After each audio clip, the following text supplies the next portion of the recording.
gains that confidence, plays a few good events, stops looking inwards into his own insecurities. I like the no expectation part, so like that's something that has gotten better because sure, it's like not my full-time job. It's definitely good for chess in India, and now there is Olympiad also, so there'll be more people following and taking up chess as professional sport. Yeah. And it's surprisingly concrete still, no? Like, e takes d4, good move. This d takes d4, this d takes d5. This line was essential and forced, but also not rocket science to map out.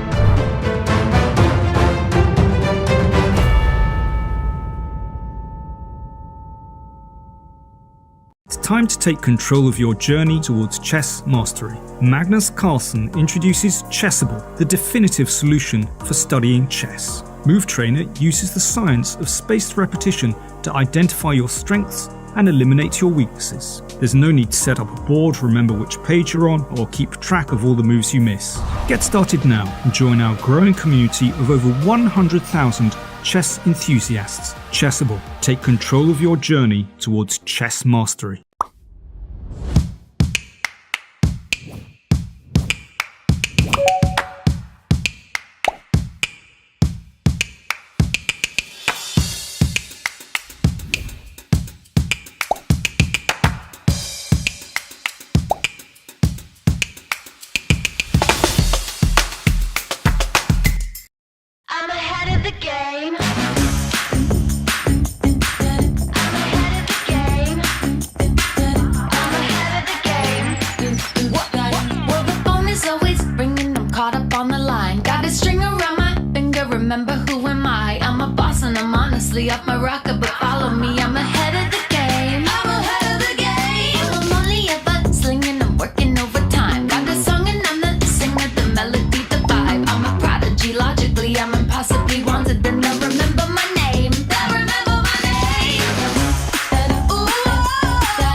guys, it's Anishgiri here. In this video, we're going to take a look at the game that I played against a Spanish hustler on streets of Barcelona.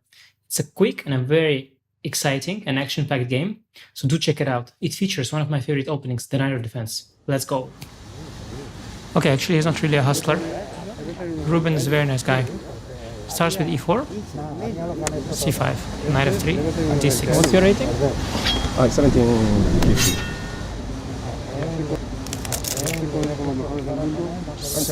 Opens Sicilian. Ruben knows his stuff. Knight f6, knight c3, a6. I asked him what his rating was, just to be sure he doesn't know too much theory. Bishop e2, reasonable line, trying to castle. e5. Yeah, he knew his theory. Knight here. Bishop e7, castle, castle.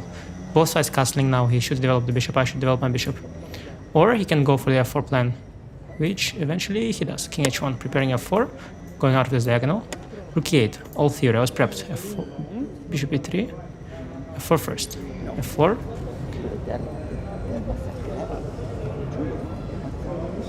Knight c6. If f5, I'll go for knight b4 and d5 perhaps, or b5, b4. Bishop e3. Now I take. The bishop lost the tempo on bishop e3. Bishop takes f4. h6. Preparing bishop f8. Awaiting bishop g5. Queen d2. Wants to double. Bishop f8, rook d1, knight e5. Pressure zone. e4 pawn is weak. d6 pawn is weak. I've got pressure here. Maybe knight g6 opening the file. Maybe b5. Maybe bishop b7. What's Ruben gonna do? Ruben, by the way, owns a nice restaurant and a chess club that he invited us to. Nice guy. But likes to think. Not easy to find a plan for white here. Black is very comfortable. Maybe drop the bishop back. Maybe bring the knight into the center. Maybe a4, restricting b5.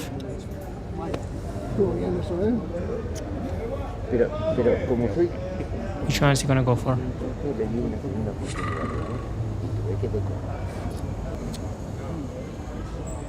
Not easy. Bishop g3. Maybe intending bishop h4. Opening the f-file for the rook. Bishop h4 is not a real threat, so I go b5. Bishop h4, I've got g5, or even bishop e7. a3, preventing b4. Now I'll get comfortable development, pressuring the e4 pawn. With the knight and the bishop now. Bishop d3, very passive, but does defend the e4 pawn. Knight h5, I had other options, maybe rook c8, knight c4. But knight h5 forces the bishop to do something. He takes. I could take with the pawn or with the rook, but now already I spotted a very nice idea. There is an interesting theme here. Do you see that? Now intending something very tricky. Knight d5. Decent move. Now the queen should probably go here, but I had a little dirty trick. Takes, takes, and queen b6, taking away the square from the king. And now I started praying. Look at this. Look at me, trying to distract him. Looking at the queen side where all the action is centered around the king.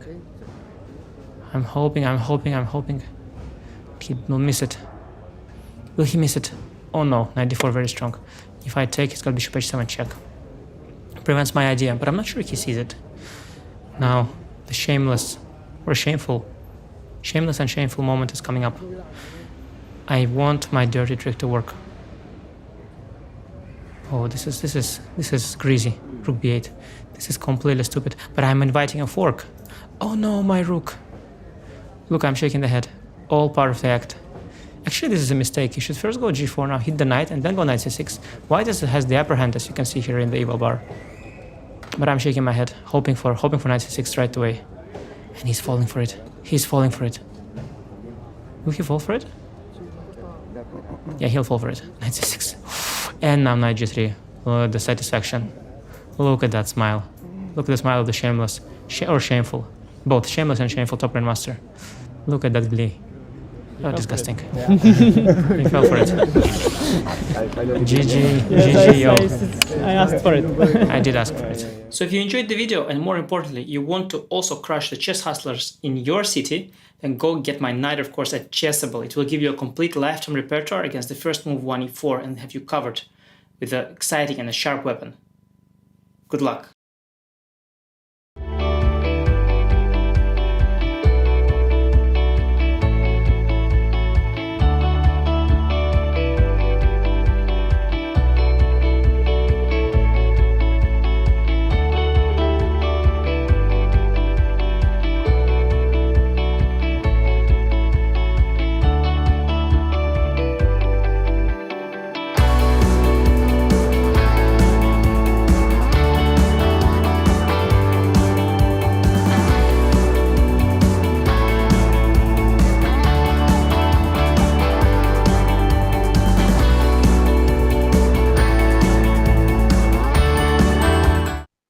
Hello everyone, welcome to the final day, the big final of the second Fischer Random World Championship from Reykjavik, Iceland. It's an incredible day. The final is between Jan Nepomniachtchi and Hikaru Nakamura. We just got a shock that suddenly the 5 minutes delay had been removed. We already have the new position, but before getting into all the action, let me introduce my co-host, co-commentator Alejandro Ramirez. Hi Alejandro.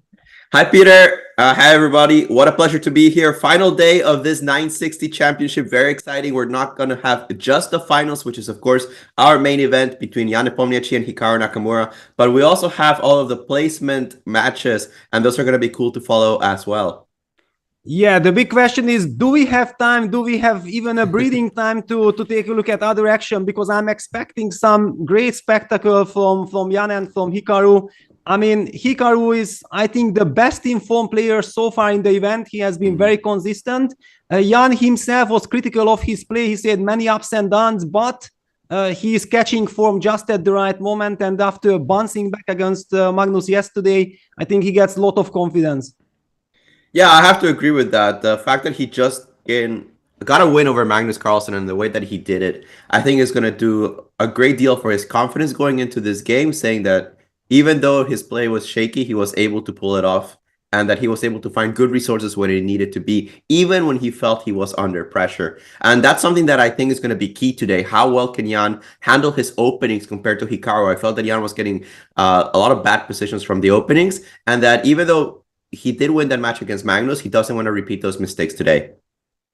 Yeah, and basically, since the delay is removed, it means that we have 6 minutes before the start of the first game, and let's take a look at the new position. Again, we do see that White's king is on e1, Black's king is on e8, just as in classical chess, but all the other, and also the bishops. Hang on.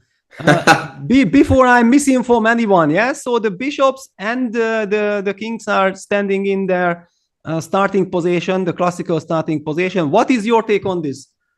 This is one of those positions that I'm afraid might look like a chess position 10 moves down the line. It's one of those where you see a bishop on f1 developing quickly, they castle short, the knight goes to g3, and it starts to somewhat resemble chess. On the other hand, there's one detail that is always important in chess 960. Exactly. Those queens in the corner. How do you get them in the game to make sure that you don't develop everybody else and leave this queen completely stuck in the corner?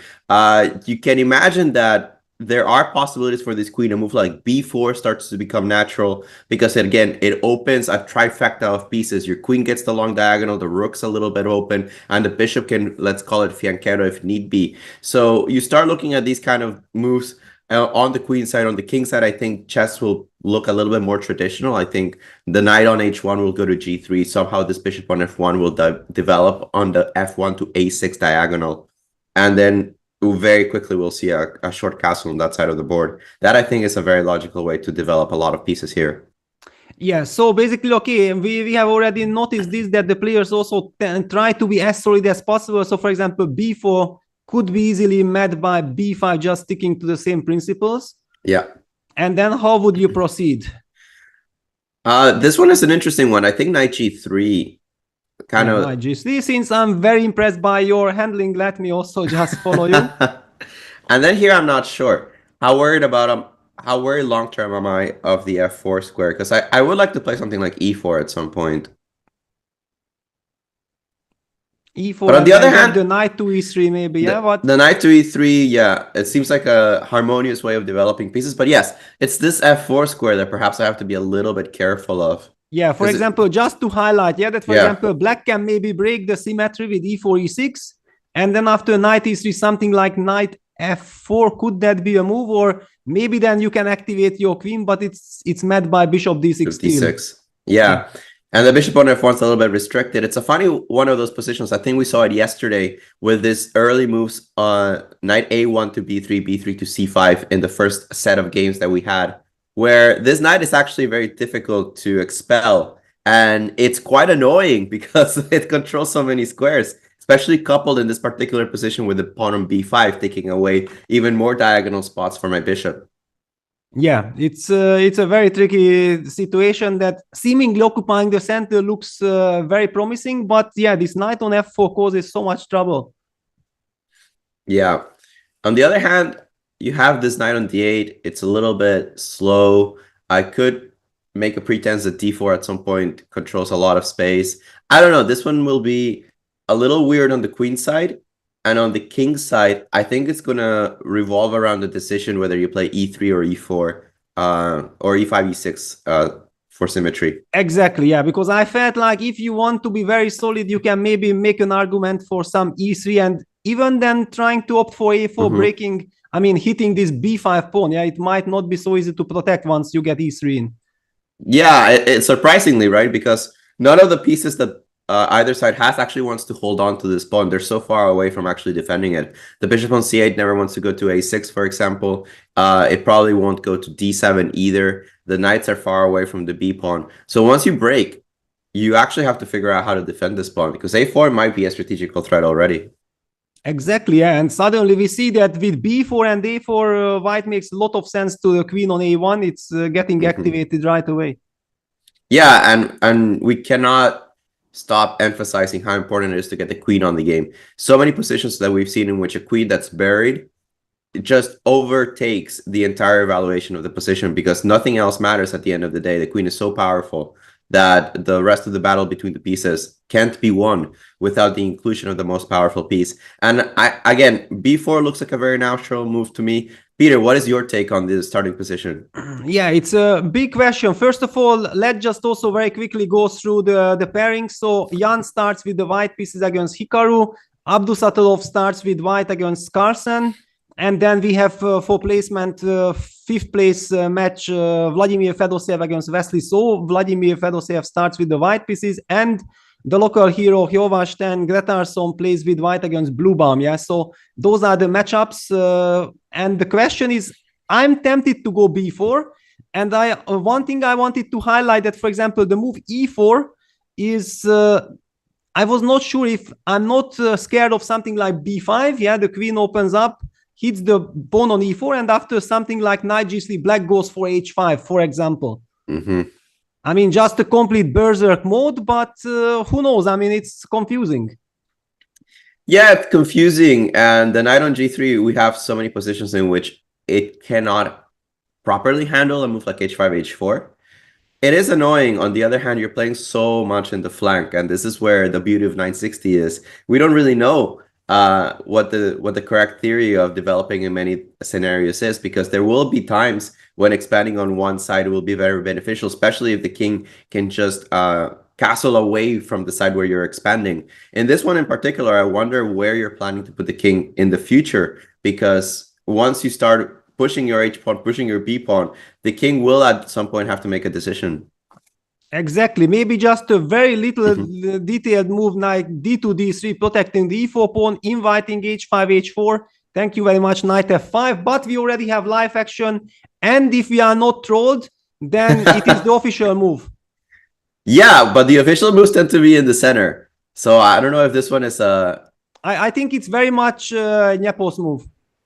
Yeah, I agree. I think b4 is it's a very normal move in this position. Let's see if the camera feed helps us out.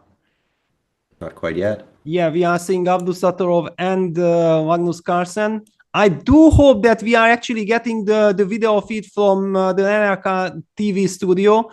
That maybe it would be nice to have a little bit more of Jan and Hikaru. After all, this is the great final. But of course, we understand Norwegian TV wants to cover Magnus, of course. And b4, b5 also happened between Abdusattorov and Carlsen, and a4, b takes a4 on the board already in our final game. And that's quite shocking. I think the players really thinking alike, because b4, b5, a4 I'm seeing has been the way that 3 out of the 4 games have started. So we thought about even playing e3 first and then only then playing the move a5, but the players here are thinking there is this reasoning to do it as quickly as possible. They don't want to give any respite to their opponent, just breaking immediately with the move a4, bringing their queen into the game. What a way to start the battle. Yeah, and it's kind of interesting, yeah, that Magnus in this position is still thinking, but Hikaru has made up his mind and he has captured b takes a4, which is quite a controversial move, yeah, giving up the structure. Queen takes a4, e6, clearly eyeing the b4 pawn now with bishop on f8 and rook on b8. Jan goes knight c3, and that's the current position. And I have to say that structurally, I already like the changes for the white side. So I wonder what exactly is the compensation for black, or if there was no good way of actually dealing with the move a4, because perhaps allowing a takes b5 and knight c3 was giving up too many tempi. But I like white in this position already on the long term. What can Hikaru do to get rid of the a pawn weakness soon? Or maybe he doesn't care. Yeah, well, I mean, I think he's comforted by the fact that his queen on 8 is quite a good piece. Yeah, it's beautifully placed. The rook on b8 is already eyeing the b4 pawn, and I'm somehow feeling that he wants to go for some quick development. Yeah, bishop e7, short castle, and eventually break on the queen side with c5 or something. Yeah, and if you get a move like c5, yeah, this is going to be very specific, right? How is white going to be responding to that? Because b5 will be very tempting, but then you have to deal with, again, breaks on a6, or maybe blockading the pawn on dark squares, or just black taking control of the center, right? With a move like d5, again, chess strategy, normal chess strategy. You castle short and take control of the center with the pawns. Wow, breaking developments. Yeah, actually, Hikaru goes for f5. I wanted to mention this fact that Veslisov is playing for the 5th place, which meant that he was there, and I'm pretty sure that he teamed up with Hikaru. And look at this, what happened in the Fedoseev Veslisov game. We have seen exactly the same opening: b4, b5, a4, takes, e6, knight c3, knight g6, knight g... No. Because Fedoseev played e3. That makes sense. This is why we see Wesley kind of deviating from the Hikaru plan.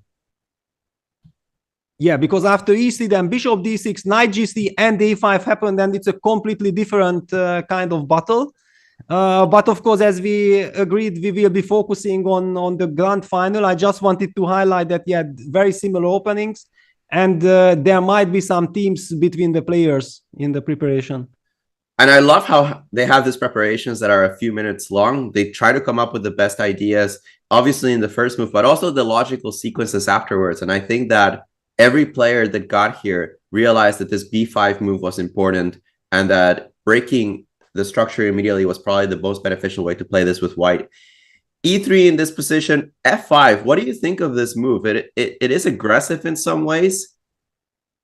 Yeah, well, so basically here Nepo started with knight g3, and then Hikaru was kind of provoked to go f5, probably also fighting for the e4 square. Yeah, that maybe he wants to put that bishop on d6. At least Wesley was putting the bishop on d6, but that's right. We don't know exactly what's behind. White plays the move e3, clearly just waiting to be flexible, trying to develop the pieces. And honestly, I like white in this position. Yeah, I like white too, because the very natural bishop d6, you already start to think about knight b5, and I think that's why Hikaru puts the bishop on e7 and not in its slightly more desired square of d6. Exactly. And b5 played. Okay, Jan sticks to his principle of playing as quickly as possible. And I like this move because it not only binds that pawn on a7, which I think is obviously the long-term strategical goal, but for now, this knight on on d8, right? It has to make decisions.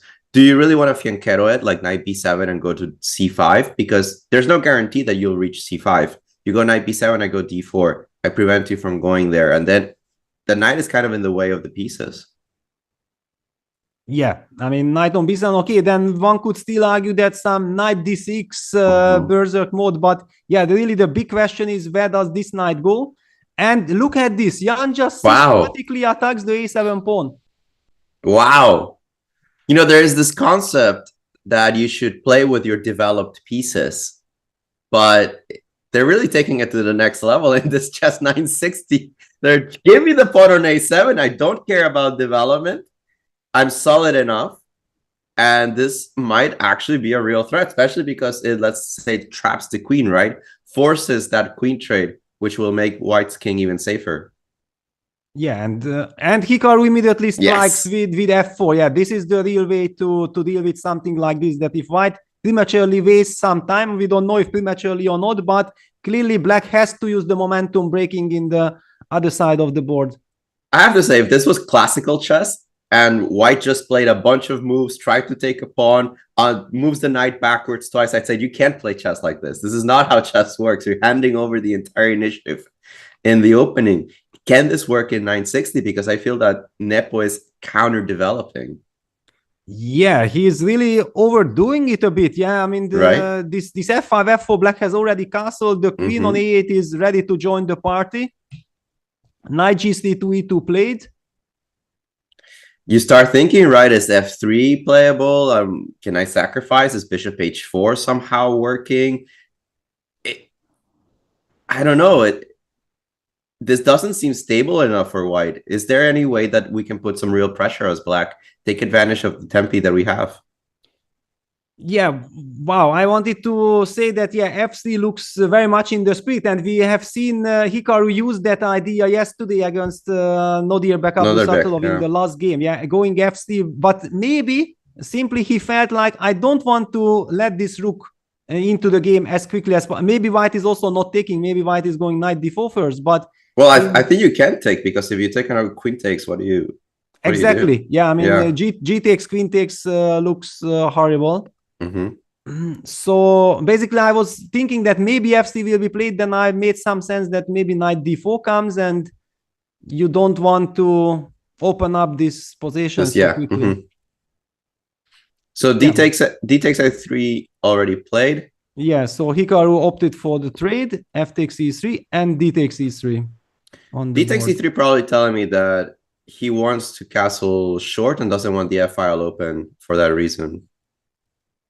Yes, exactly. I mean, just to highlight that if white would have recaptured f takes e3, then basically the king will not move. I mean, definitely short castle will be illegal with the rook on f8. Yeah. Yeah, and after d takes e3, c6, I'm really liking the way how Hikaru reacted to this b4, b5, rook a1 idea, just making sure that, okay, you know what? You want to take on a7, I'm targeting the b5 pawn. And if you take bc, knight c6, you don't want to let that happen. No, then black gets absolutely everything. Gets a development, gets to keep the pawn on a7, has a dream position. So you see Nepo finally slowing down a little bit here after the move c6, really considering his options. Because for example, okay, the option would be to take on a7, yeah, to trade queens. Yes.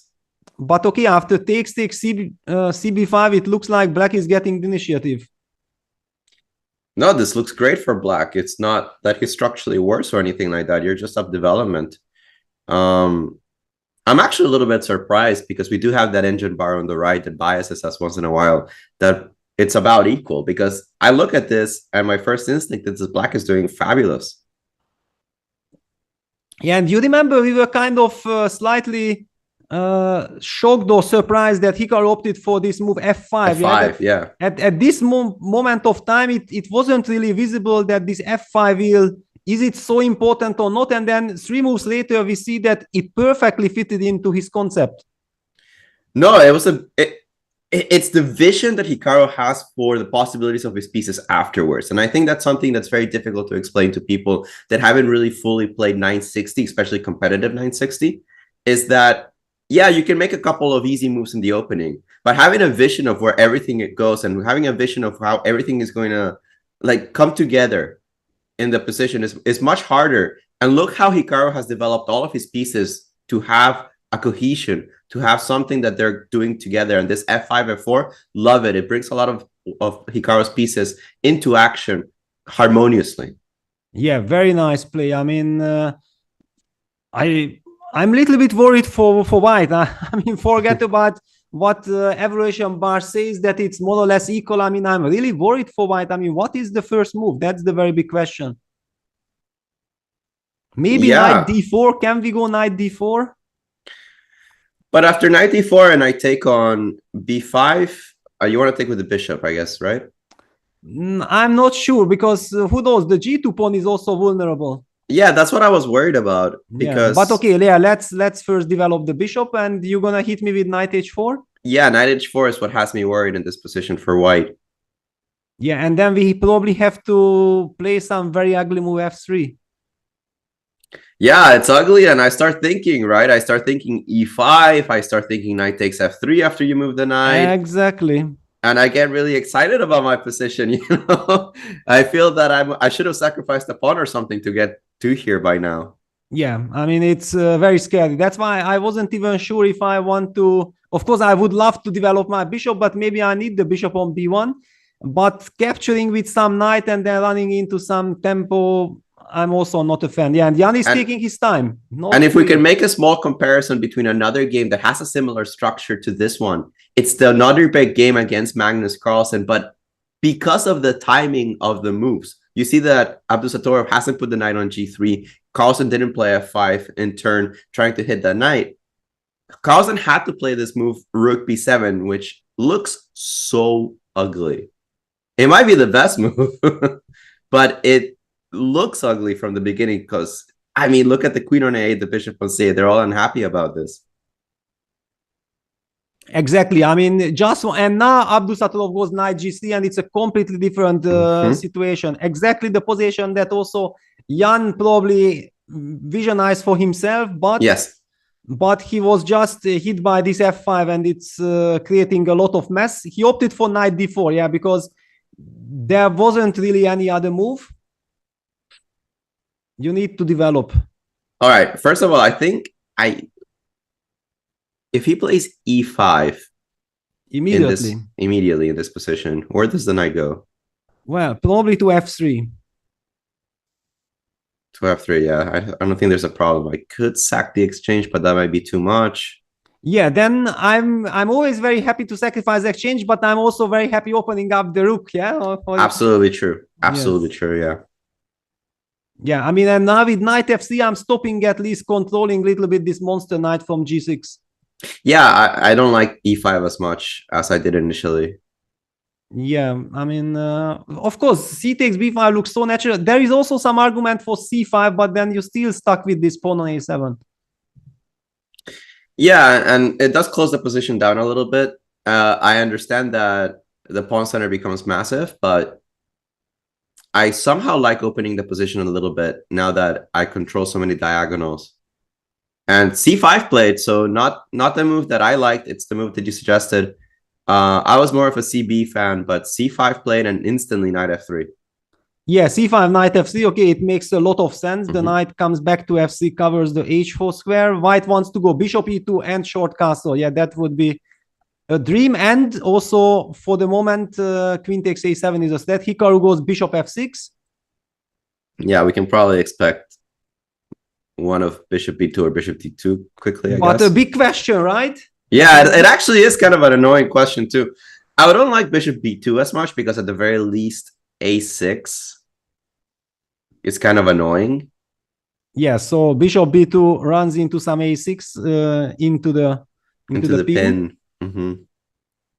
Yeah, on the other hand, with bishop d2, we won't be able to fight against the bishop on f6.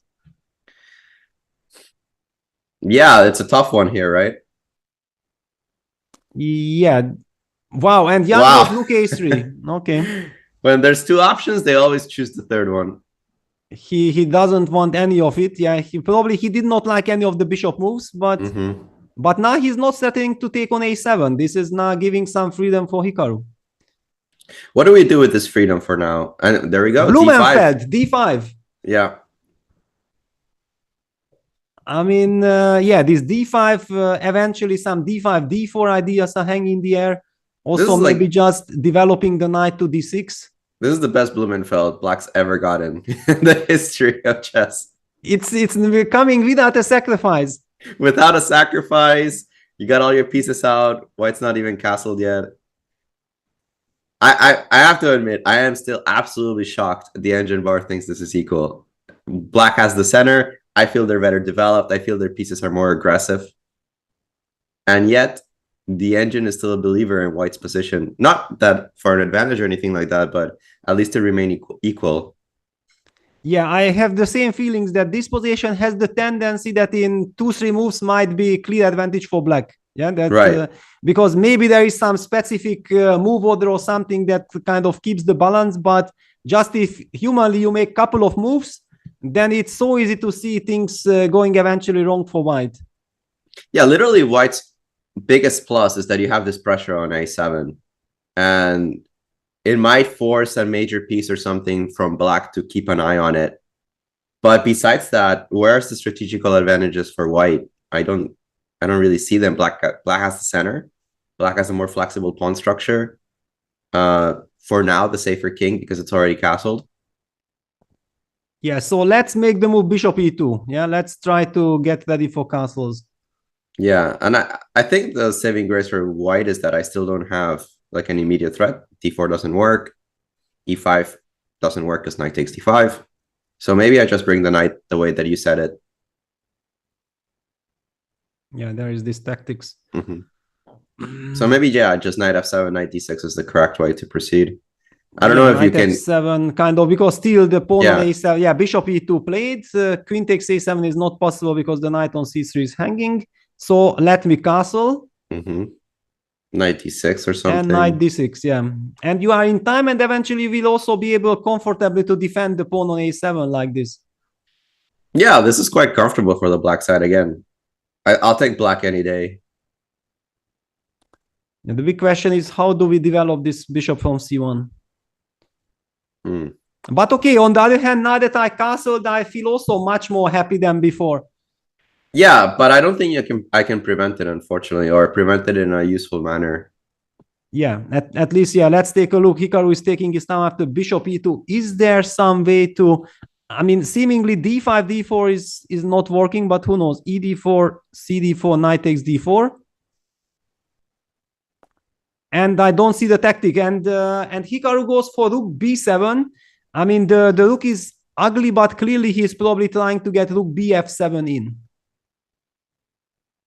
Yeah, it's a curious timing of the move. I would have thought that moving the knight had priority, but he does get rid of the problems with the a7 pawn for the time being, and I can imagine that the rook being on f7 is relatively comfortable. I like the move. It's not the one I would have made, but I like it. Yeah, so okay, rook b7, let's just quickly castle. Yeah, I guess rook bf7, right? Otherwise, why did you play this? Yes. And then there is some question if b5, b6 is that a move or not? Trying to it's a move. Yes, I mean, castle's played. All right, I'm a little bit, it feels to me like Hikaru is losing a momentum. Yeah, a little bit, right? Because the rook on b7, as in the Magnus Carlsen game, it's in the way of the pieces, so it can't stay there for so long.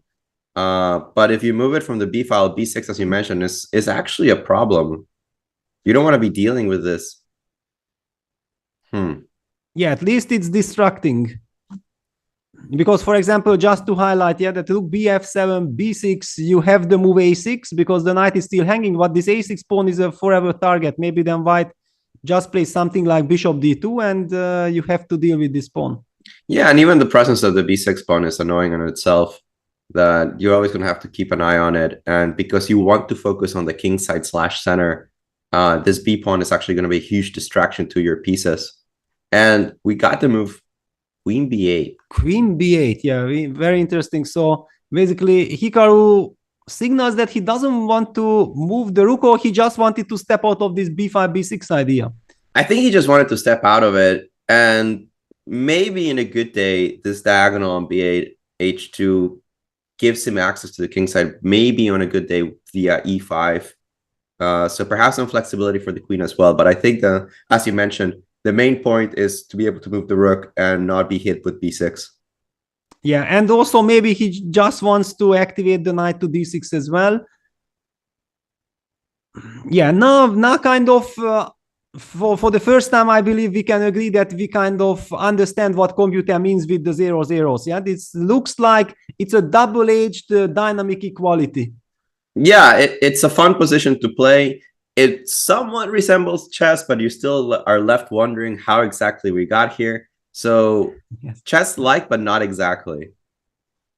Yeah, especially this knight on c3. Yeah, that I mean, why is this knight on c3? Otherwise, we could very nicely maybe fight for the center with c4. But yeah, the knight in front of the pawn. Yeah, it's a bit awkward for the time being. Yeah, so, limiting white's options. I would like to play this knight somewhere and play c4. Unfortunately, the knight somewhere isn't an easy thing to do, right? Knight d1 is not something you want to play. The other 9 moves also are not something very appealing. How would you proceed here with white? Do you give priority to developing the bishop, the dark square bishop? Well, in general, if I could, for example, make a couple of moves, I would love to play something like bishop d2, rook away, bishop to e1, yeah, regroup like this. But I'm not sure if I have the luxury to lose 3 tempi just like this. For example, knight f7, knight f7, knight d6, and eventually rook bf7 looks like much more useful 3 moves. Yeah, I guess it comes with the space advantage in the center, that random useful moves will probably favor the side that can transfer pieces easily between one flank and the other. And that's been given by the central control of the pawns. So you can see that the rook from b7 can easily swing to the king side, unlike the rook on a3. Yeah, exactly. It's kind of, it would be lovely to challenge this center, but I don't really see it. And now all the more I start to appreciate Hikaru's little queen b8 move. Yeah, those little moves, but they have such a big impact strategically on the position, because actually white is really putting almost all his power on this a7 pawn, and then black just sidesteps and says, you know, what you want from me, yeah? I have a flexible position, my rook can join the party to f7, but also first I might be able to activate the knight. Where is white's play? Yeah, I'm not really sure, because you want to play e4, you want to play c4, but how do you coordinate the pieces in such a way that I can do this successfully? I just can't give up the f4 square ever. So e4 is almost impossible to play. Exactly. And look at this. Even Jan doesn't know. Yeah, he's done to 11.5 minutes. Very uncharacteristic for him. Usually he's blitzing. Also in this game, he was blitzing at the start, but he's probably not happy. No, it's certainly not happy. Yes, I think the video is from the Carlsen game, actually. And you can tell from the players, right? Sometimes you can just tell if a player has emotions during game by the amount of time that they use. And in this case, Nepo being down on time already nearly over 4 minutes, that's very considerable. And we're very far from move 30 still. Yeah, and it's done to 11 minutes, move 15. Yeah, basically just halfway to the time control. There will be a lot of tension here. Yeah. Well, maybe since we are still waiting for the move, we should catch up with the Magnus game, especially since we are seeing them on camera. Why is Magnus so deeply in thoughts? And look at this in comparison. Here also black has the center, but white doesn't have any weaknesses on the king side, has a very nice pawn structure, and he's opening up. I mean, it's so much preferable this position than the one that Jan has. Yeah, I mean, visually, it's like night and day, right? Here, d4 starts activating the bishop on a3. You can think that on a good day, queen takes d4 is super annoying because it starts hitting mate on g7 and it keeps hitting the pawn on a7. So I like white's position visually so much more in this position than in the game that Nepo has, and it's so much clearer what white wants to do here than in the other one, despite a lot of similarities between both games. Yeah, of course, we agreed that we'll be focusing on other game, and we have action. e4, d4 actually played. Just, it looked like it's so interesting and so nice to compare the two positions, because there is a lot of similarity, but still the structural difference. That's what matters so much.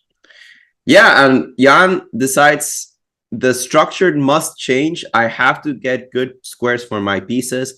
I thought it was too risky to give the f4 square to black's knight, but this must be some kind of calculated risk, because after e4, d4, Nepo takes the time to play the knight to d1 and says, I want to reroute, knight b2, probably goes to c4. At the very least, somebody will go to c4 and start trying to blockade the light squares.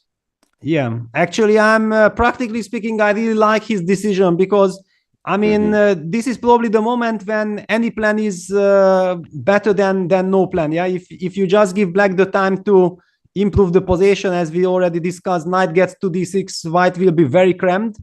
And if you are already not happy, then changing the character of the game, it's so important.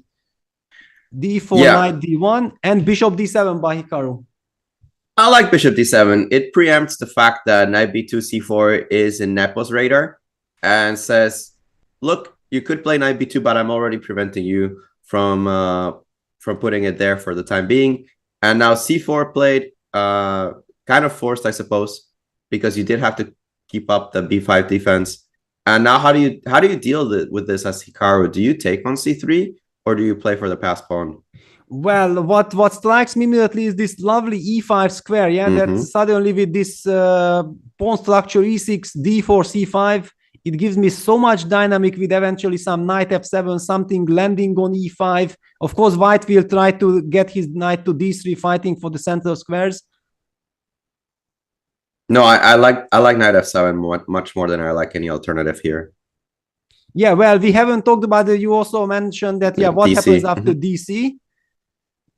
Knight takes c3. Okay, unless we are, if we don't lose on the spot with white, then we might be okay.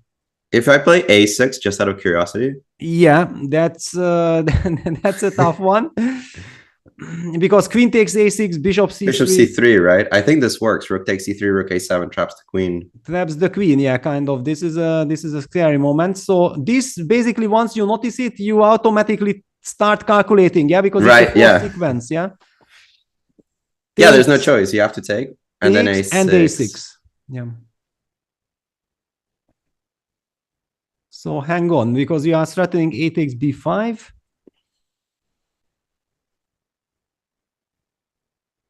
Not easy. Not easy, right? Where's the solution to this? Yeah, and d takes c3 played. And a6 will be played instantly. Yes. The Hikaru doesn't miss this kind of stuff. If I can see it in 5 seconds, Hikaru saw it 5 years ago. Knight c3, a6 will come on the board, and that we don't have a good solution, Peter. Yeah, well, we also haven't had a chance to think enough. One of the contrast strikes after a6 is like e5, but I don't know exactly what does. Yeah, a6 on the board. Because putting the pressure on Jan. This is very serious pressure. You just can't allow a takes b5, but what do you do against it here? Yeah, you need some very smart idea. Okay, let me try this e5. Can I play e5? Okay.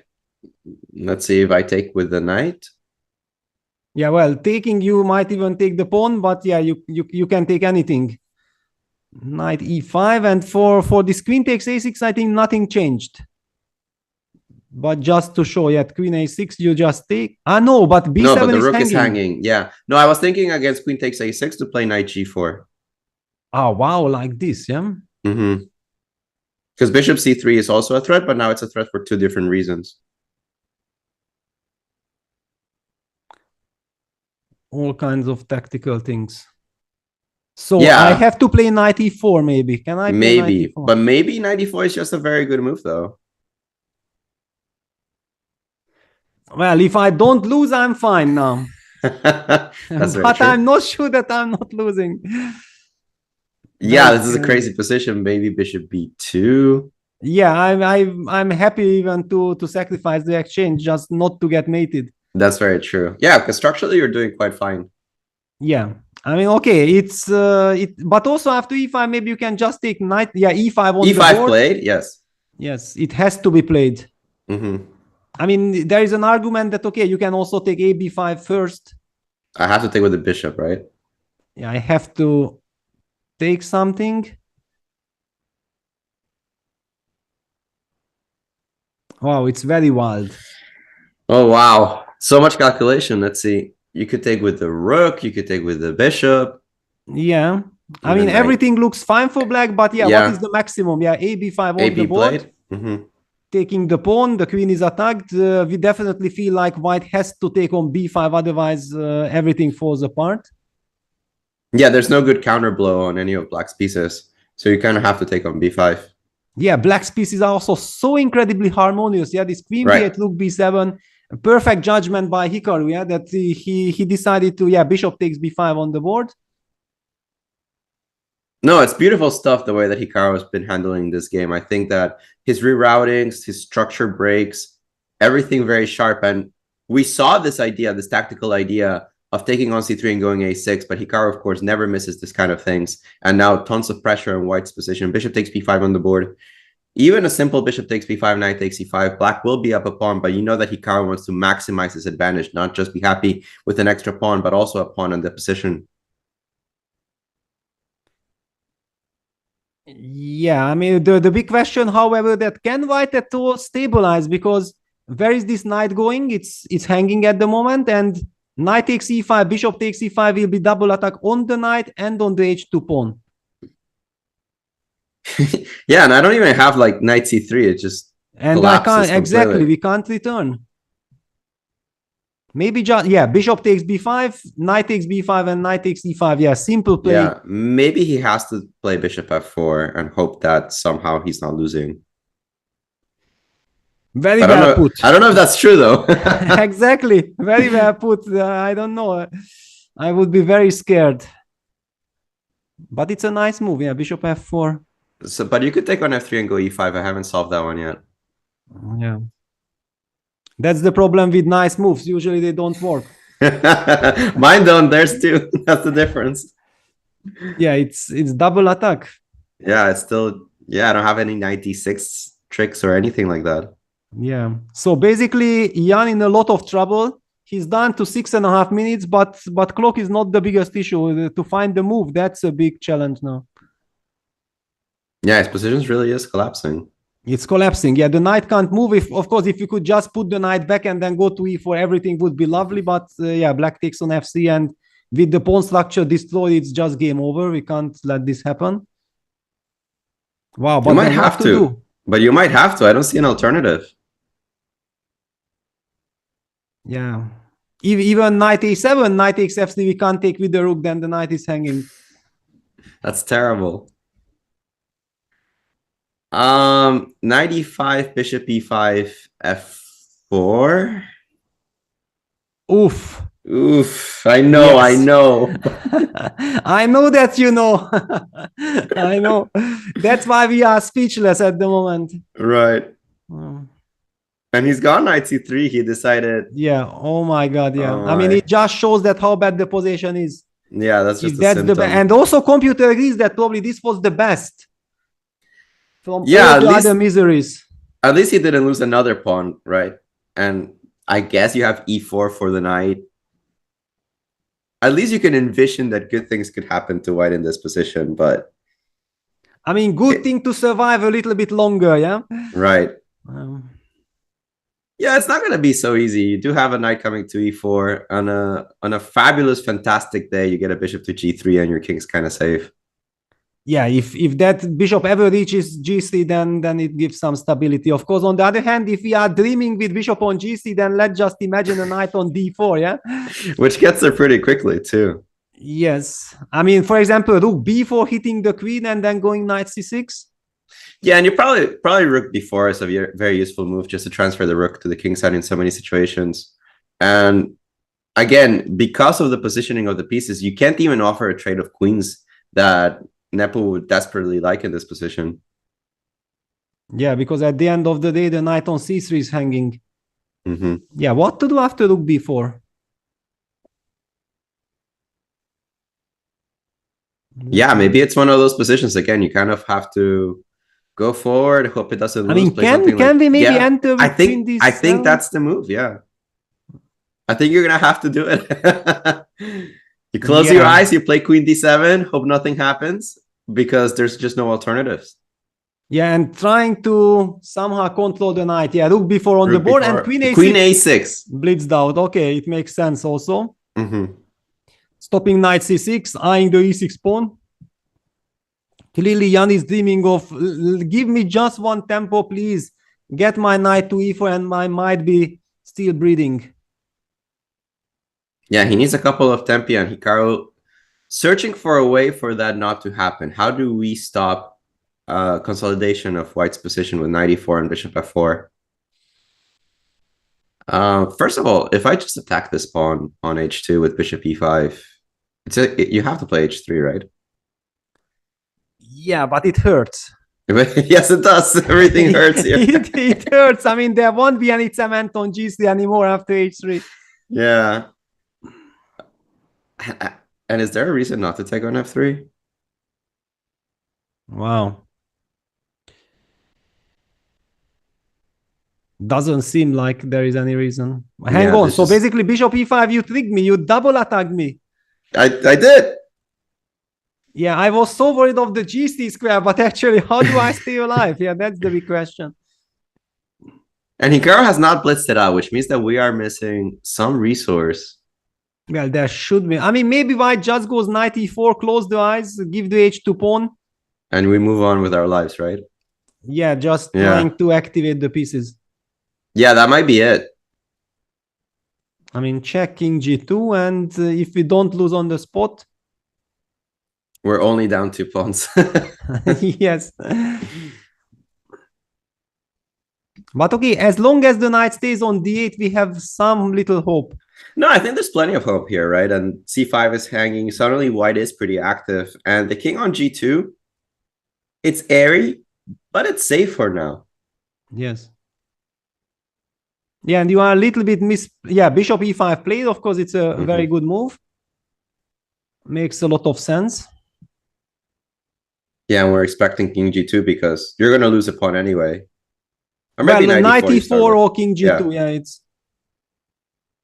I mean, if you already give up the h2 pawn, then I prefer knight e4 just to make it more direct. Yeah, that makes sense, actually. Yeah, knight e4 on the board. Yeah, Jan is fighting. Bishop takes h2 check, king g2, and bishop f4. Okay, so Hikaru is just very systematic. Very systematic, but the engine bar hated this maneuver. Yeah. Kind of surprising. What is his plan, though, after knight takes c5? I think you need to be a little greedy. You think it's time to start collecting, yeah? I mean, if I can, I should, but of course, it's a bit risky. You could take on c1 and go queen e5 type of moves. Kind of worry me. Yeah, also some rook h4 business. Rook h4, queen e5. Yeah, so many problems. Queen e5. Yeah, somehow I don't want to move this knight from e4. Yeah, perhaps I just don't have time to do so. Yeah, let me come. I mean, I want some stabilizer. I always want stabilizer. I mean, you want to cement your position. You see the pawn on f3, the knight on e4. You want to solidify this. Yes. I mean, I'm thinking that because the knight still can't move, can I play something like bishop e3 and then after bishop e3, rook e3 just to get a little bit closer? Can we do that? Yeah, I actually rather like this idea. Put the knight on g3 and cemento, right? if the ruins are still possible to cement, then let's try to do that. Yeah. That's very true. I like this move, bishop e3. Just practically defend your pieces, defend your pawns. Yeah, the only problem is that after bishop e3, it would be so nice to take f e3, but I think that it weakens the second rank too much. Yeah, somehow rook takes e3 actually seems more solid than f takes e3. Exactly. Wow, Jan goes rook d3. Yeah, actually this move is also in my radar because it is attacking the knight on d8, which forces somebody to defend it because for now the knight is stuck defending e6. It's an understandable move. Yeah, it's an understandable move. But on the other hand, it also gives black some... the reason why I like bishop e3 that suddenly none of my pieces were hanging, yeah? But after rook d3, still I have some disbalance, but maybe we shouldn't worry. Well, let's take a look because... I mean, for example, takes and queen f4, yeah? Yeah. Something like this, hitting the rook. Yeah, because if you start thinking of just rook takes c5, I assume rook e4.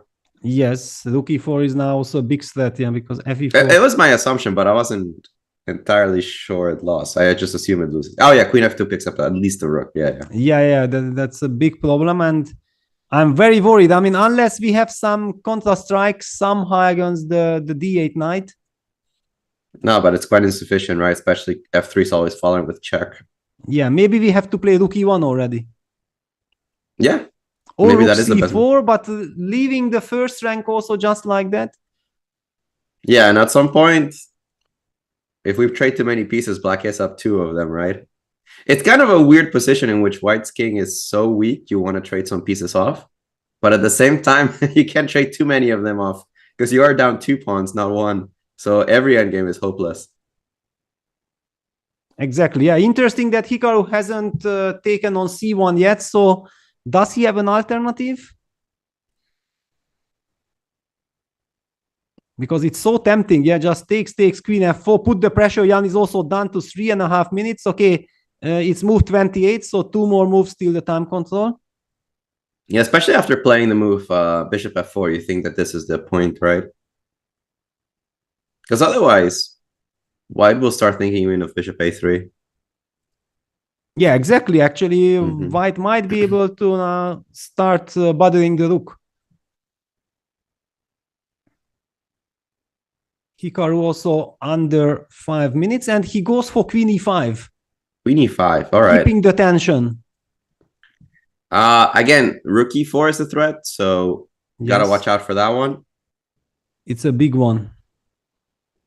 I like the timing on this one because the way that you defended in the other variation, bishop takes e1, rook takes e1, queen f4, was to bring the rook back to e1. And Hikaru takes care of that in some ways by first putting the queen there because you don't have the move rook e1 right now. But also maybe he was worried of this rook c4, yeah, and he just doesn't want to give that option. He just doesn't want to deal with that. I like this sequence better. Yeah, exactly. Because, for example, after bishop f4, okay, clearly he takes queen f4. Queen, and in the other line, we had the rook on c1. And, okay, if I want rook e1, I could go also here, rook e1. Yes. But it's certainly not something that Hikaru is worried of. He probably was thinking that rook c4 is more of a problem. Yeah, nice little sequence here. Getting to the same position in a more accurate way. And putting the pressure, also no forcing move, no recapture. And look, FD1 apparently a huge blunder. Why is this a blunder? Let's figure this out. I mean, okay, first of all, the rook e4 is very tempting. Why okay, let's start with it. Rook e4 looks very good. Yeah, why isn't rook e4 just winning? I think he wants to take on... But then there is queen g5 check. There's queen g5 in every variation, right? Yes. Wow, I mean, hitting the rook, giving the check. All eyes now on Hikaru. I mean, after rook fd1, I feel like, rook e4. Yeah, there you go. Boom. Rook e4, pawn takes e4. I think he'll play queen g5, king f1. But I can just take on c1 at the end, right? Yeah, this is hopelessly lost. Yeah, there's no counter attack, no trick, no double attack, nothing, right? Yeah, rook takes e4. I mean, it's kind of devastating. Yeah, Hikaru, what a show here in the first game. I thought that his opening was very clever. That the way that he played f5, f4 was very strong and very fast. And he's going to be taking game 1 in a very convincing fashion. Yeah, it's very hard to imagine otherwise. Actually, after fe4, even he takes on c1 immediately. Very cruel. Yeah, very cruel, but nice coordination here of the pieces. Bishop on g5 will defend everything, so you must take something at this moment, but you just can't. Everything is technically defended. Yeah, I mean, one really feels that Hikaru has settled into this Fischer random beautifully. I mean, yeah, he's playing one great game after another. His pieces are harmonious. He feels the momentum. He feels these early stages of the game, how to get counterplay. This f5, f4, a really stunning play by him. Yeah, look at him, calm, cool, collected. He knows that he's winning. He knows that he's playing very well. He's just doing it step by step. And I have to say, Hikaru keeps impressing. I agree completely with you. It's not just the tactics. It's not just the way that he is finding himself in good positions. It's that he's thinking from the get-go where he wants his pieces to go, what his long-term plan is going to be, where the good breaks are. And he's finding all those, getting to complicated positions in which we prefer his possibilities, right? And in this one, it's a clear example that we preferred black, even though the engine said he was equal. And we were not surprised that a few moves later, white's position collapsed because it was just so much easier to play with black. Exactly, like the old wisdom, yeah, just make good moves and the tactic will come to you, yeah, and this is what we are feeling, yeah, and look at Jan is just completely angry with himself because, okay, he knows that that's it, there is no way back. Yeah, queen g5. He takes on d8. Don't quite see the idea of this. No, I think that there is just no idea. The position is simply lost. Mm-hmm. I mean, even the bishop protects the queen, yeah? So one cannot even hope for some queen takes e6 check, king h8, and then harassing the queen because everything is defended. Yeah, this is just resignable. And queen also protects the bishop. Yeah, it just a wonderful performance by Hikaru. And then also spotting them with d takes e3, a6. No, I think that was very sharp. D takes e3, a6 was a beautiful resource. Hikaru is just on point. It's difficult to play Hikaru when he is this sharp.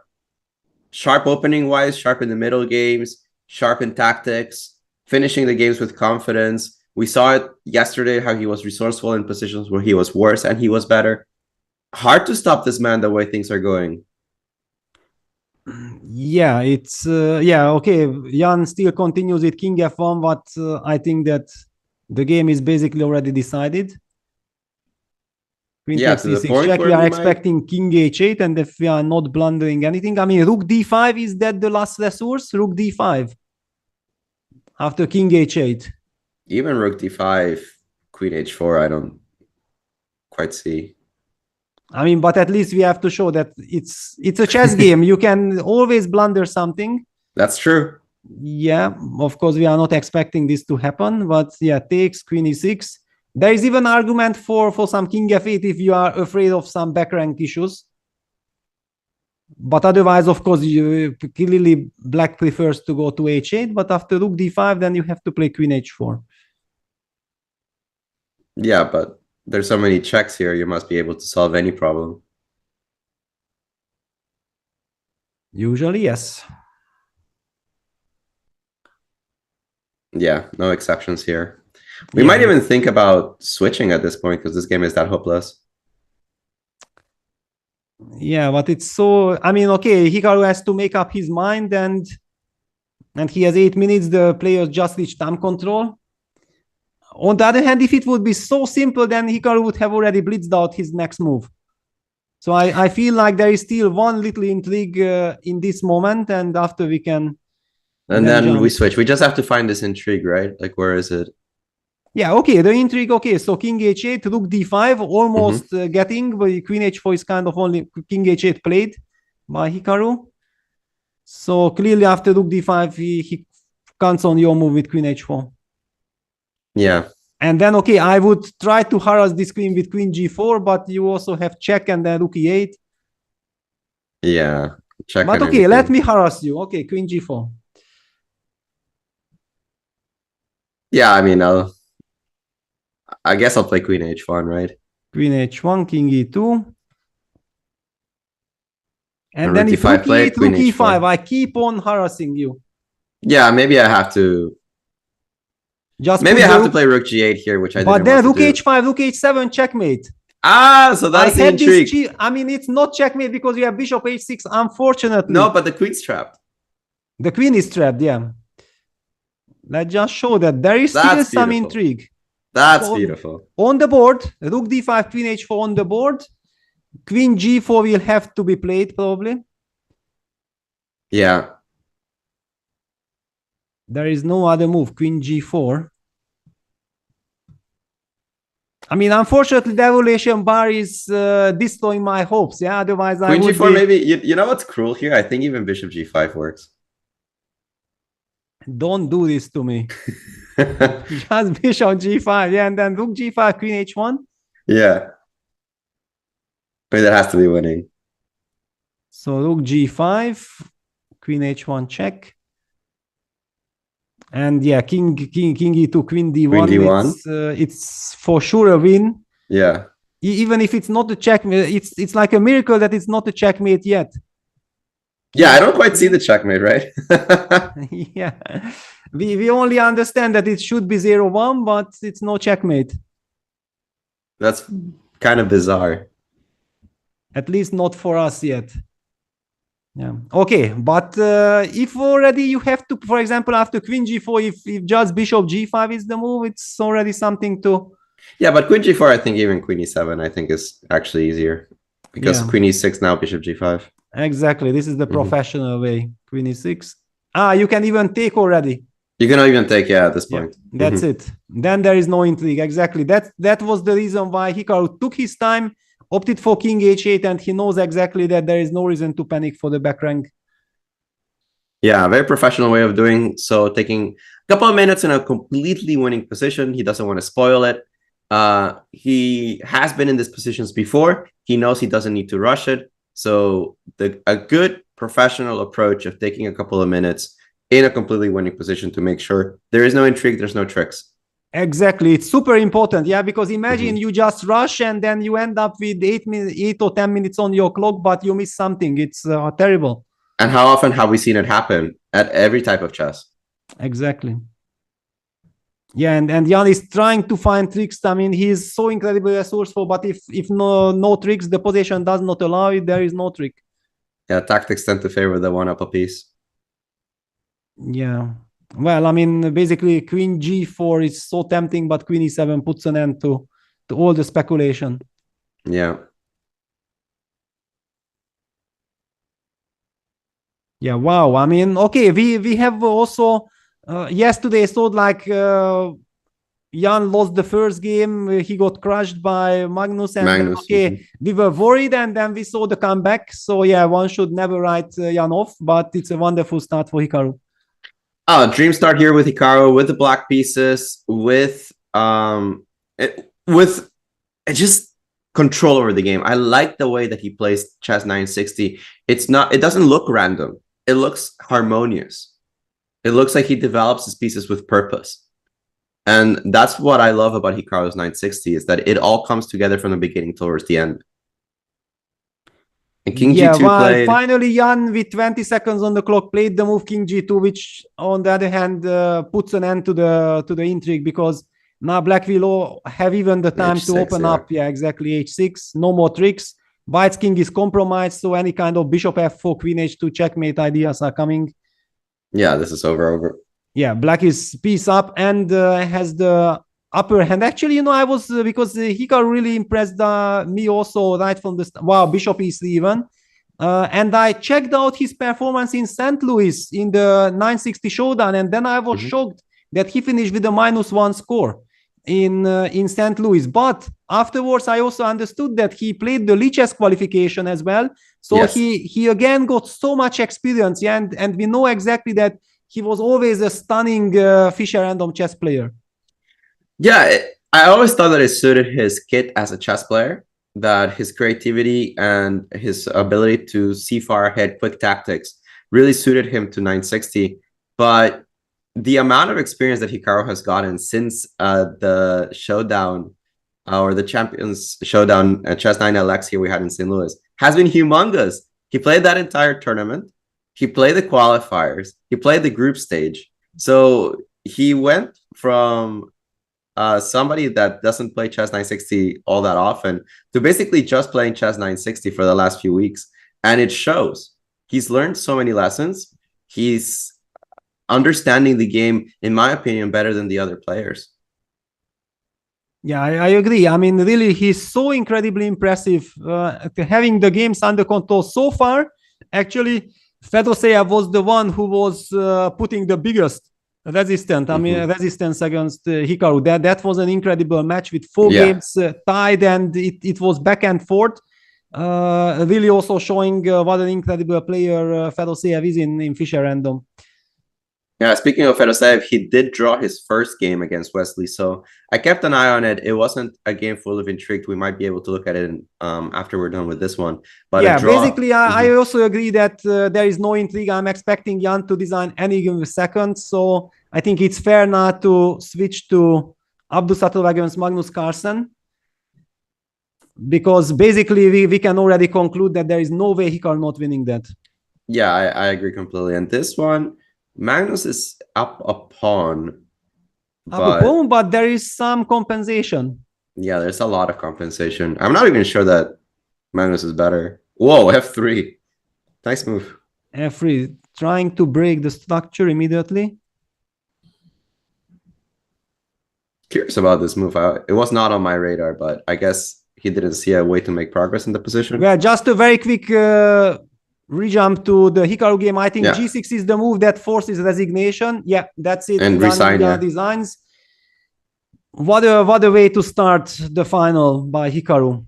Yeah, dream start here by the American player. Yeah, and back to Magnus. F3, King E7 played. Trying to protect the bishop with the king as well. There is some tactics with knight F5 check at some point. Yeah, he could have played knight F5, right? If he felt like it. He can still play knight F5. He can still play, yeah. On the other hand, black will just ignore it with king F6. Yeah, it doesn't really gain you very much. Yeah, probably. Okay, just to highlight that, yeah, EF5 would be a terrible mistake because it's a fork, but knight F5 simply can be ignored. King F6, the knight protects, and we are getting out of the pin. So probably it's not worth it to give a tempo like this. And the clock situation, 1 minute for Abdusattorov against 3:48. Yeah, Magnus definitely decided today to control the clock better than yesterday. And there you go, knight F5 actually played. I don't think Magnus will fall for this trick. Hang on, after king F6, can I take knight G7, king G7, knight G6? Could that be that is gorgeous. But no, he jumps back with the knight to D4. I guess at the end, gorgeous, but actually you might be able to simply attack me with rook B3. Yeah, his knight is trapped. It's trapped. Yeah. Actually, it's beautiful just to show that, yeah, king G7, knight G6 would be beautiful because we use the pin. But I mean, it's not wish concert because after knight G7, probably rook B3 or whatever, and the knight will be trapped. Yeah, rook B3 specifically is annoying to deal with. Yeah, also you might have then rook D6 or what. Yeah, it's just bad. So Abdusattorov jumps back with the knight to D4 and signals that, you know what, I believe my position is good enough. And very important, covering the B3 square. That's the key. Yeah, this rook on B6 would love to target the pawn on E3. It's white's major weakness. But it's hard to get an angle of attack for this rook on it. You would like to put the rook on C3, for example, but of course, C6 is currently covered. D6 is the choice for Magnus Carlsen. Makes sense to me. It defends the bishop on D7. In some ways, it frees the knight on E5. Exactly. Maybe then eventually targeting with the knight the pawn on E3. With the knight on C4, hinting at E5 one day. Maybe even the move knight takes G4 one day will actually work. Yeah, very unpleasant for Abdul. I mean, with 40 seconds on the clock defending this, because it's not exactly clear what you are defending against. Yeah, that's the trick. you just feel that there are threats. Yeah, knight C4 is coming, something is coming, and my position is vulnerable. A8. Rook A8. So basically after knight C4, he sets up a trick with rook F8, king E7, knight G6, checkmate. Let's just show this. Yeah, Magnus goes knight F7, but I want to show because it's an endgame. Seemingly nothing is happening, but you can simply run into some bizarre checkmate. Yeah, that's crazy. Yeah, so Magnus goes knight F7. We see the computer does not like it. On the other hand, rook F8 was such an unpleasant. Yeah, and 20 seconds, 15 seconds now for another back. E5 hanging. Rook A5. So he wants to meet E5 with knight D5 check. Yeah, taking advantage of the fact that the D7 bishop is hanging at the end. Exactly. I mean, so much to calculate with so little time. I know, it's so tough.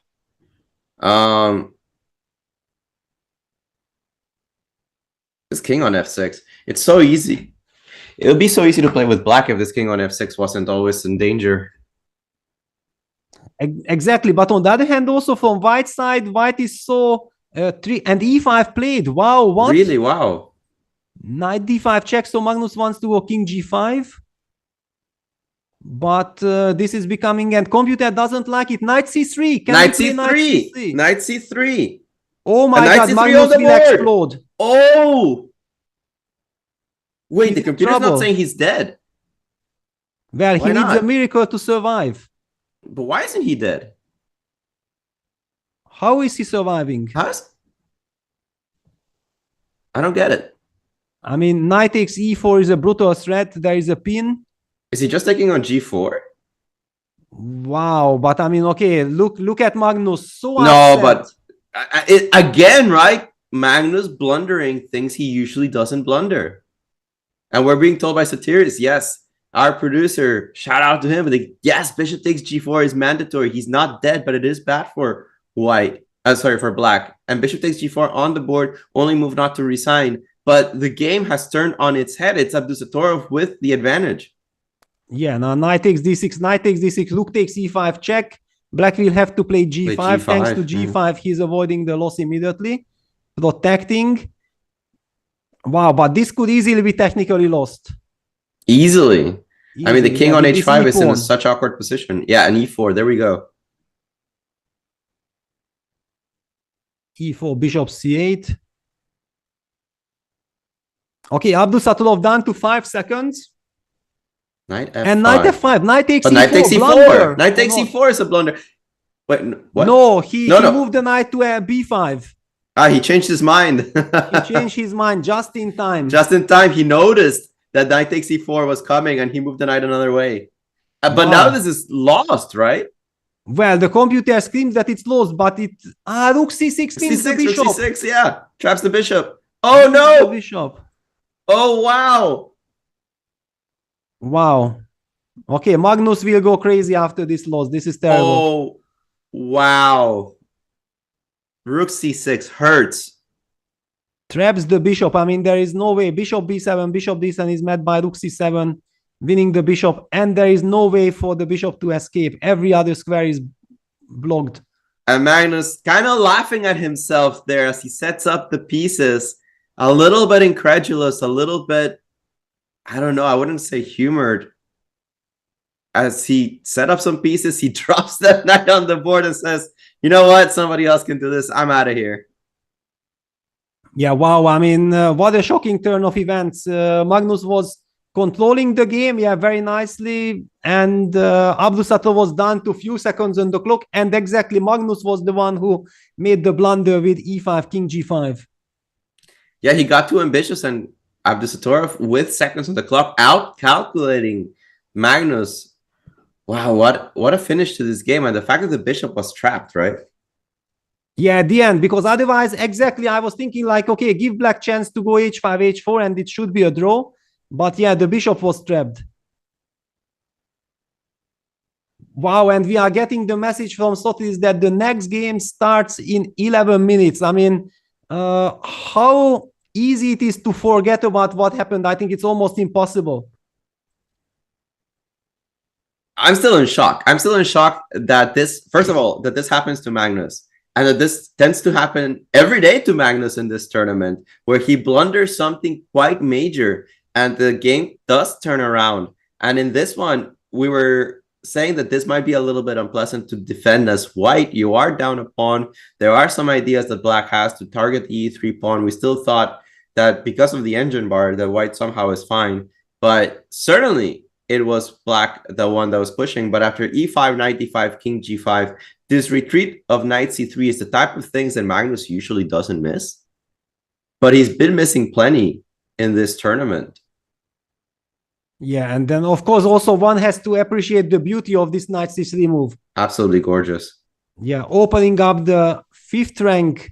I mean, because after all, let's not forget, after king g5, seemingly there is a double attack. E takes d4 and bishop takes g4 is threatening, seemingly winning the game. And then the knight from d5 retreating to c3. There is no defense against knight takes e4. I mean, just to highlight that bishop c6, knight takes c6, rook takes c6, knight takes e4 is checkmate on the king on g5. That's crazy. Yeah, knight c3 is a complete blind spot. It's the moment that you notice the move, you immediately stop calculations because you realize that is checkmating me in one move. Alarm bells, alarm bells, alarm bells. Something's happening.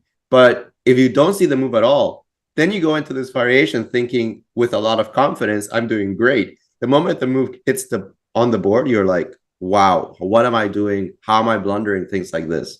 Exactly. Yeah, and Abdusattorov never misses tactics like this. He's incredibly sharp. And wow, I mean, okay, Magnus is trailing the match. Yeah, it's 1-0 for Abdusattorov. Hikaru Nakamura with a stunning, beautiful strategical performance with nice tactical shots wins the first game against Jan Nepomniachtchi. And we have a draw in Fedosiev versus Vesliso, and there is a black win also in Matthias Bluebaum against Hjorvarstein Gretarsson. So Bluebaum wins the first game as well against the local hero. Yeah, and wait, has anybody drawn in this tournament that didn't involve a game against Fedosiev? Yes, there were some draws.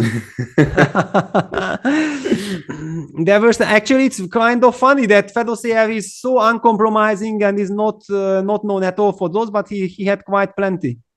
Yeah, I know he had he had quite his fill of draws in this tournament somehow, but a draw to start them off in the match for 5th place.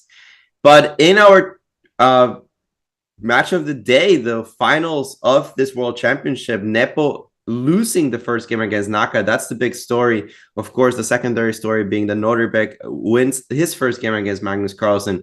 Bounce back for both of these players coming up, but Hikaru just, to me, seems unstoppable. Yeah, absolutely. I mean, I was just checking that if the system automatically updates, but no, I will have to close the system and open it again. Yeah. Wow. I mean, really, the tournament, I'm a little bit sad that the tournament is coming to an end today. Yeah, it's such an incredible show and spectacle, and this whole Fischer random makes me so happy. I mean, prior to this event, I was lying in bed for 2 weeks for some very serious virus infection, and I just told Chess24 that there is no way I'm not gonna get up somehow. I felt like it's gonna be a therapy for me, and it really is. I mean, every day we get so much joy, so much pleasure from all these games. Really brilliant stuff. Well, Peter, I hope that you're fully recovered by this point, because we love your commentary. And 960, I have to say, huge fan, absolutely huge fan.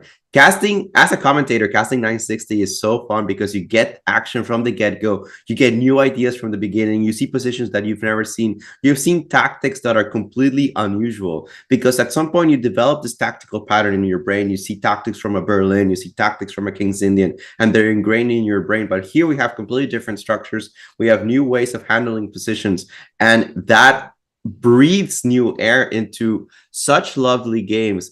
And the action we've had in Reykjavik is nonstop. Every day, every round, we have fun games. We have interesting chess, back and forth, few draws. I mean, it's a commentator's dream. Absolutely. I mean, I also feel like we are back to something like the 15th century when the great captains are sailing out to discover the new planet, the new world. Yeah, it's just unbelievable, really, what we are witnessing. I mean, we are living in chess. We know all the openings. We are following all the engines and all the details. And then suddenly here, nothing matters. It's a completely different game. And we are getting all this incredible pleasure from discovering every single new motive and so on. Really, really just loving it. No, absolutely. And we are going to have another game, of course, with the same position. We're going to switch up those colors. We, of course, will switch a position for the third game. But for now, Hikaru Nakamura with that important 1-game lead against Jan, going into the second game of the day. Now, what do you think should be Jan's approach here with the black pieces? Neutralize or try to equalize as quickly as possible? Yeah, well, it's a very tough question. First of all, also interesting to see if Hikaru will stick to the principle b4, b5, a4, as we have seen 3 of the games feature this opening.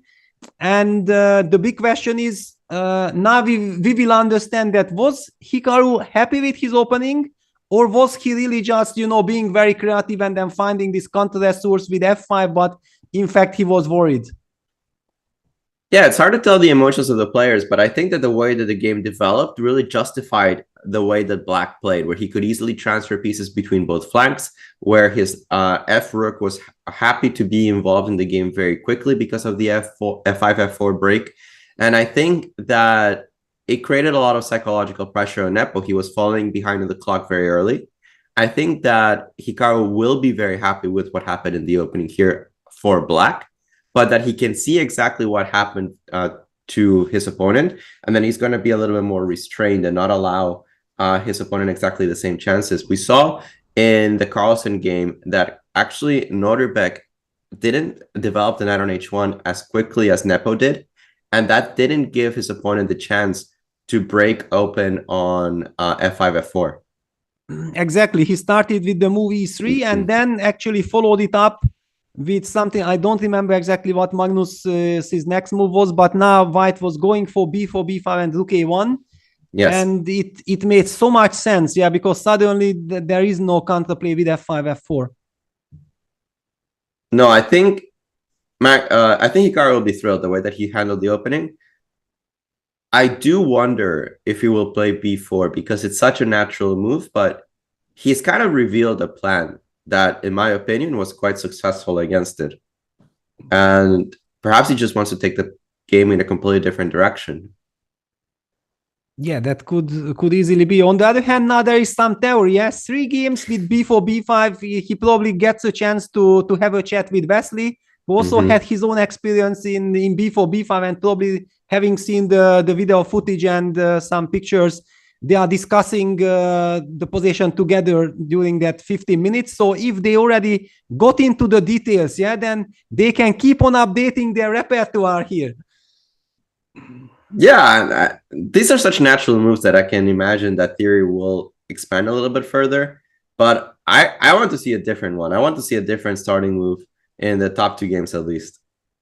Yeah, definitely. I mean, after all, that's why we love Fischer and on that there is no established theory, and suddenly here in this position we already have 3 games. Yeah.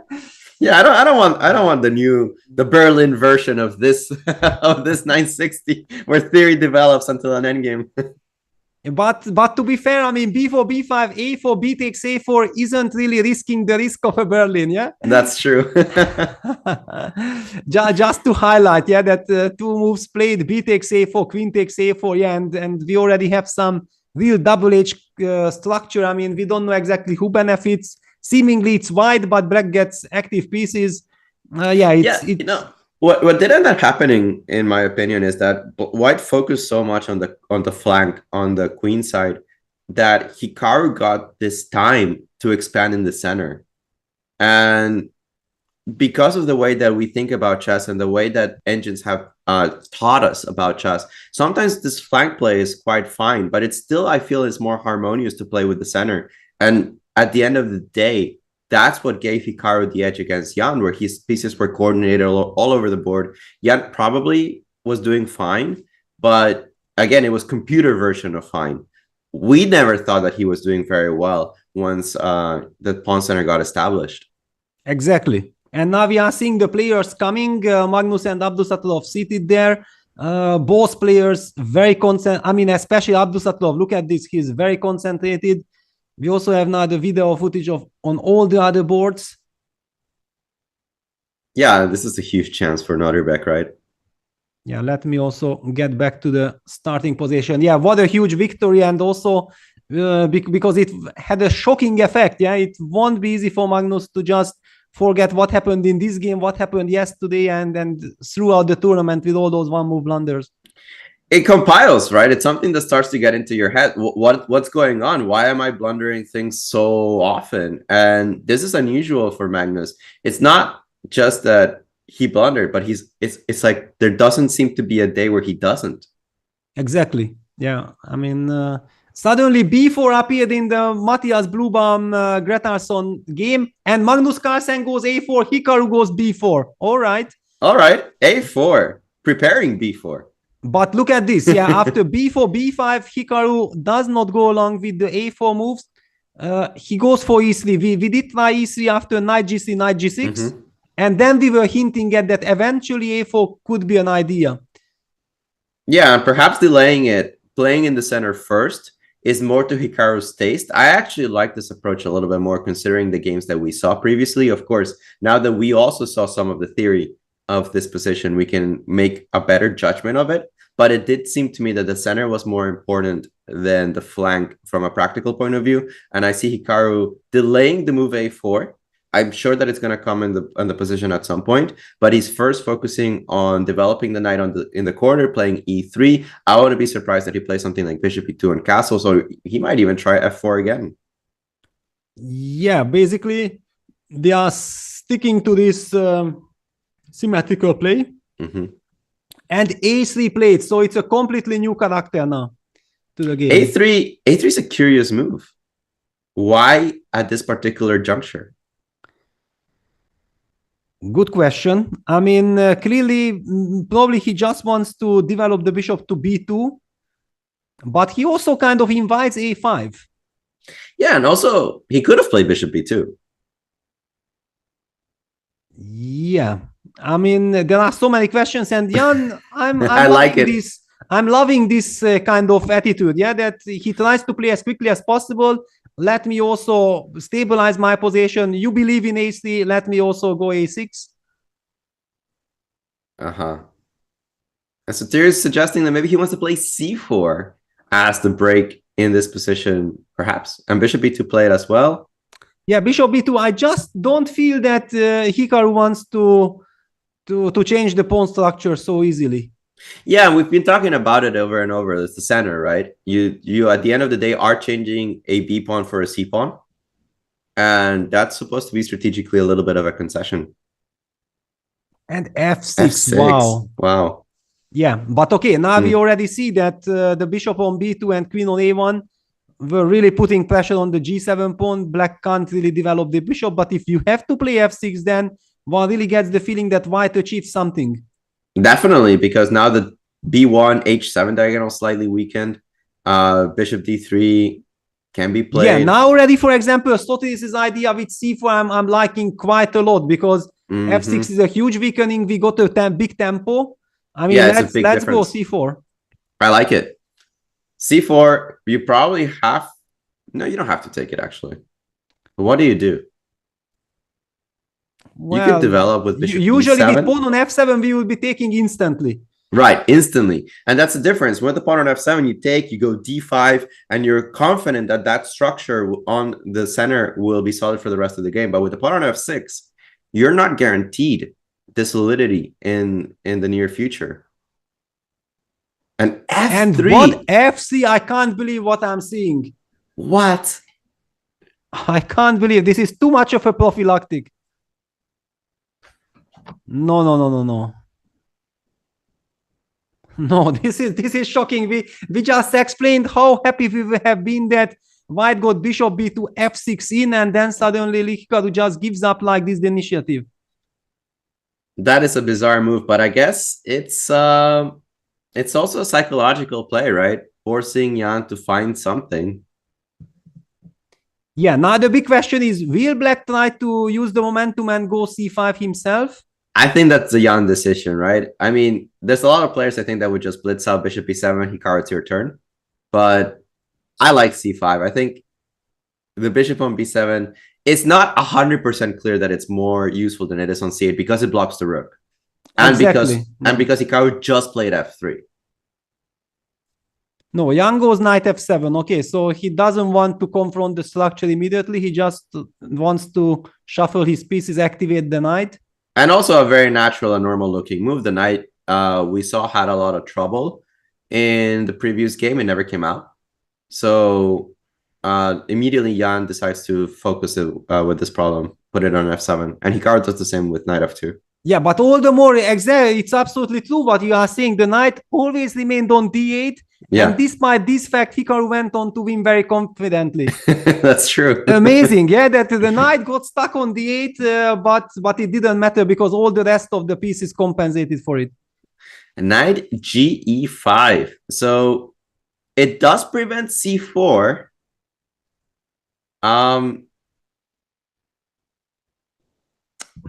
It's a very mysterious move, no? It's a strange looking move somehow, right? I mean, you already highlighted this very nicely, yeah, that moving those pieces which are already developed, and one could argue the knight on g6 was already developed, doesn't feel natural to move it again. No, especially because it's not a particularly stable square. You always have to be worried about f4. You always have to be worried about d4 as well. Of course, I understand that after d4, knight c4 almost always works, but it's not a fully stable position. And bishop b7.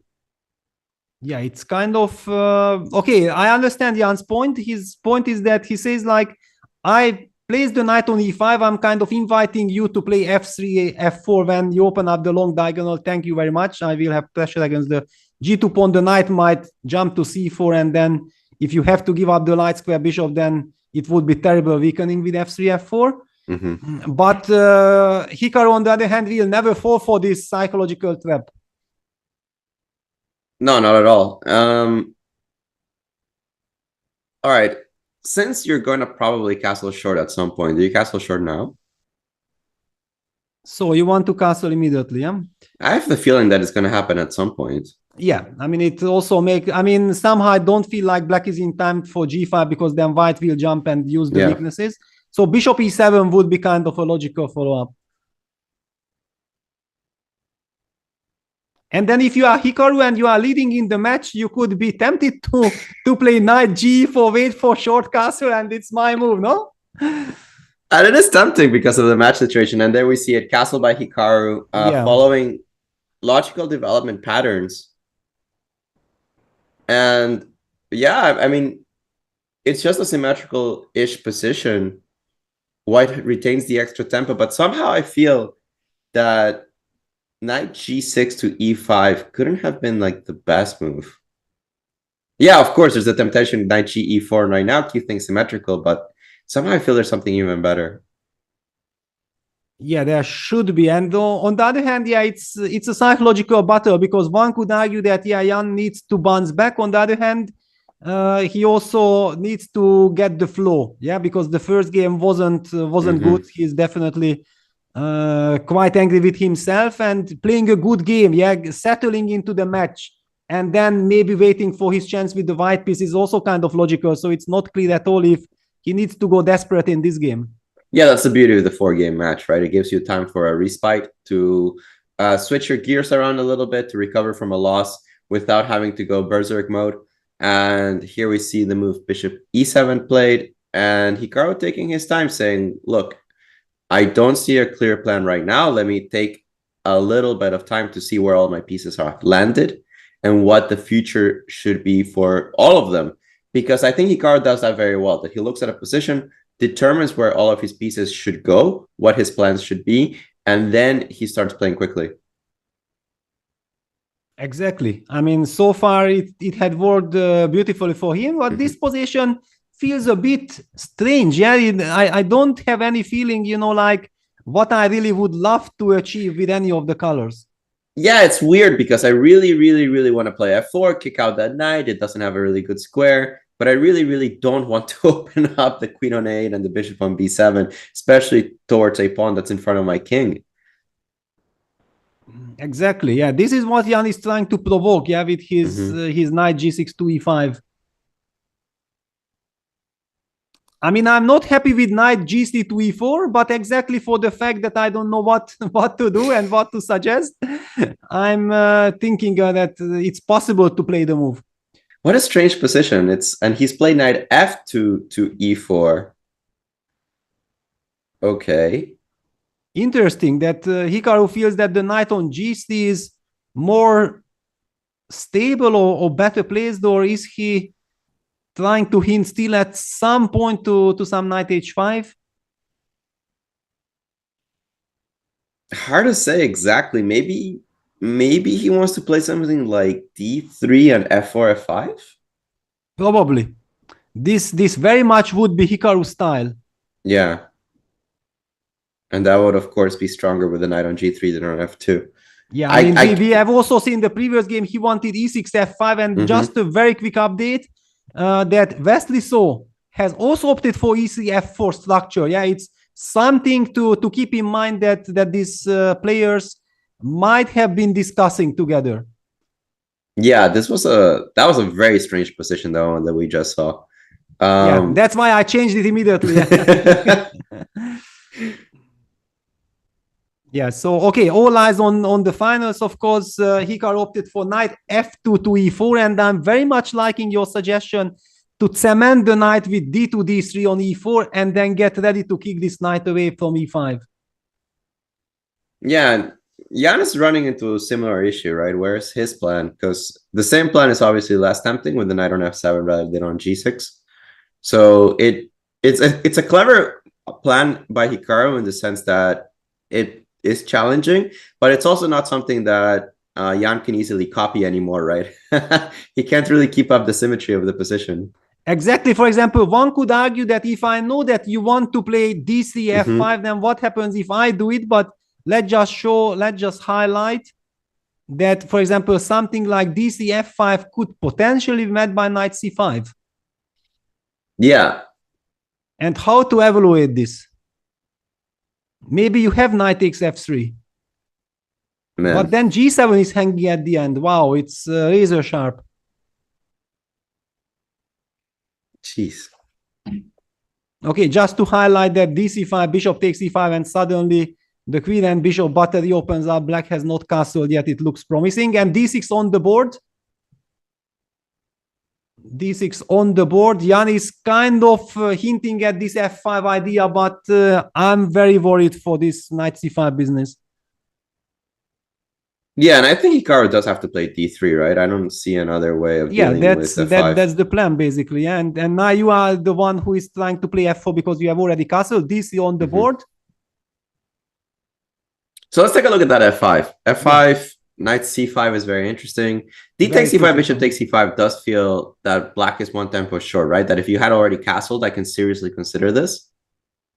But with the king in the center still, I'm less happy about doing that. Exactly. So knight c5, you can also sacrifice on fc, you can ignore it with some bishop d5, but everywhere it seems like I have a good solution, yeah?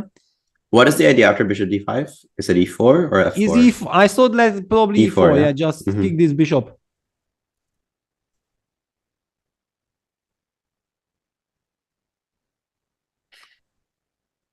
And so let's continue this. Like, let's say, yeah, f5. Wow, I mean, we're gonna see this knight c5 business. Yeah, because I can't imagine Hikaru retreating here, right? I can also consider f4, but no, I think that's too much. Yeah, f4 probably too much because end of the day I will have maybe d3 and bishop on bishop g2, right? Bishop g2 is coming. But really, I wouldn't rule out a move like knight d2 and then threatening f4 and the long diagonal, but knight c5 is so tempting. I mean, we haven't talked about this knight takes fc line yet. So let's take a look. Bishop takes, pawn takes on c5. Pawn takes, and then we assume that taking on g7 should hurt black because how to cut. But maybe you will have some long castle. Ah. Yeah, and that's the Nyepo specialty, no? Yeah, to surprise you with the other side castling. Actually, this doesn't look very good. Not at all. This is very sharp. Yeah. Yeah, basically, if you see this and you know you are facing Nyepo, you are suddenly thinking about how do I avoid this? Yeah, because once he castles that side, it's a completely different game, right? I mean, okay, maybe exactly bishop f6 works move per move. Does it? I mean, suddenly I'm trying to use the momentum. The fact that the queen on a8 again, right? So stuck. Yeah, but okay, this is already very sharp, and I'm also not sure that in Fischer random how deeply the players are calculating or just intuitively feeling like, okay, this is the direction I go, I calculate the most things, but not to calculate because it's easy to blunder something if you try to be too deep. Yeah, on the other hand, playing it passive with knight d2. Actually, but is it passive? Is it passive or is it clever? Yeah, that's the big question. Let's take a look, because knight d2... And Hikaru goes for it. Knight d2 and g5! Yeah, there goes your short castling. Yeah, well, I mean, here you had to play already g5 because f4 was coming.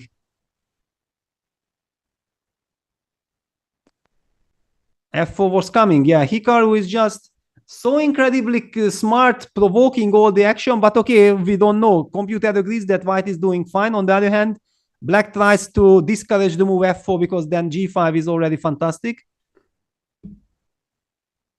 What a position. It's hard for me to evaluate this, but the engine is thrilled with white's prospects. I'm not so sure why. There's a lot of difficult decisions that white has here. He could just play the move d4 and follow it up with c4. It's also perfectly playable. Also perfect. And look at the body language. Both players are super tense and super concentrated. I mean, they feel that this is a very important move. And Hikaru goes knight h5. The computers hate it. Again, such a logical move. But hang on, does g4 exist? But g4, f4? I don't know. Knight f3 check? And I have to take it. Is that a problem? Because you have to take. Okay, let's continue the line. How do you take? I think I take with the bishop and go g3 and I pray a little bit. Yes, okay, but I pray a lot. No, knowing the tournament, I mean the match situation, I believe that something like this could be a very welcome change for Jan as well. Yeah. I mean, you have to give up the bishop, but okay, you have a very solid structure. Yeah, and on a good day, I get something like bishop f6 in. Yeah, I mean, if you get bishop f6 in, you might just crush me. Yeah. So yeah, very interesting, but who knows if it's really something that black should go for or not. What are the options?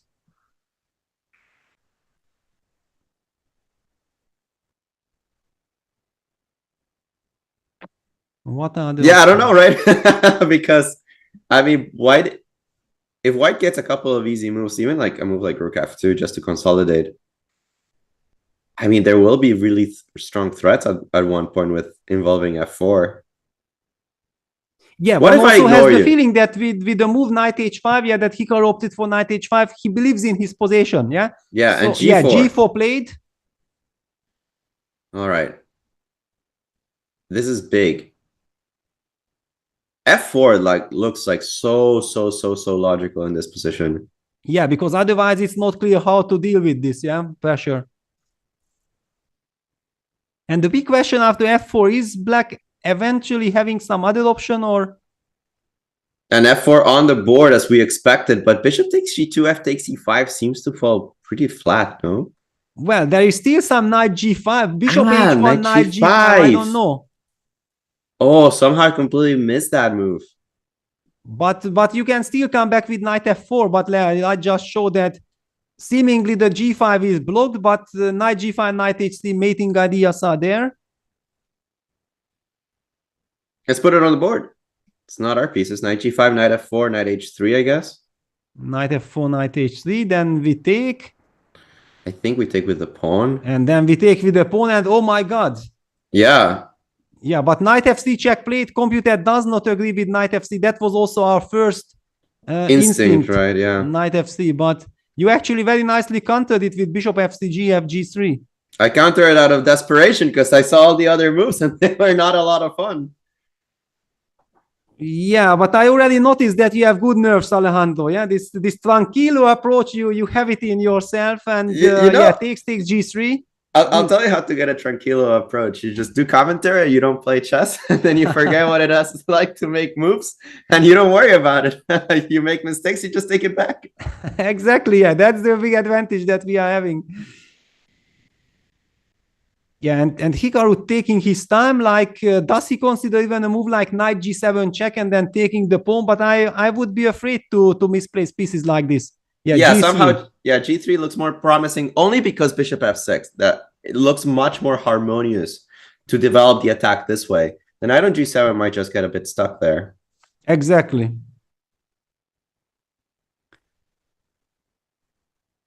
Wow, and yeah, he actually, because first you remember when knight h5 happened, I was shouting out g4, knight f6, it's fantastic, and then when you calm things down with takes g3, I was suddenly not exactly sure that how to continue with black. Yeah, bishop f6 is a big threat. Maybe you just go like rook g6 or something like this. Yeah, rook g6, put the king on d7 and then E7, try to yeah. double, yeah? Well, we can still castle. Yeah, that's true, but I'm not sure if I even want to castle or just put the king on King d7. on d7, right. Yeah, I was thinking like bishop f6 to follow up your ideas. You could maybe consider taking in king e7 and say, so what? Yeah, by the way, rook g6 on the board. Computer did not like it that much. Okay. But I mean, it's so logical, yeah, so tempting. And I think we should also be forgetting about computer because it's a rapid Fischer random chess game. So difficult to play perfect. Yeah, the players are playing with instincts and with human ideas. For example, this one is a complete mess. Yeah, this was a mess, and I don't like trading off my dark square bishop for basically nothing, right? Just giving up to tempi. What a position. I mean, still both sides have this queen in the corner, but putting pressure on the long diagonal.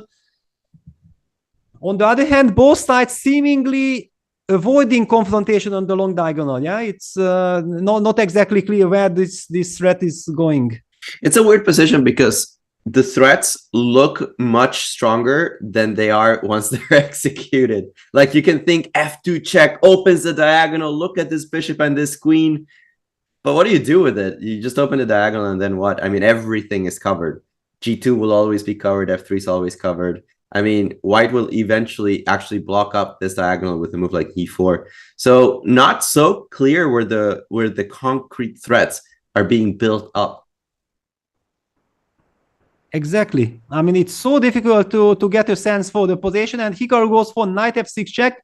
I'm a little bit surprised about this because, I mean, for example, takes king d7 followed by rook bg8. Isn't this some very interesting initiative? And I think he's going straight for it. I think takes king d7, supernatural move. King very, very solidly placed on d7, very difficult to reach.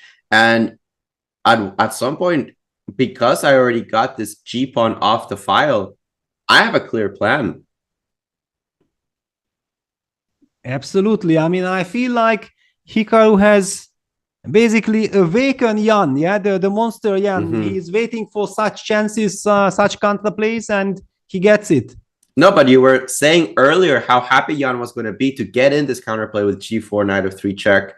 And I had missed that move completely, but once you put it on the board, you were absolutely right. It's going into Jan's hands. It's developing an initiative for him. It's giving him clarity in the position on where his pieces should be aimed. And it's clear that he's aiming everybody to the king side. He's going to be aiming all of his pieces against this g1 king, hoping that a sacrifice will work, putting pressure on Hikaru's position, forcing him to take some defensive and evasive maneuvers. Yeah, and it's very scary now suddenly from the white side because actually black's pieces are so much more mobile. Yeah, surprisingly, right? Like, what? How did this happen? Yeah, I'm even trying to understand how to set up some fortress. Yeah, like can white put the king on f2 and then, for example, just to highlight what I was dreaming of, yeah, rook g1, and for example, knight h6 to be met by hc, and suddenly I'm protecting against all the threats. Yeah, I was actually thinking of this approach and then following it up even with rook b e1, bishop h4, and e4 as like actually an attempt to maybe even improve the position. Yes, of course, black will not misplace his pieces like this, like we just illustrated that what kind of ideas are there. And Hikaru goes for something similar, but not with king f2. He goes rook b1 to e1 and rook b8 to g8 on the board. So basically Hikaru is trying to hint at some e3, e4 break. And let's see what's wrong with it right now. Yeah, because I do have full control over the dark square, so I'm not worried about any queen a7 at any point. Rook g3, there's no way that works. You only have one rook attacking. And all of a sudden I'm liking white's position. Yeah, just 2 moves by Hikaru. Amazing, yeah? He's a magician like that. But after e4, first of all, f takes e4, what do you take back with? With the d-pawn, right? Yeah, my first instinct would be d takes. Yeah, and then taking on f3 is a real threat.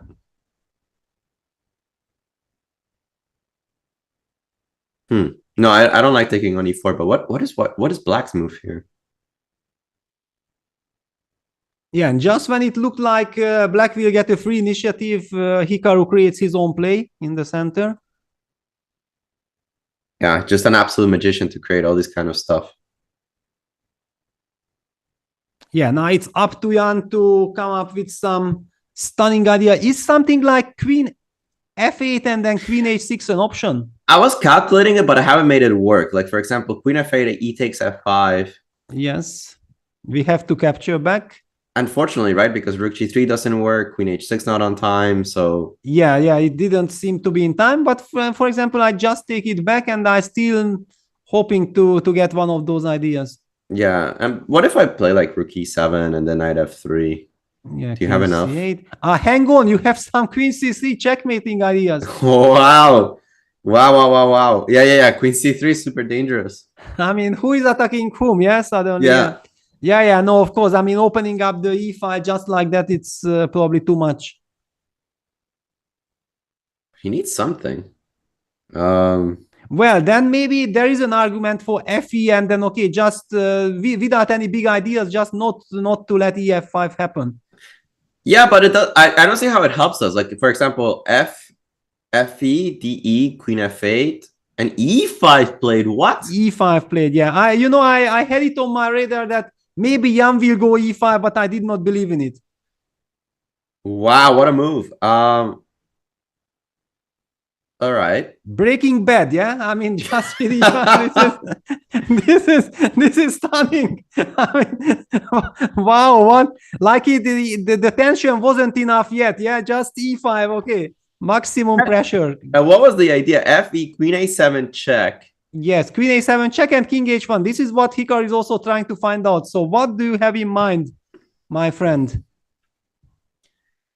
Let's try to figure this one out. If you play a move like F2, I simply and very happily sidestep. Don't know how this helps me. This pawn will fall. Yeah, and as long as we are able to keep the long diagonal under control, it's all fine for white. I mean, yeah. Could it be that it's Jan's style to go now even F5, F4? Well, I was thinking about it because what else do you have in this position? I mean, trying to open up the G file. Somehow, right? Yeah. And a move like knight takes. But you also have Queen A2 maybe targeting this knight. Queen A2, what a move! Threatening E6 also. And then D6, D5 should be played. Yeah, no. Okay, I'm already kidding, losing my mind. But yeah, it's stunning position. It's a time situation about even for both players. Nearly 11 minutes. Yeah. So, okay, basically F4 makes sense, but Queen A2 is also there. Jan is up for a thing here. F2 played? Oh, no, nothing played yet. Sorry. I think nothing played yet. Or did you see the live board? No. I was looking at the board, but it was just analysis. All right, let's try to find a move for Jan here.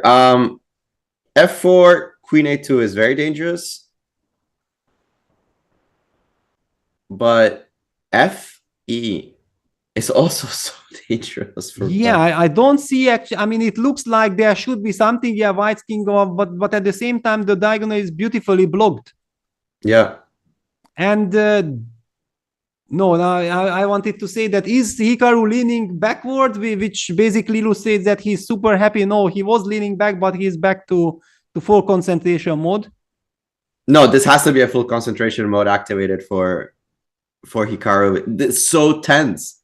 Everything can be a move. Rook takes G3 might work in some position, but Hikaru, he doesn't. He's the type of player that does calculate out these bluffs. He does not believe his opponents. There are some players that decide, okay, this looks dangerous. There's no reason for me to waste time calculating this attack. Let's play something more modest. Let's not go into the complications. Hikaru doesn't play chess like that. He says, complications, show me.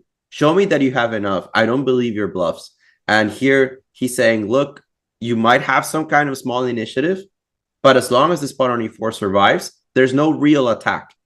And I'm going to beat it back, and the king on D7 will eventually suffer. Yeah, and look at this. Now he's already leaning backwards, signaling that he very much believes in what he has been doing.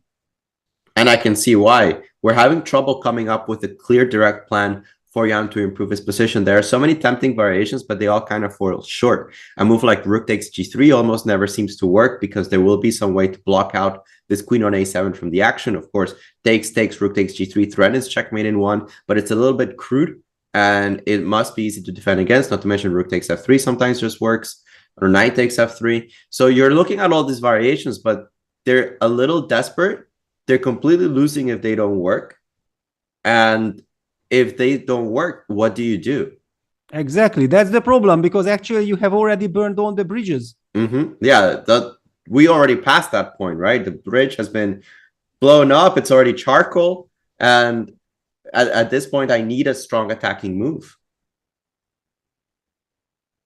Yeah, and basically one could also feel in Jan's body language that he wants to continue the attack, but he doesn't know which move to play. Which move continues the attack, actually? Where is the attack? Yeah, and that's why he's burning the clock here. Let's come up with a move. We need a move for Nepo here.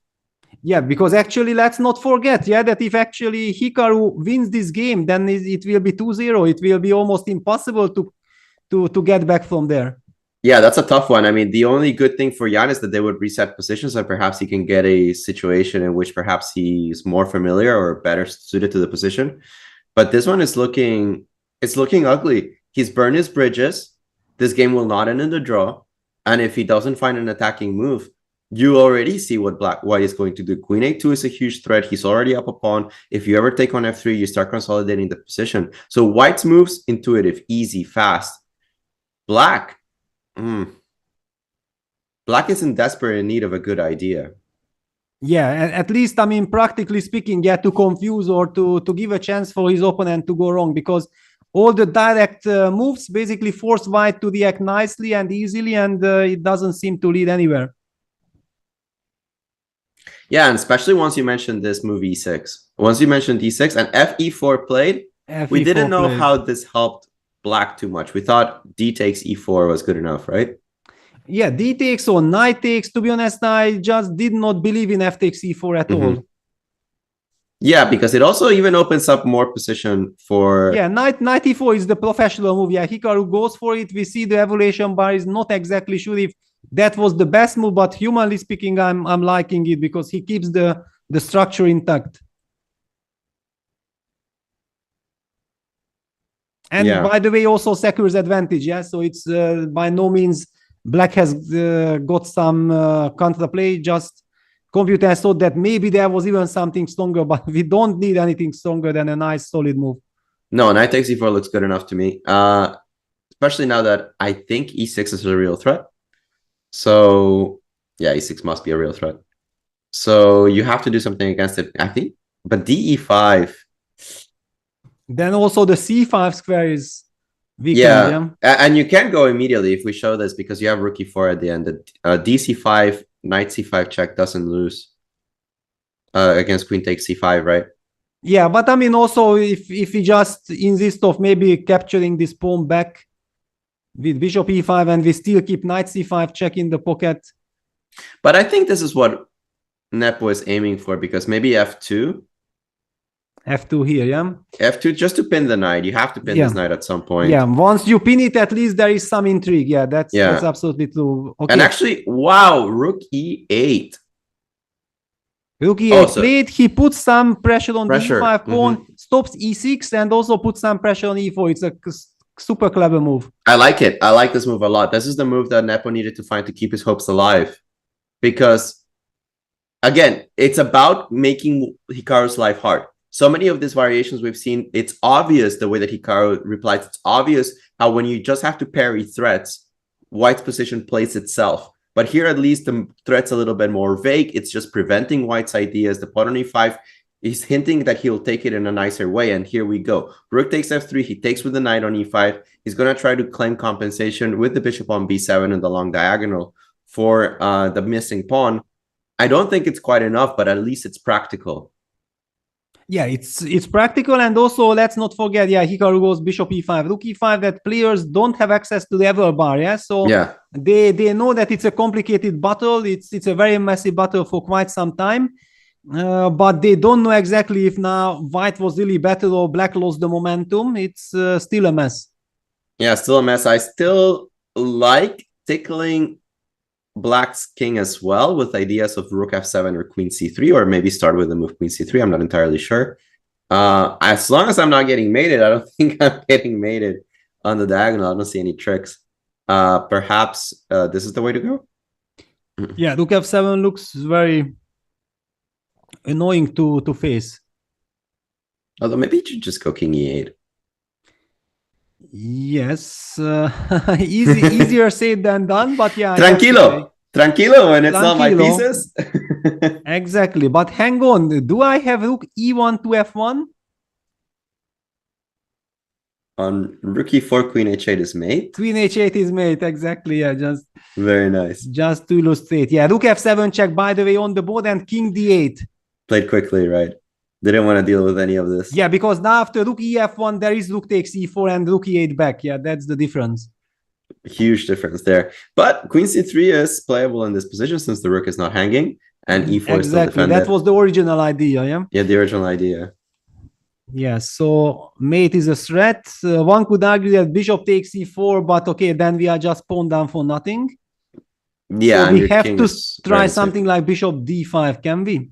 I think we should. Bishop d5, and I guess you throw in that check on f8, but the king's not unhappy returning to d7. Yeah. I mean, if I'm much more worried of this rook on the 7 than anything else. You mean one could argue you can even take the pawn on h7. Yeah, I missed doing commentary with Yasser, huh? Just to keep this this pressure on c7 on. Yeah, it's a pawn after all, and if you don't have a way to reinforce this attack, why not? It also does keep the king on d8 particularly vulnerable. Yeah, actually, this whole queen is the operation, and then also bishop d5 because our queen is tied to the defense forever. Yeah, you would love to play the move queen f2, just start harassing stuff, hinting at rook takes e4 checkmate ideas, but it's too slow. Yeah, it's too slow. So king d8 was the clock situation. 5 minutes for Jan, 7:15 for Hikaru, and no time trouble inside because they already reached something like move 27. Yeah, they should easily make it to move 30 and get their extra 5 minutes. Yeah, interesting that Hikaru is taking, but also absolutely justified. If this is the critical moment and he feels it, he senses it, then with having had like 9 minutes, it's very well invested time. Yeah, especially if you're looking at variations like we are with queen c3 and rook takes h7, it's easy to disjoint the pieces that way that we're doing so, especially throwing this rook all the way to the h7 square and relying on the activity of the rook plus the activity of the queen to tie black's pieces up, because if he messes that up, then it's, you know, and it's on the board, and it's on the board, d5. Yeah. Mm-hmm. All eyes on Hikaru. Will he capture on h7? Will he capture on h7? That's the big one. Yeah, because I'm struggling to find the defense for black after rook h7. I mean, okay, I know that Jan is super smart and very creative, but I'm not seeing it.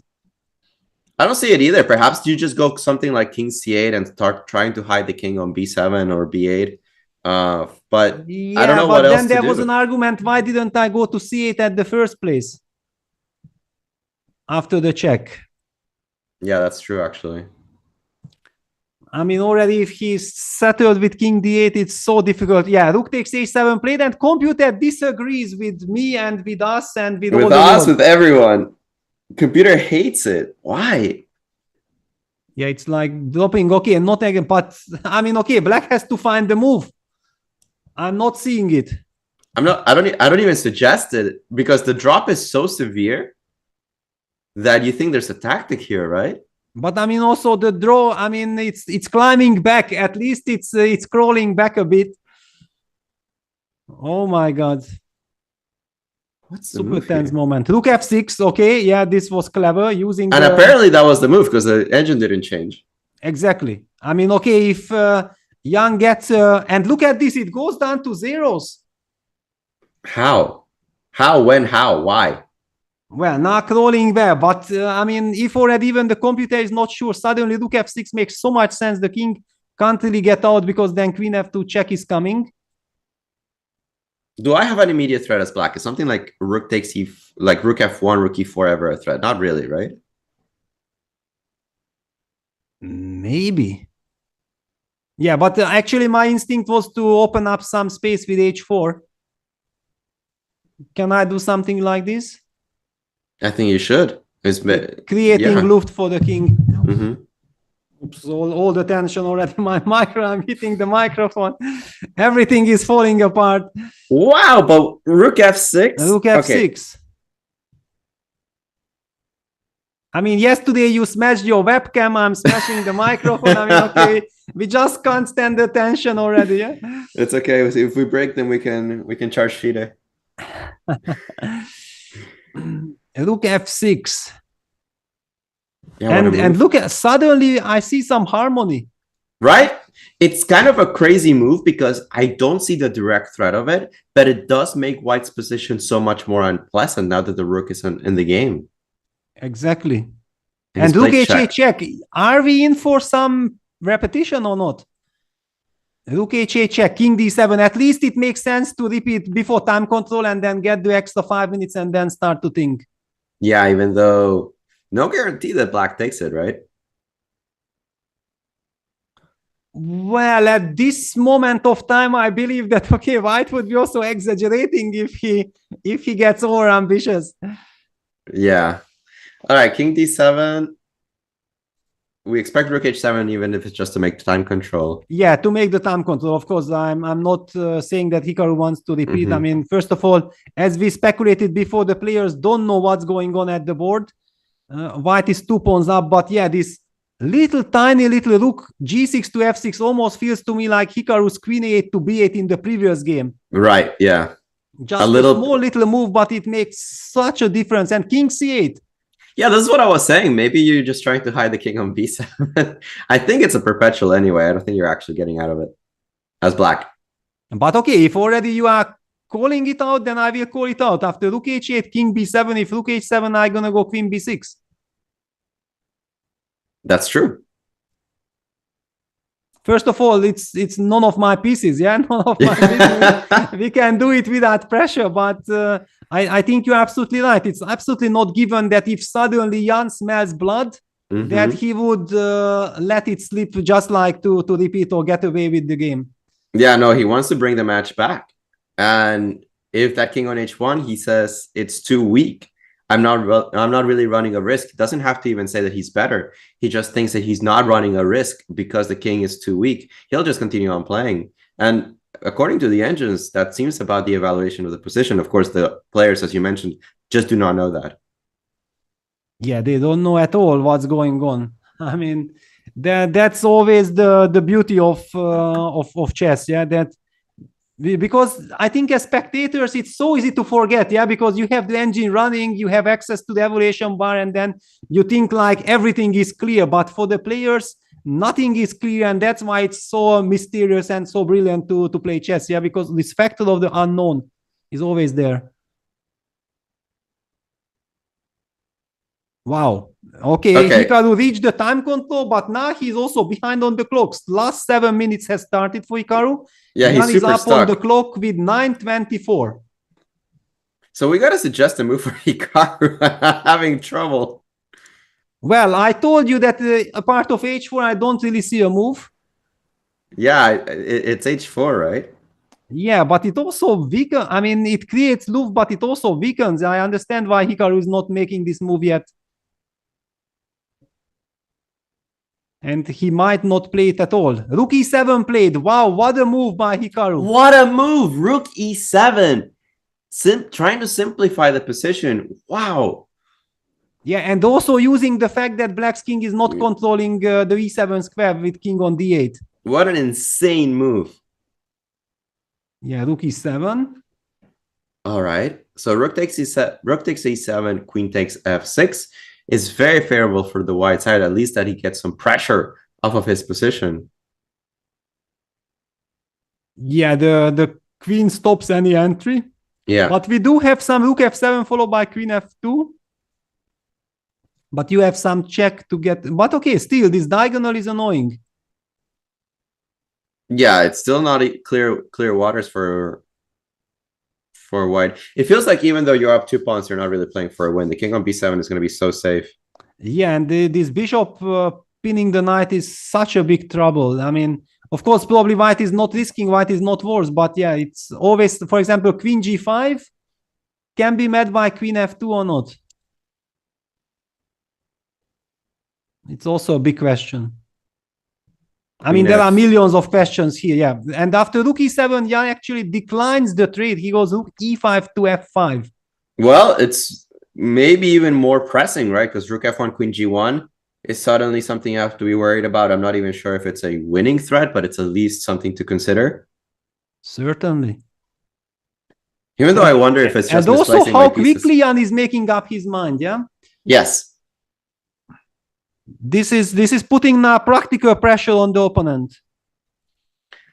I love rook ef5.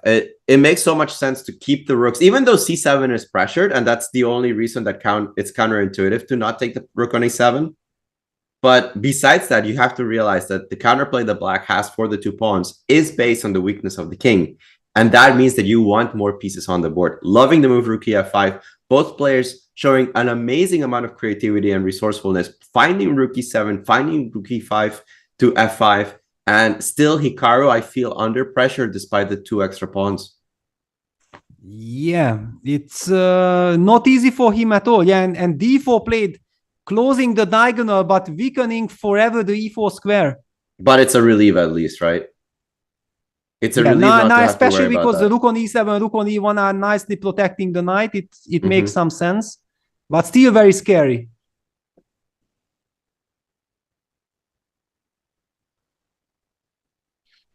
Okay, we need to find a move for black here. Exactly. Okay, rook f1 doesn't help us. Hang on, what happens if now we start to kick that rook with king d8? Is that a move? King d8. All right, let's say I move it somewhere. Rook h7, I guess. Actually, maybe not h7. Because h7, rook f1. I was not even sure that. I wasn't sure about this. Actually just sidestep and then claim some knight jump? For example, okay, king g1, yeah, and king takes e7, knight takes f6 check, king f6, and then queen e3 with who knows what kind of entry squares. It is like the ultimate chess 960 punish of a queen stuck in the corner, right? Yeah, definitely. At least it's there. And Hikaru, after going d4, Jan goes rook f5 to fc, and computer doesn't like it. Believes like Hikaru is taking over again. Yeah, but why? Wow, I mean, simply for this fact that this rook on e7 is so nicely placed. Yeah, I wonder if Jan was prematurely avoiding the repetition. Yeah, maybe he should have practically just stick with king d8, king d7. Well, it was only rook f3 that was the problem, right? So perhaps from a theoretical point of view, but I can also understand that he saw white's weakness on the king, and he thought, why should I settle for a draw? Let's make this a 3-result game. This one seems like a good chance to press. And a 3-result game is exactly what it means. It's no guarantee that you'll win. It's simply a complicated position. The engine's not liking what he's doing in the last couple of moves, but fully understandable that he wanted to go for these complications. Yeah, after all, the position is very complicated. Rook f2, I mean, the knight is already unstable after d4, but at the same time, black's queen is locked out. Yeah, for the time being, at least. All right, I have to solve this queen issue. Queen. I mean, also you can, but rook e2, then we can take on d4. That would be lovely. Yeah, you don't want to do that. Yeah, that would be premature.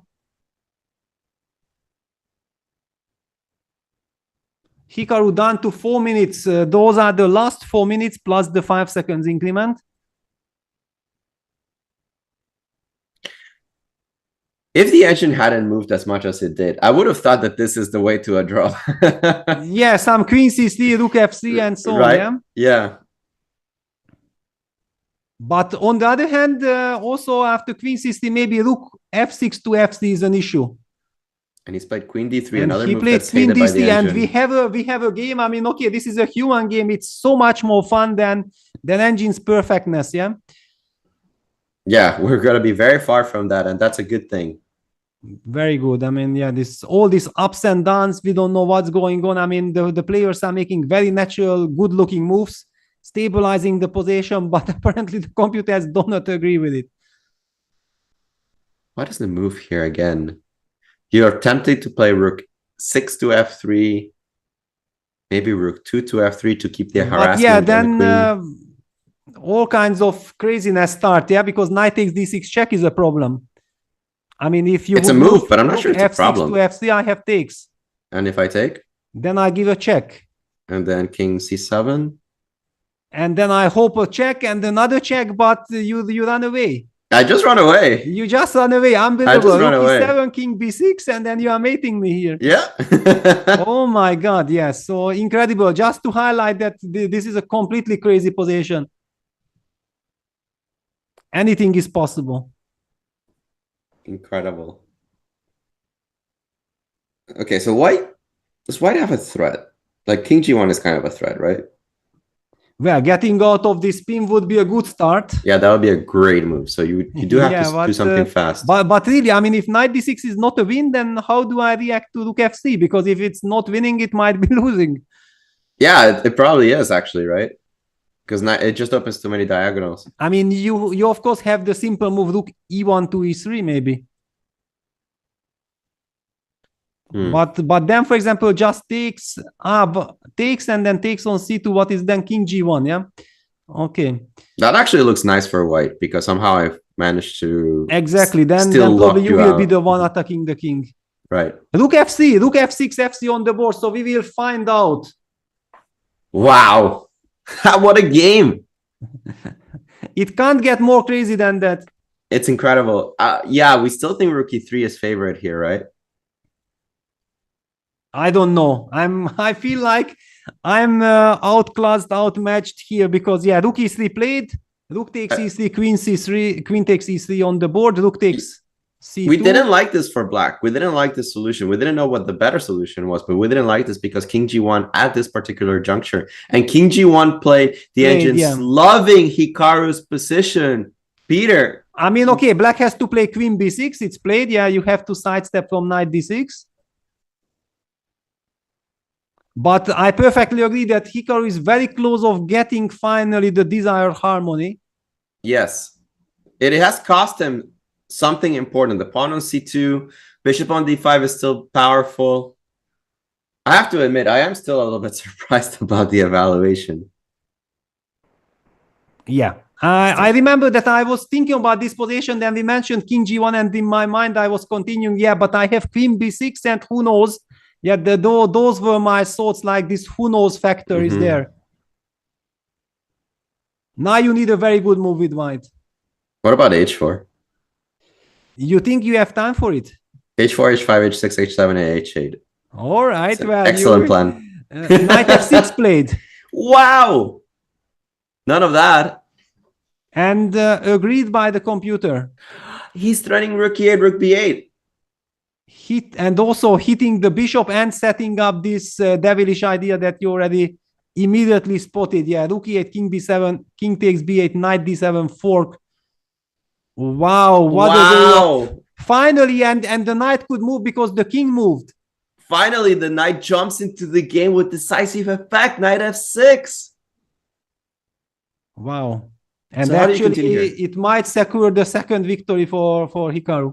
Well, let's take a look. I thought maybe queen c6 keeps the game. Yeah, queen c6 should be tried probably. Right? But I mean, the thing is, wait, hold on. You can just take and queen e6, right? The endgame must be losing. Exactly. I mean, also queen e4. I mean, it's for example, even better. Like this. Yeah. Even better. I like this one even more. Yeah. And then your h4 is coming. Yeah. Yes, but a little bit easier now. Yeah, knight f6. Wow, the knight moves. What a move. And you can see Hikaru leaning back. He's confident. He's calculating it out. Knight f6. What a blow. Yeah, It's easy to and miss one this can see move. that Jan, with all his power, with all his energy, trying to find some counter blow. But I mean, rook e8, rook b8 check. So yeah, and okay, queen c6 is hopeless.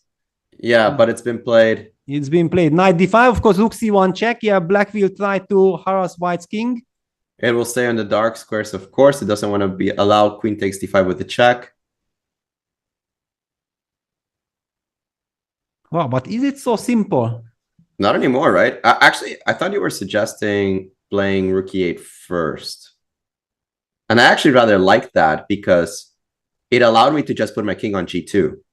But to be honest, it was just random. I mean, I had no intent. King g1 on the board, rook c1 check will be played. King f2, rook c2 will be blitzed out. Yeah, no choice here. And that's it, draw. What? He's taking a draw because he didn't see a way I mean, to basically, continue. rook c1 in online chess is, yeah, that's Wow, and a draw. Oh my God, what an escape by Jan.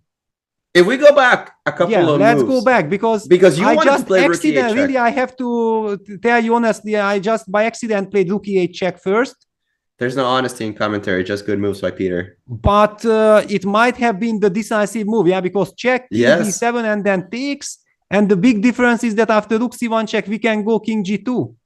And that's it, because queen takes, you trade queens. Queen e4, okay, it's maybe not that trivial because after rook c2, you have to get awkward with king h3, but it should be a win.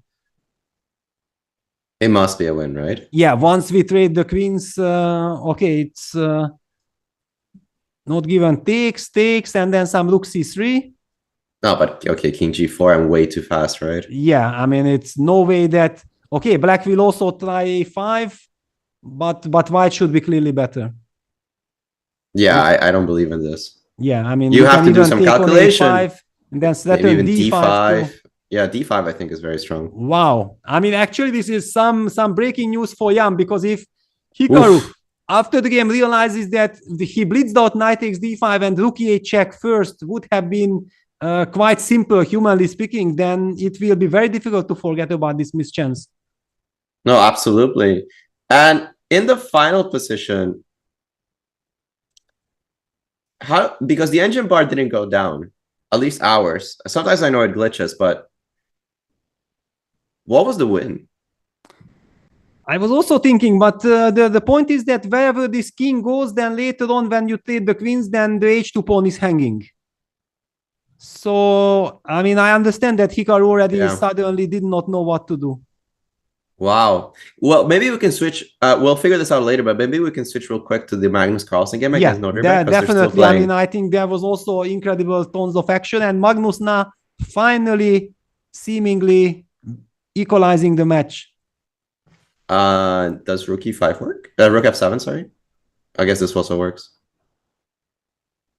Yeah, well, I mean, this pawn on b7 gives us so many options, yeah? Yeah, everything must be winning, right? Yeah. Okay, Magnus basically just wants to enter with the rook. Yeah, this is over. I mean, rook c8's a threat. Everything's a threat. To be honest, I was sometimes trying to keep an eye on this game, but it was so complex and so complicated, I just could not even evaluate, and all the attention was on the Hikaru Young game.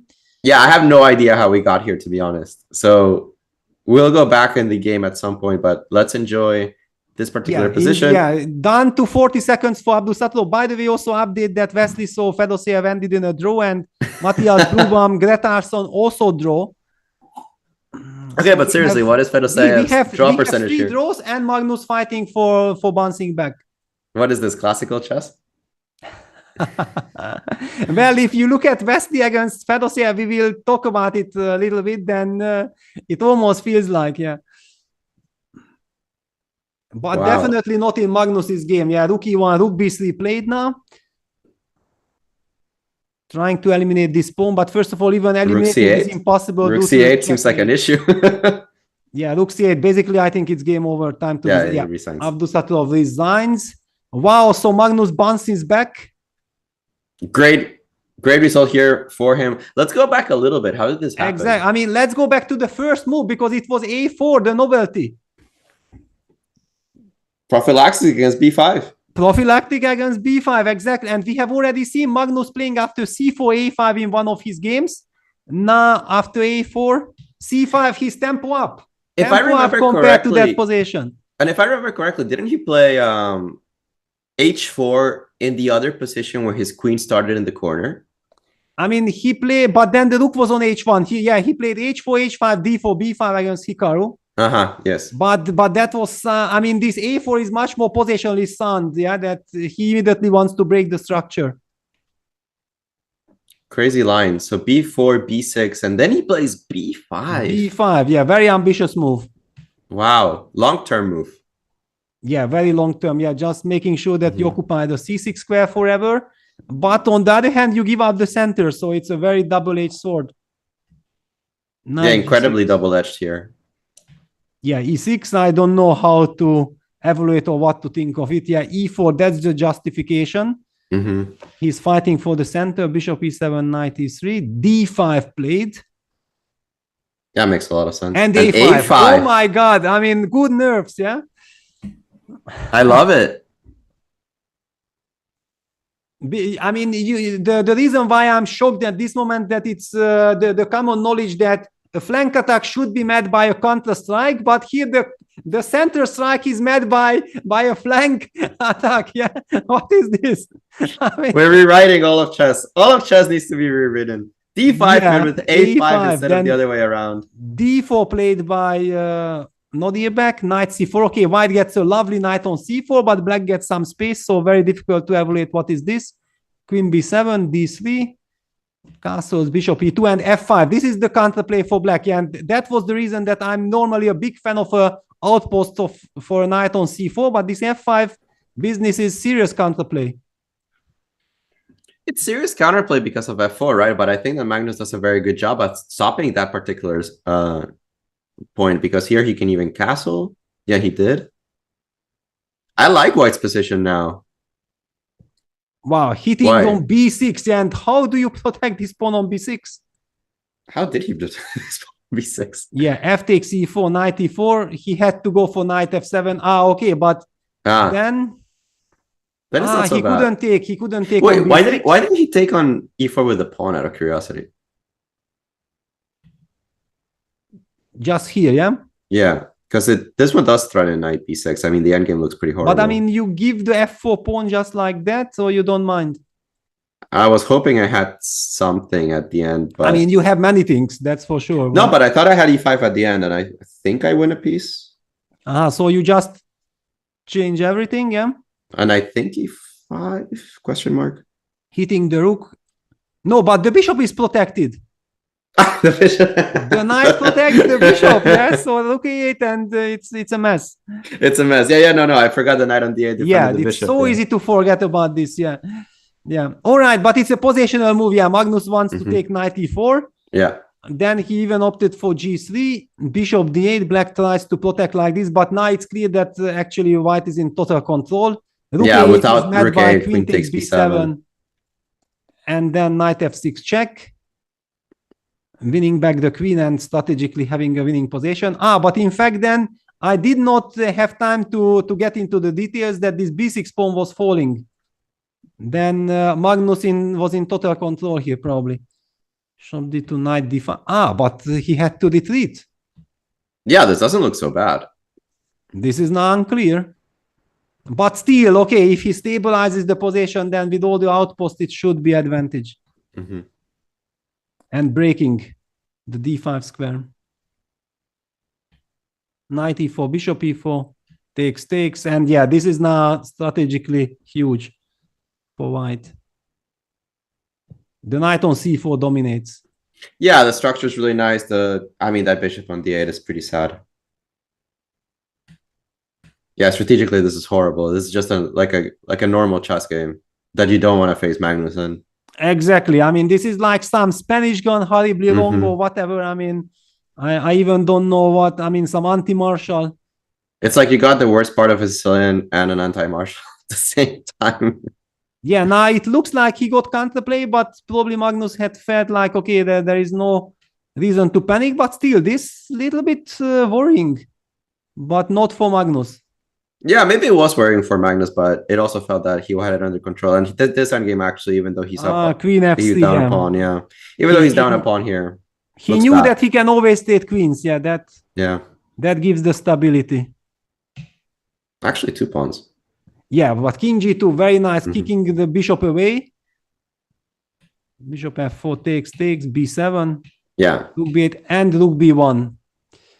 Yeah, this feels hopeless. Yeah, this is just too much. I mean, the black is 2 pawns up, but it's a hopeless position. Funny how that works, but yeah, this is too much. The pawn is too powerful. C5 hangs, and then you start collecting the entire chess set. And I think this is where we get there. This is what we have witnessed, and check. Wow. I mean, I really have to say that despite we keep on thinking that Magnus missed this, Magnus missed that, blunder here and there, his otherwise strategic quality, how he plays, is extremely high. No, he's just such a monster, even when he's blundering. And when he plays those games where there are no blunders, it looks so clean. It looks, again, like strategically, he started dominating early with the light squares, taking this risk with an early A5, and it all pays off. Exactly. I mean, wonderful play by Magnus, bouncing back after that terrible blunder in the previous game. So we have the results. Hikaru Nakamura is leading against Jan Nepomniachtchi in the final with 1.5 half, but it was a great escape by Jan, and he can get a lot of confidence out of this game. Excited to see the follow-up. Magnus Carlsen bounces back against Nodirbek Abdusattorov. It's a tie, 1-1 after 2 games. Wesley Su against Vladimir Fedoseev. So far, they haven't managed to find a breakthrough against each other. 2 quite uneventful draws. And Bluebaum, Gretarsson, second game finished in a draw, and it's a 1-point lead for Matthias Bluebaum, leading 1.5 half against Jovarstein. Gretarsson, a lot of action ahead. Before we go to the break, Alejandro, do you have any thoughts? I'm loving the matches. It's what I expected coming in from today. The fights between Hikaru and Nepo. I do have to say that one of my worries coming into the round was that Hikaru was handling openings much better than Nepo was. And these games don't lead me to indicate otherwise. That I feel that Hikaru has a deeper understanding of where his pieces will go later on in the game. And Nepo, with this kind of copycat approach that he had in this time, it was okay for some time, but eventually he landed in trouble anyway. Yeah, he needs to get the flow going in a different direction. Yeah, because the first 2 games looked shaky, but there were also some highlights, especially in the second game when he created all this confusion, and then even a player like Hikaru wasn't sure how to navigate to safety, and finally cracked and allowed the repetition of moves. Maybe exactly this kind of psychological shift was needed for Jan to calm down. After all, it's the title on the line, the Fischer Random World Championship title on the line. None of the players yet had ever won a official FIDE World Championship title, I believe. So a lot at stake on both players. I can imagine the tension. Yeah, absolutely. I think that the only world championship title they have amongst them must be like a World Youth or something. Actually, did Nepo ever win World Youth? I think so. I think so. Because I'm pretty sure. But I mean, okay, those youth titles don't mean that much. Yeah, it's a different caliber. No, of course. I was just wondering. Yeah. He won in 2002. We're being told. I was actually there, but I was playing the category above him. Yeah, and I think that there were some pictures. Yeah, that Magnus was there, Andre Kim was there, David Havel was there, Vashila. I mean, it was one of the strongest ever World Youth Championship, I think, under 12. Under 12, yes. I was playing the under 14, which was very weak in comparison. Usually that's how it goes. Yeah, that. Yeah.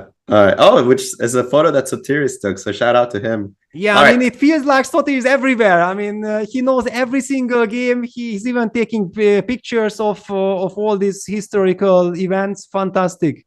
Yeah, he knows where to point the camera. Yeah, well, anyway, we're gonna have a break now because new position is gonna be drawn out soon, and we need to catch our breaths. And okay, yeah, it's stunning action. I can't wait for the follow-up, and I feel like we are just heating up for the great last 2 games. I agree. I'm gonna get a second cup of coffee, a little bit of water, and I'll be back in like 10 minutes. Yeah, see you guys. Hello everyone, I'm Grandmaster Pragyananda. Do you want to use my games to improve your chess? Now you can do. We have handpicked 50 puzzles from my games played in Champions Chess Tour this season. I went Bishop c5, d4 and Queen e4. Yeah, another crucial win for the qualifications to top 8. You can download it for free just by going to chess24.com/puzzle pack. Enjoy solving. It's time to take control of your journey towards chess mastery. Magnus Carlsen introduces Chessable, the definitive solution for studying chess. Move Trainer uses the science of spaced repetition to identify your strengths and eliminate your weaknesses. There's no need to set up a board, remember which page you're on, or keep track of all the moves you miss. Move Trainer empowers you to go from the opening to the end game with confidence. It's a seamless, effective, and fun way to study chess. Choose from one of the largest online chess libraries in the world, with hundreds of titles ranging from classic books through to our exclusive Chessable courses, including over 100 free courses. Get expert insights from International Master John Bartholomew, Grandmaster Sam Shankland, International Master Christoph Sulecki, Grandmaster Simon Williams, World Champion Magnus Carlsen, and hundreds of other instructors. Get started now and join our growing community of over 100,000 chess enthusiasts at chessable.com. Chessable, take control of your journey towards chess mastery.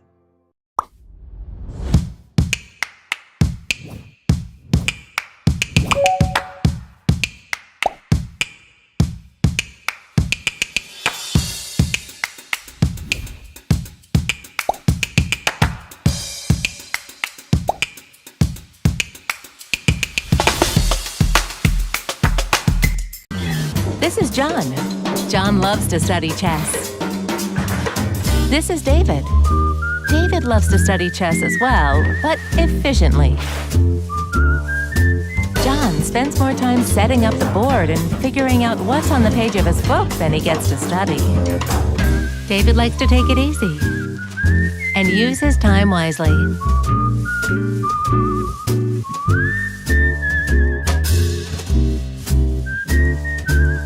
David has finished his exercise for today. John should try the same.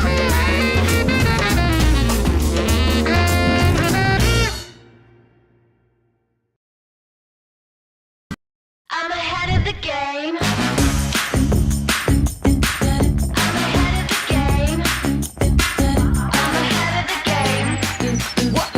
Well, the phone is always ringing. I'm caught up on the line. Got a string around my finger. Remember who am I? I'm a boss and I'm honestly off my rocker, but follow me. I'm ahead of the game. I'm ahead of the game. I'm only ever slinging. I'm working overtime. Got a song and I'm the singer, the melody, the vibe. I'm a prodigy. Logically, I'm impossibly wanted. And they'll remember my name. They'll remember my name. Ooh,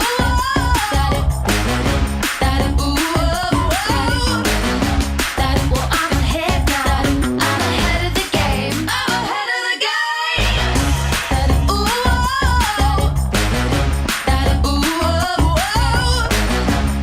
Well, I'm ahead now. I'm ahead of the game. I'm ahead of the game. Well, I'm ahead now. Well, I'm ahead now. I'm ahead of the game. I'm ahead of the game.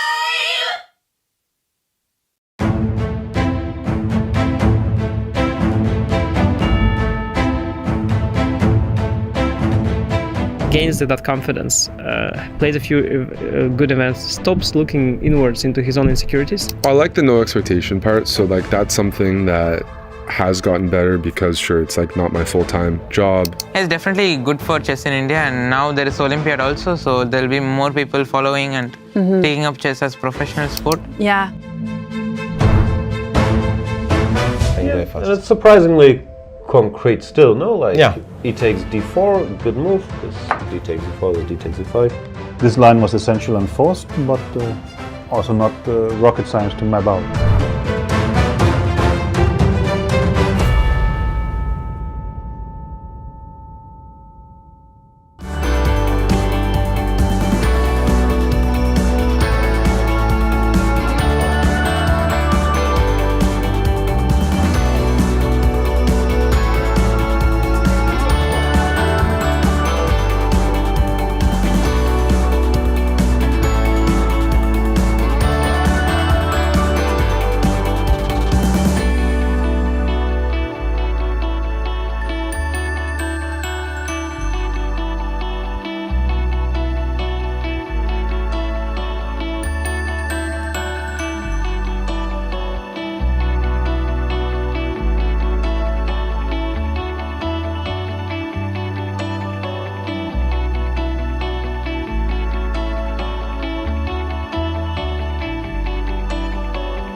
Now anyone can learn and improve their chess skills with the world champion, Magnus Carlsen.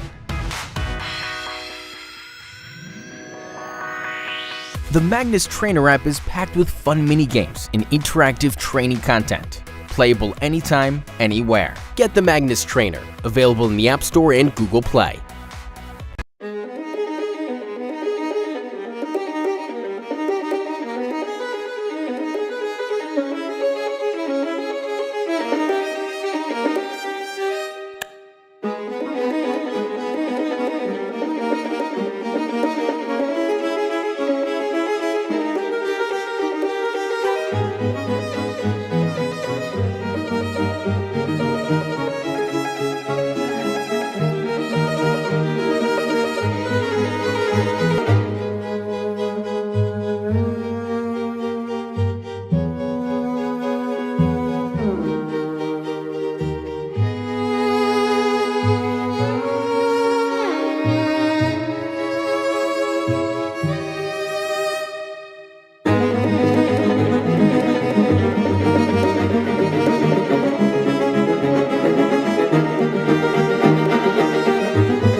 He played the Berlin,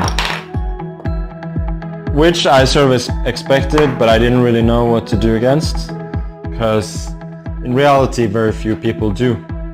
When we are playing an even game against someone of similar strength to us, usually we need to give something in order to obtain the initiative. Just how shrewd and cunning Alireza can be, even with very little time. I want to show you a game just to prove that I play these lines that I played against former world #2 and a bit of a superstar, Gatakamsky.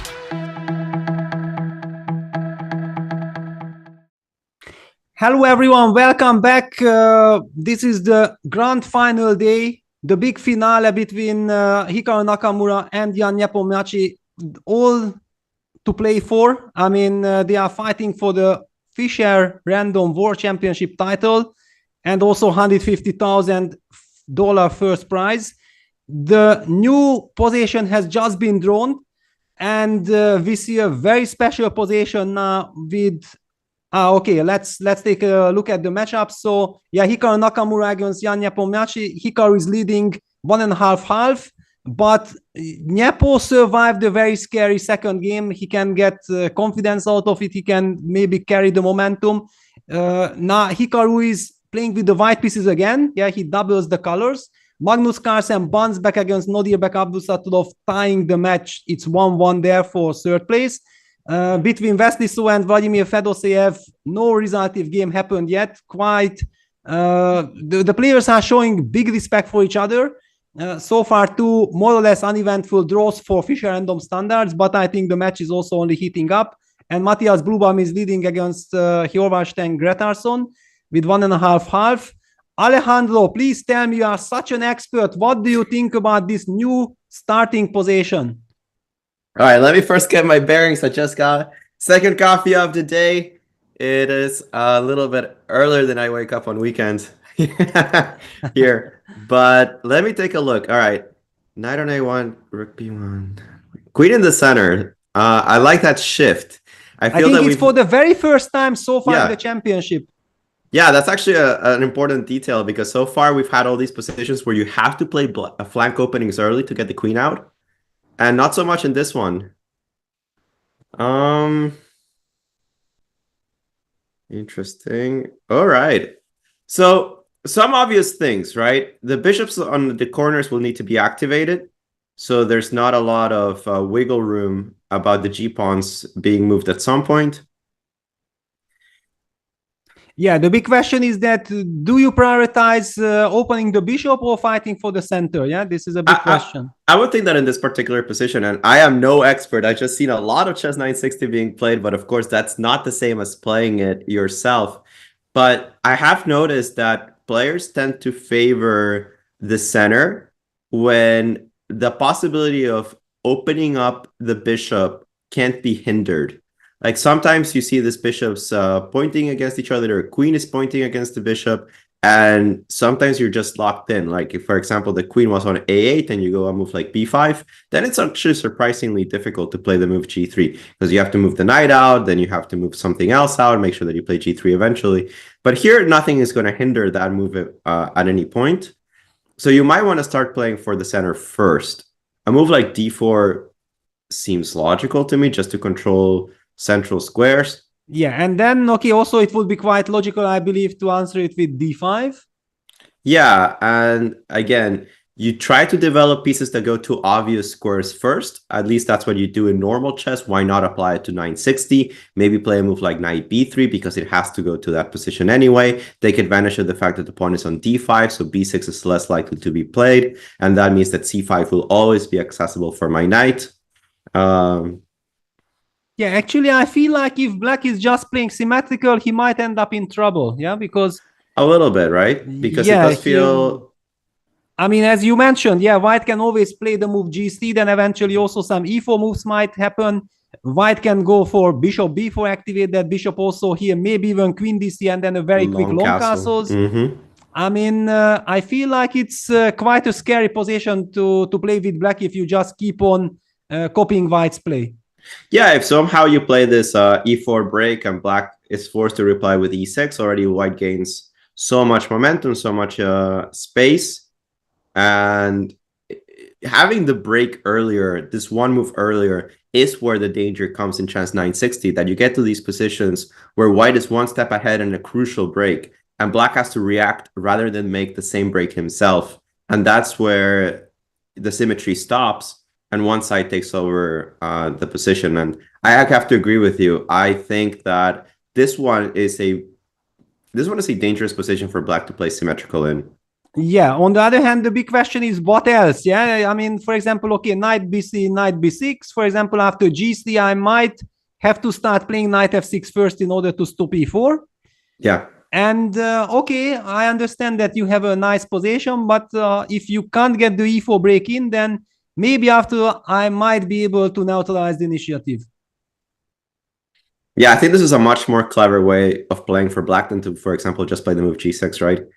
And I have to keep remembering in these positions that it is possible to castle short. I am so tempted many times to castle on the queen side because it's so much easier to do.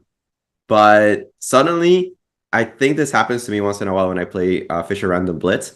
I'm like very interested in an attack against the king on c8. I start putting my knight on c5. I start preparing breaks like b3, c4. And then my opponent castles kingside. And I'm like, wait a second, where did my attack go? And this one could be one of those places. It's very tricky.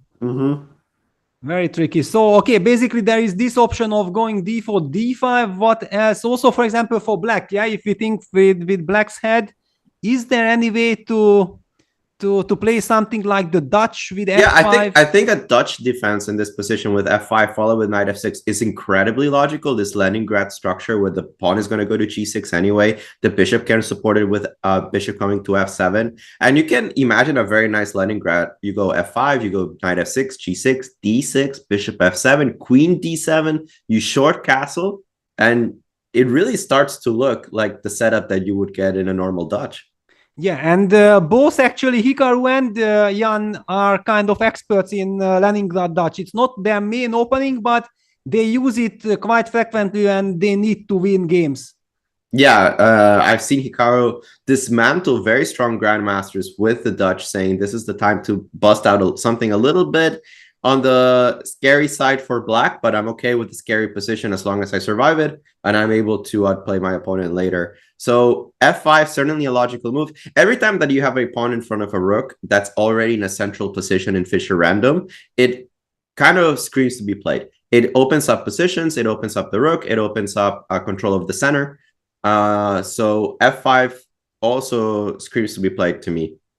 Yeah, it's interesting. Yeah, so basically, okay, d4, f5, d4, d5, and then we also back to the other question that does anything like e4 make sense? I think it does. I think e4 does make sense, especially if you see the move f5 coming. The question is the rook actually kind of solid on f5? Yeah, it's always this e4, f5 or e4, d5s are very big questions. Yeah, that if it works for black, there was one game. It was Jan against Wesley. Jan Yashi against Wesley. So when suddenly e4, d5 was very effective for black, but white's knight was on h1 and black had the rook on d8, and then after ed5, rook d5, black was ready to castle long immediately, getting the initiative. And then later in the game between Magnus Carlsen and Fedoseev, it was exactly that the knight was on g1 and d5 was met by g3. Then queen took on e4 and knight was coming to f3, and that rook on d8 could never be moved because of knight e5. So it was just very interesting, you know, the tiny little difference between the knight being on g1 on the h1 having such a big impact. It's a huge impact because it changes the character of the position. In this one in particular, I think d5 is okay. Like if we continue down the lines, just thinking, how can this continue? No, d5 actually the break, because taking in the center with the queen is surprisingly okay. I mean, you take on d5, I take with the queen, you don't have g3. Even a move like knight f3 doesn't immediately threaten anything. And also you are threatening to castle long. I'm kind of threatening to castle long to finish my development, bring the rook into the center, follow it up with a move like e5 and just play classical central chess. Yeah, and we see the handshake by the players. Players are approaching the boards. Very big tension on all the players. Yeah, because I mean, there is just no safety in Fischer random, and then in the first couple of moves, you already have to make so difficult decisions. Very, very tough spot. And actually, thanks to Niels, Niels got this from the organizers, this info that the players actually can only consult their seconds in the first 15 minutes. So now they had the chance because it was a new position, but in the second break, they already don't have that luxury. Yeah, that's a very different. And I like how the theoretical battles develop, right? It feels that they learn from this kind of interesting new ideas at the beginning. A4 by Magnus against Abdusatorov. You probably feel that A4 can't be the correct move, or at least the theoretically correct move, but it fights immediately against black's most obvious move, right? Yeah, and look at this, because there was a ceremonial first move e4 in Carlsen's game. I was not sure if e4 will be played, and then suddenly it appeared in the Hikaru Nakamura Jan Nepomniachtchi game, e4, d5, g3 on the board. So we did kind of think about this. I wasn't so sure that I like this for the white side, but let's take a look. You could take on e4. It kind of prompts you to take back, right? Yeah, bishop takes and then knight f6. Knight f6, yes.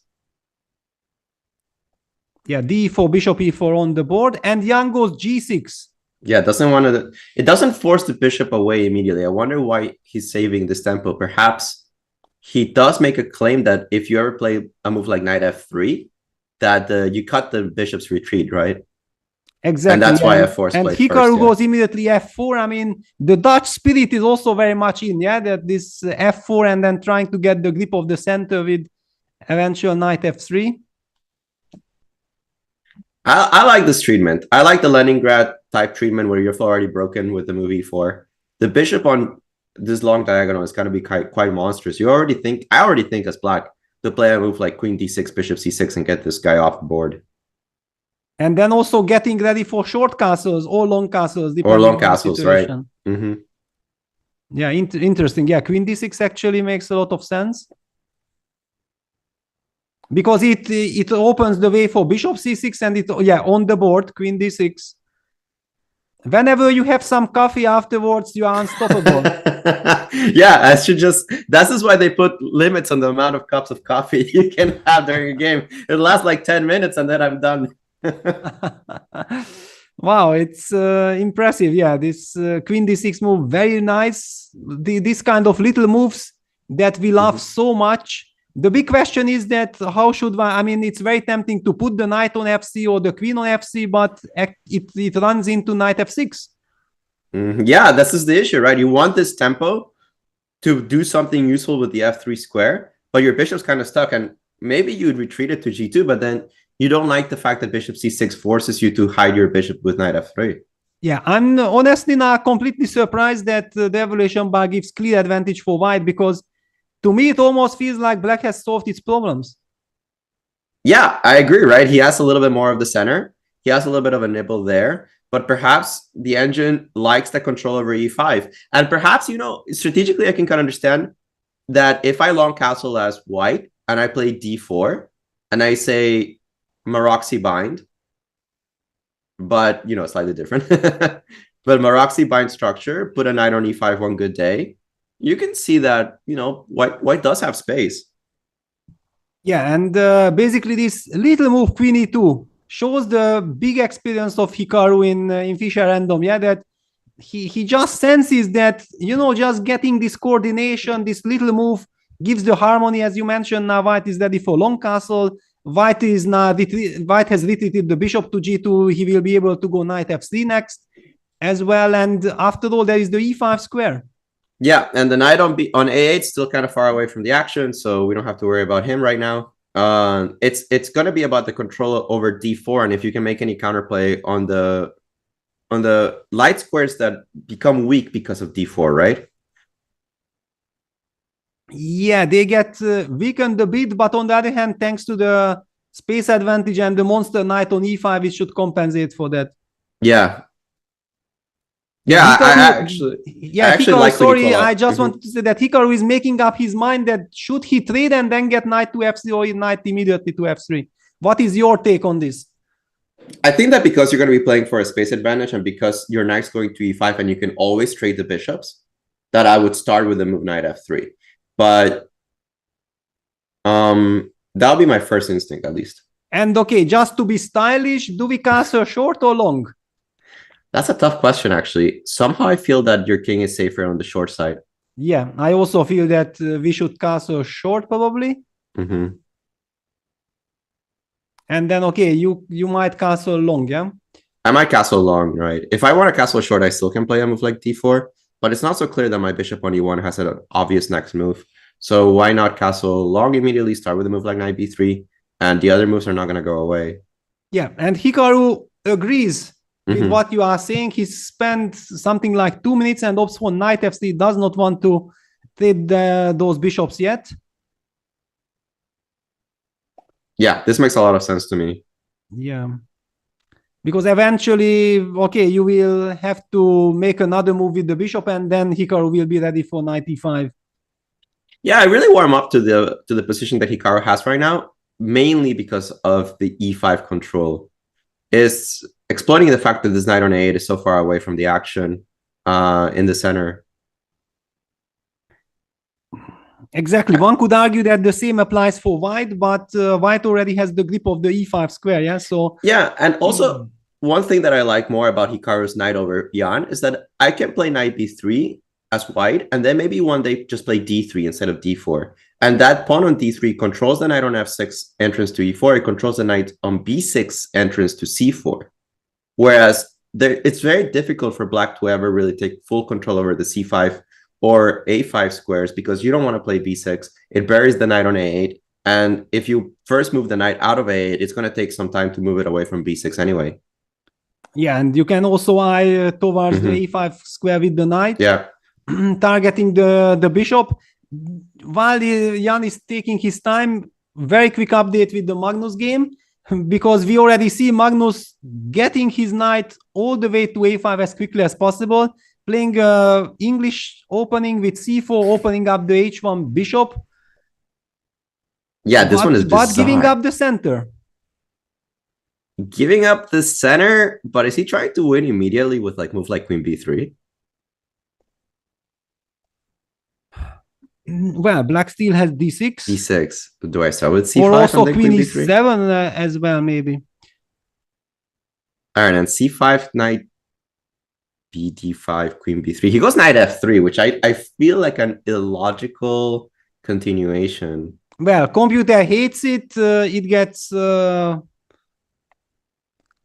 complicated. I mean, it's not exactly clear. Where is this knight really going to? Yeah, you can still play d6 or queen e7. Like, I don't mind the move knight f3, but then I don't know why I play knight a5 first. Yeah. The mix of these two moves, yeah, it's a bit strange. It's a bit strange. It felt that perhaps he thought he had something immediate and he just didn't. Yeah, but okay. I mean, we will keep an eye also on this match, but clearly a big match is the final. Title on the line between Hikaru and Jan. It's kind of not that obvious to say this, yeah, because Magnus is playing. It's always super exciting and very interesting to see. But title on the line in the other match, and what did we see here? So bishop g2, bishop c6, knight f3, knight b6, knight b3, short castle did happen. And then Hikaru playing very flexible. Bishop f2 is not showing yet his cards that does he want to castle long, or maybe he's hinting at short castles. No, and I like this move very much. Bishop f2. And if he, yeah, it just starts to look like a really nice chess position. Yeah, knight b6 to d7 played by Jan, trying to fight for the e5 square.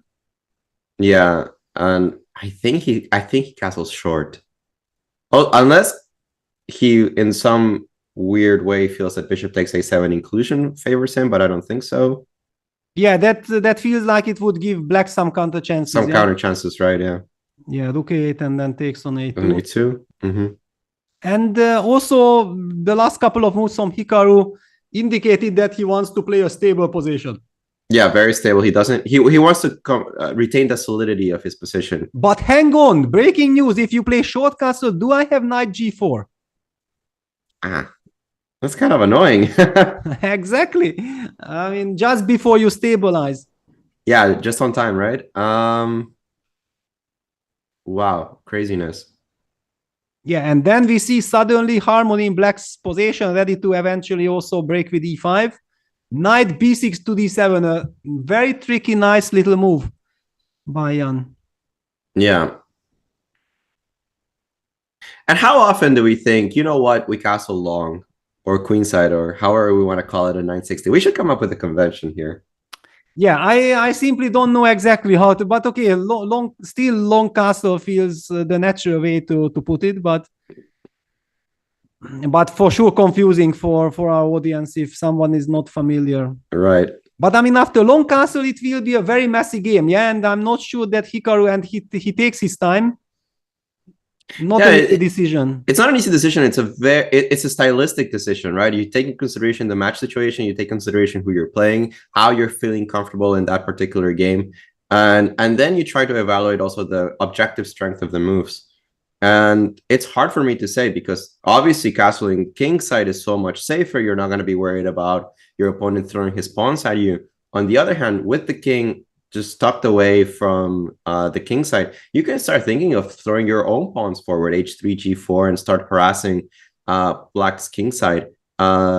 Since white has more space, the more space you grab on the king side, the more uncomfortable black's pieces will become. So a tough decision here for Hikaru, a completely stylistic choice between, a knight bd4 play. And he goes knight d4. Actually, it was the move I wanted to mention at this very moment, that knight bd4 is kind of interesting to try to hit that bishop. But I'm also not sure at the same that, for example, after bishop d5, how do I follow it up? See, if Yasser was next to me, he would say knight b5, you attack the pawn on a7. All right, but I'm not sure. Knight b5, queen a6. I'm pinned on the... And bishop d5 played and c4 played. c4. I all right, so we have our answer. This is double-edged.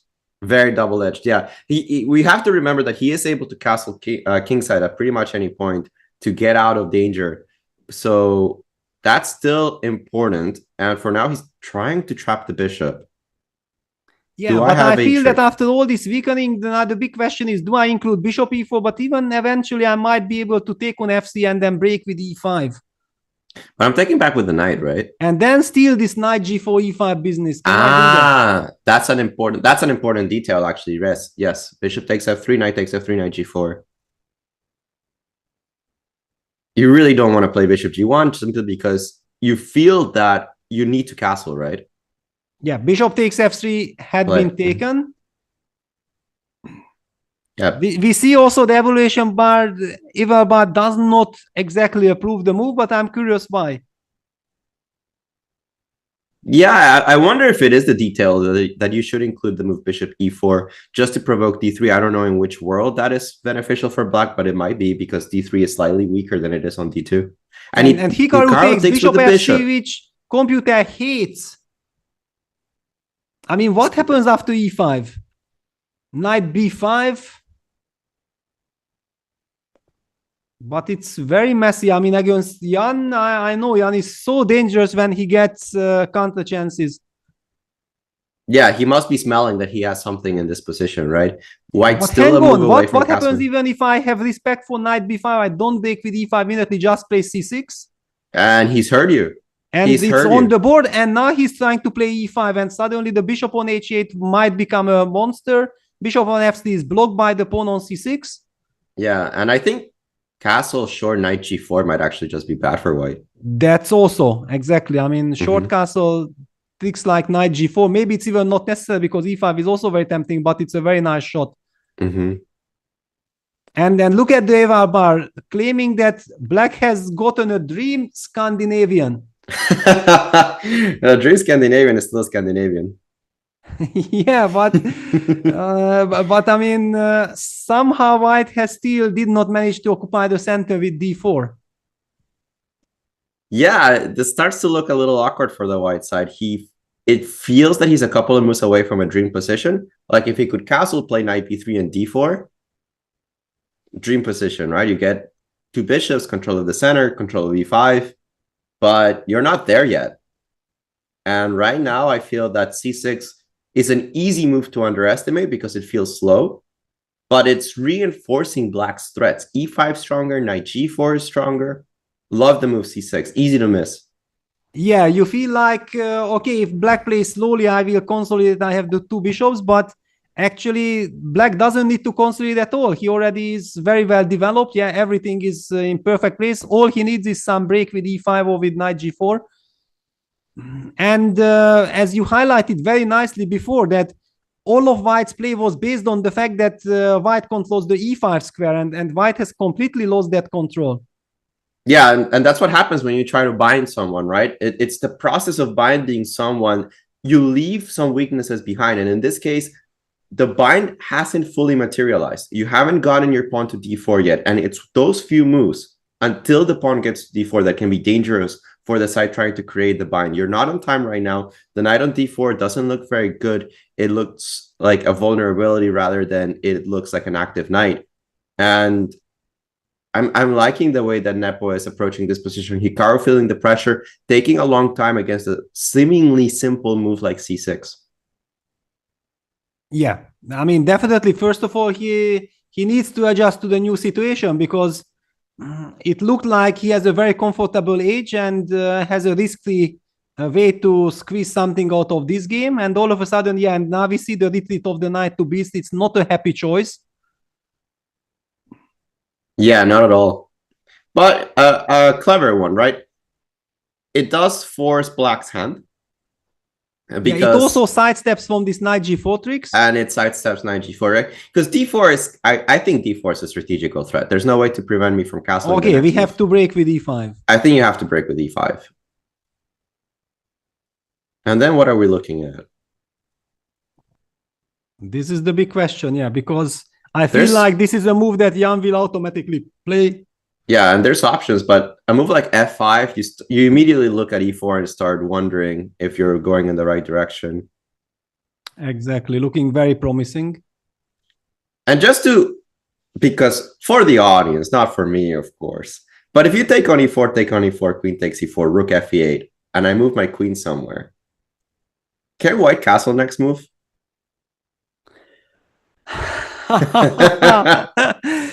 Okay, you can castle long, that's for sure. Yeah, but, yes. Yeah, this is all so confusing. I think you can't close you can't close the file. I would say no. I think the answer is no, right? That yes. If you play queen f3 and you play some random move with black, and if you try to castle... And you know what? I even recall that there was a game between Magnus Carlsen and Fedoseev when Magnus sacrificed the pawn and then against the king on c8 played the move like rook fe1 and black could never castle, could never escape. Mm-hmm. And I think that was the key factor. e5 on the board. Right.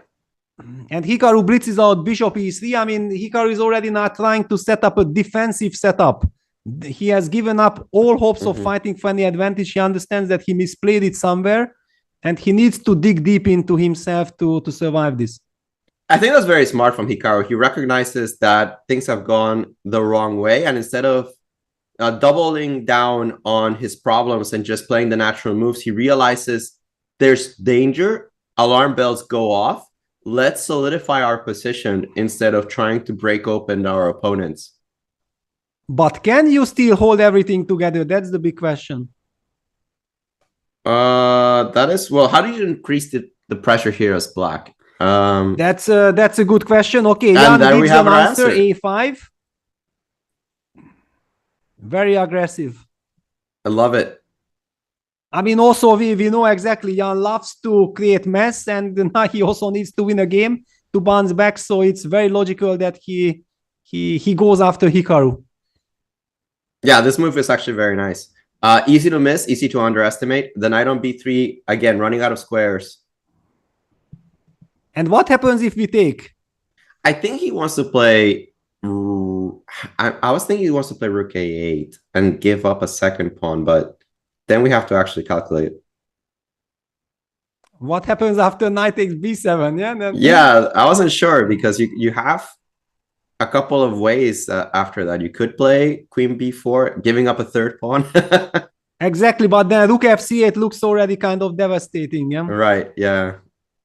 I mean, something like this just to highlight how dangerous this is to keep on collecting all the pawns, and white's king has not castled yet. Yeah, one crucial tempo away, right? But you can't castle out of check, as we learned in this tournament. So after bishop g2, rook takes c4, you're probably just lost. Yeah, I think that, okay, we all knew that you can't castle from check, but that specific position, yeah, I mean, that also shows Wesley was the reigning Fischer random champion. He has tons of experience from St. Louis, yeah? Yeah. And still, he had never encountered that position. It just shows also how special Fischer random is. Yeah, it's fascinating, right? Because even with all the experience that Wesley has, it's not just that he won one tournament and became world champion. It's experience. He had been playing chess 960s in St. Louis for quite a while. He had played 960 in other places as well. And he still wasn't completely sure on how to do so. It just shows you how specific the positions that you show in Fischer random are, that don't equate directly to chess. That there's a lot of pattern recognition that you don't recognize in 960 because it just never happens. It's not because it's impossible, it's because it never happens naturally. Yeah.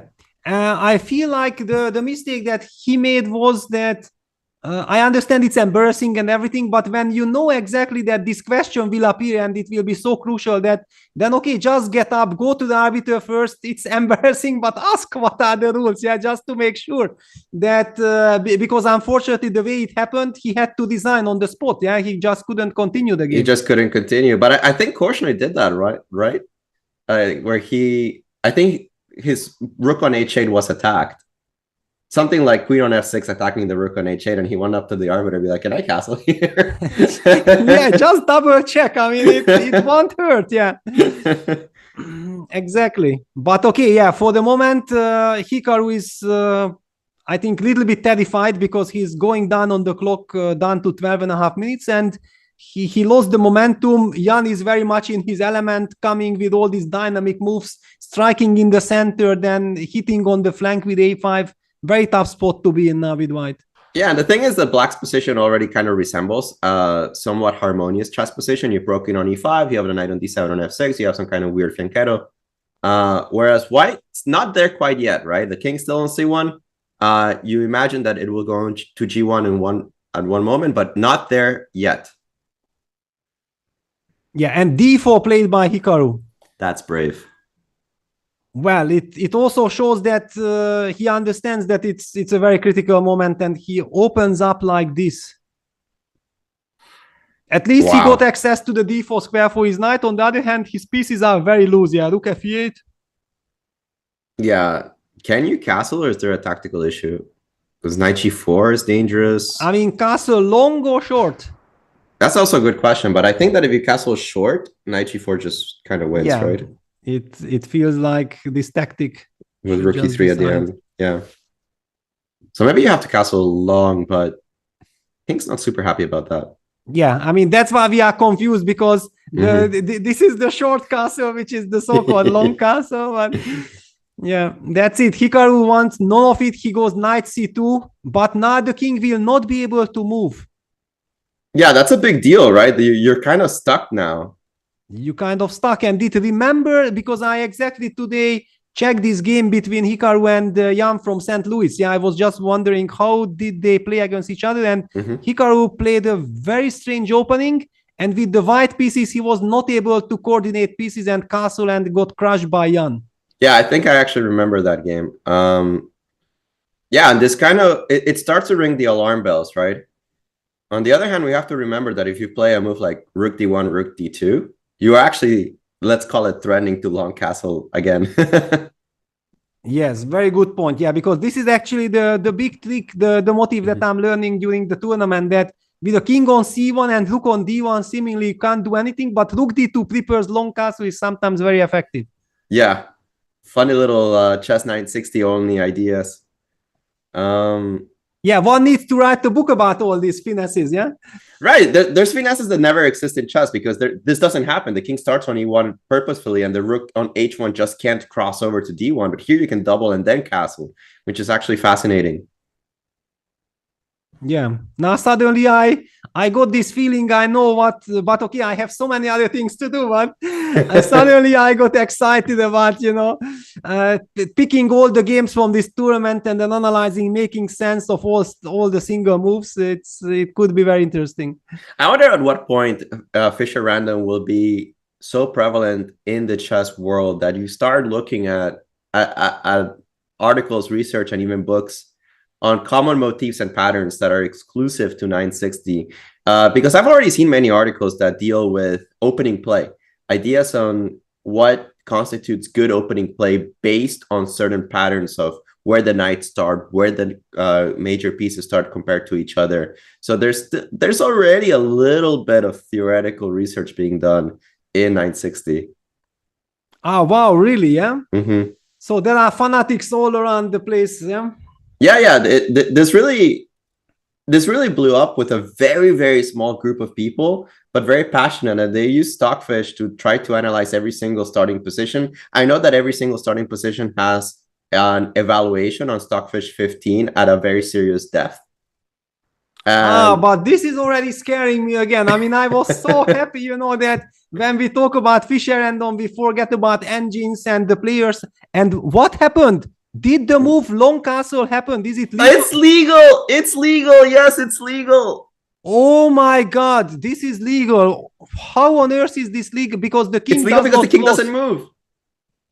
Yeah, but that's why it's so confusing, this Wesley's episode. Yeah, that okay, you got checked, but okay, I'm not moving my king, I'm just moving the rook. Oh my God, long castle. How did we forget about this? I actually remember the only time I played 960, I played a tournament of 960. I tricked my opponent like that.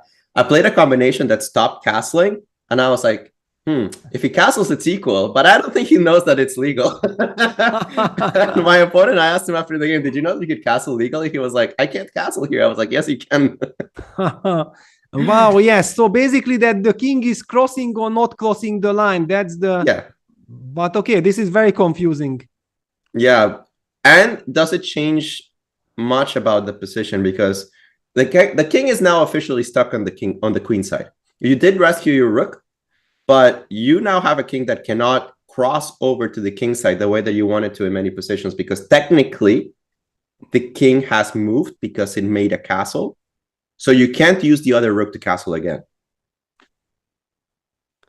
Yeah, it's a huge psychological moment, but on the other hand, as you highlighted, yeah, black was ready already to go b5, opening up the b file, hitting the b2 pawn, so it did ease somewhat white's position, and it had a psychological effect, especially on me, yeah, because I thought it's not possible, but there is still some problems to solve.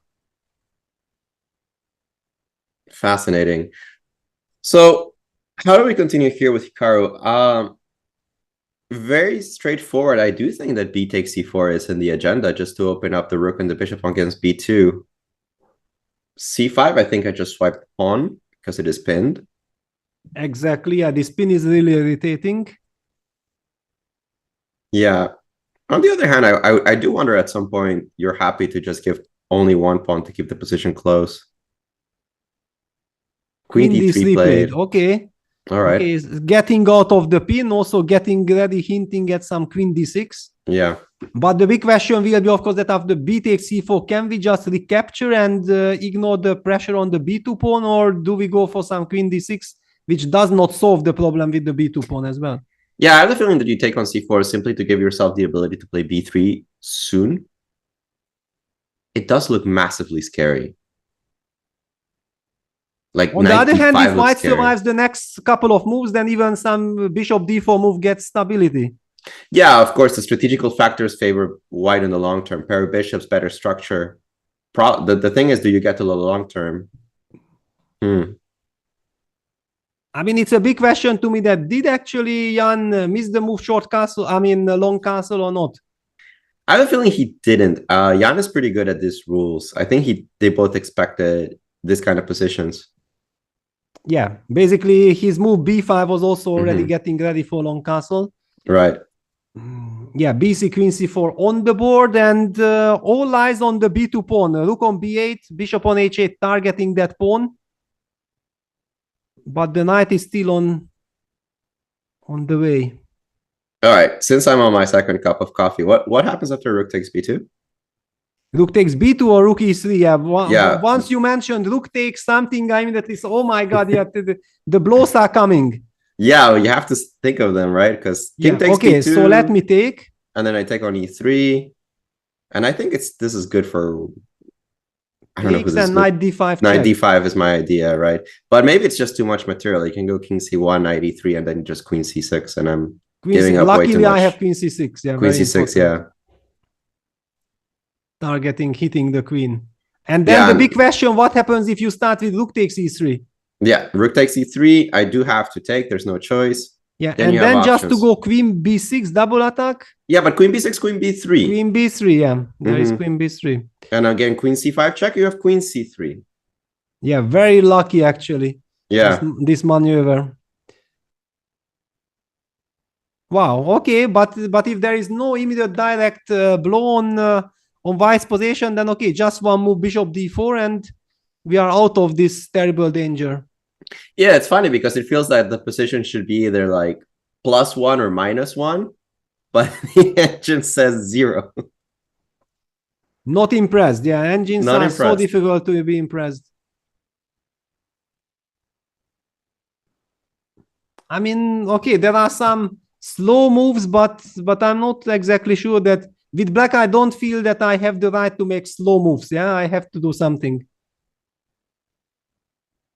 On the other hand, if your main move is going to be bishop d4, I was going to play c5, and then I realized that actually doesn't do anything against the move bishop d4.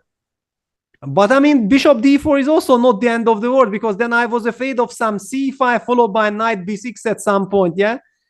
Yeah, we can look at that actually, c5. Yeah, so that just to, I mean, it's strange because you give up the light squares, but on the other hand, you want to prepare knight b6 at some point. Yeah, knight b6 and also queen b6, just so that I have access to this square. Yeah. Actually, it's not easy to meet this. it started as a joke and it becomes really quite serious, right? Yeah. Yeah. Because bishop d4, even knight b6 is possible. Yeah, but also just for example, after bishop, one of my that you move the rook or you move the queen somewhere, and when I move the bishop, then some And knight, then knight b6, knight a4. Yeah. I mean, I don't know. It's just not stable. No, not at all. It's not the stability you're looking for, right? Yes, not stable at all. And he's played. Ooh, and he goes for it. Boom, rook e3. Let's see what he has planned. Knight e3. Queen b6 played, but did Jan miss? I know, but Queen b3 wants probably Queen a7. Okay, it's not the end of the world. I still have Queen d3. Yes, you always have something, yeah, but razor sharp. Absolutely. All right, does Hikaru have an alternative? He also could play Queen e2. Queen e2. Well, it defends everything. And yeah, it's possible, yeah. But I mean, Queen b3 was so stylish. Yeah, it's stylish, but if I get my knight to c4, I think that's what I really want, right? Yeah, that's a stable construction, and then eventually you can even block it with knight e5. Knight e5, yeah. Wow. So what to do after Queen e2? And Hikaru still has 9 minutes, so it's not like he's in a big time trouble. Because I was thinking of a move even like knight d5, knight g4, something like that. But against all of these moves, it's not that you take my knight, it's that knight c4 comes with the tempo. Yeah. For example, knight d5, just to highlight knight c4, kicking the queen, protecting back on b2. Okay, one could argue that, okay, we just continue with queen c5. It's like a dragonish position. Right? Yeah. It's like a dragon. Dragon with this long castle d5. Yeah, that seemingly white is solid, but if something breaks out, then it's very difficult to control it. Yeah, the controlling of that dragon is it's a funny line. I've always loved it, where black just gives up a pawn and even sometimes 2 rooks for a queen and tries to checkmate their opponent. This bishop on h8 is just a monster. I actually really like this sacrifice. The more I see it, the more I like it for black from a long-term perspective. I was a little bit worried that you consolidate with the knight on c4, but it's not full consolidation. Exactly. Yeah, now also Hikaru is taking his time because with queen b3, he gets the momentum, hitting the queen. On the other hand, black will move the queen and then white's queen has to move again. Very difficult, and with so much tension at stake, it's understandable that white is taking his time. Yeah, crucial moment here for the match. 7 minutes, still 9 moves to make. I also feel that keeping an eye on the other game as well between Magnus Carlsen and Nodirbek Abdusatolov, it's a stunning game, but we can only look at it at the break because this game is all that matters for the title. And it's blowing up, right? This is a position in which one wrong move by either side will cost the game. Crucial here. So let's basically can cost the match. Yeah, if Hikaru suddenly manages to survive the attack and win the game, then he gets the title immediately. Yeah. So what are we looking at specifically? Let's try again. Queen b3, because we stopped liking Queen e2 knight d5 so much. So Queen b3. Yeah, and then you highlighted that you might just move the queen somewhere. Yeah. Where though? Because Queen c5, Queen c3 is a tempo. Yeah. I don't like the queen on c3, this is but kind of nice. But what about Queen a7, for example? Because you also keep an eye on the knight.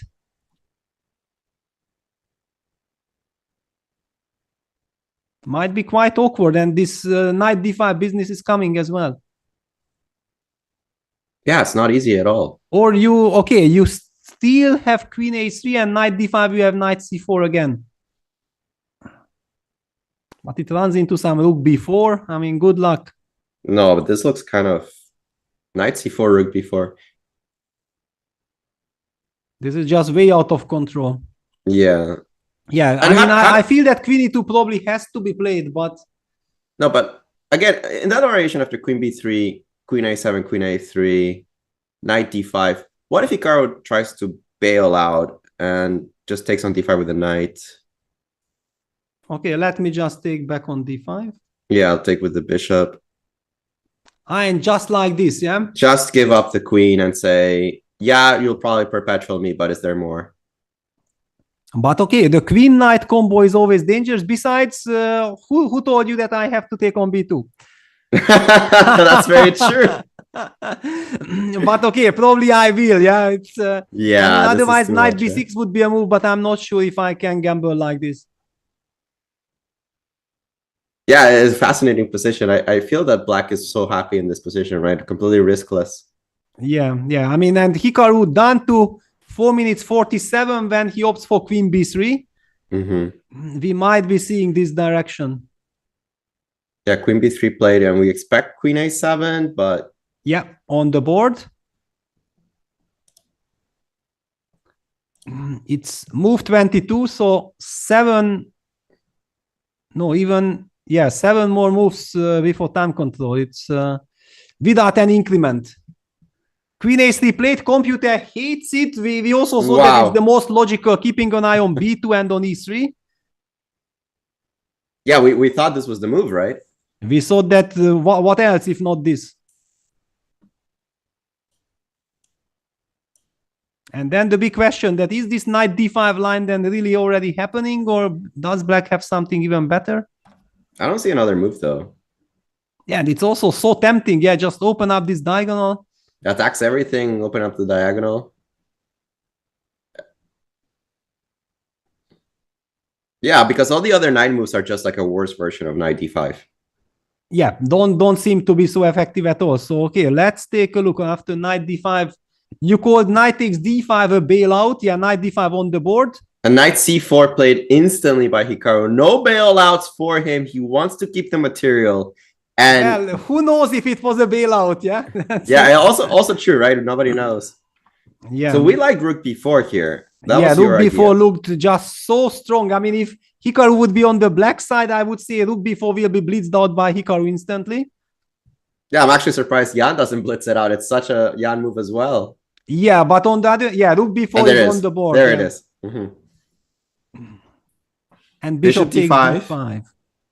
Okay, no choice. You have to take that. cd5. And then what? And then what? Then what? What is the idea? Knight e5? And there we go, knight e5. Yeah. But I mean, this one is looking just horrible. Yeah, this looks very suspicious. I mean, okay, we just take on e5. Yeah, open up everything. Bishop takes e5 as well. Yeah, you don't even have rook takes d5. Do you have rook takes d5? No, it just loses to bishop b2. Yeah, so probably you have to sit with rook b2. But hold on, queen c5? King b1, rook b2? Rook b2. You might not be able to set up this defense. Yeah. Wow, but okay, then actually this is a key moment, yeah, because after bishop takes e5, how do we protect the pawn on b2? I mean, I do have rook d2, queen c5, rook c2, but it's do you? Because I still can take on b2 with the bishop. Queen takes b2, queen e3. I don't know how I feel about the endgame. Yeah, and we are seeing this. Knight e5, knight takes e5, fe5, bishop takes e5 played. Computer hates it. Computer hates it. Strangely enough, it hates this most logical move and look d2 on the board. But it might be because he wanted to include queen c5 first. Could be. Yeah, could be that was the point, and then you stop this rook c2 business. Still feels like black is in control here. Yeah, but maybe missing the momentum. Yeah, so computer highlighted that this was such a crucial moment. So queen c5 check, you have to play the move king b1. And then the move bishop e5. And the threat of rook takes b2 is there. This actually looks like a better version. Yeah, might look like a better version. Yeah. But okay, I don't quite get where the equality is, because queen c5 looks logical. And king d1. That's the defense. Wow, that's why you had to play queen c5 first. That's why, and Hikaru immediately uses this momentum. I mean, okay, it's still lovely compensation for black, very dangerous for white. On the other hand, white avoided the risk of losing on the spot. Yeah, and I think you're kind of lucky that queen b5, queen f3 not only saves white, but probably just turns the tables. Well, queen b5 also, I had queen d3 emergency, but queen d3, correct. Yeah, but sorry. I mean, if queen f3 works, then I'm very happy because it's a tempo move. Yeah.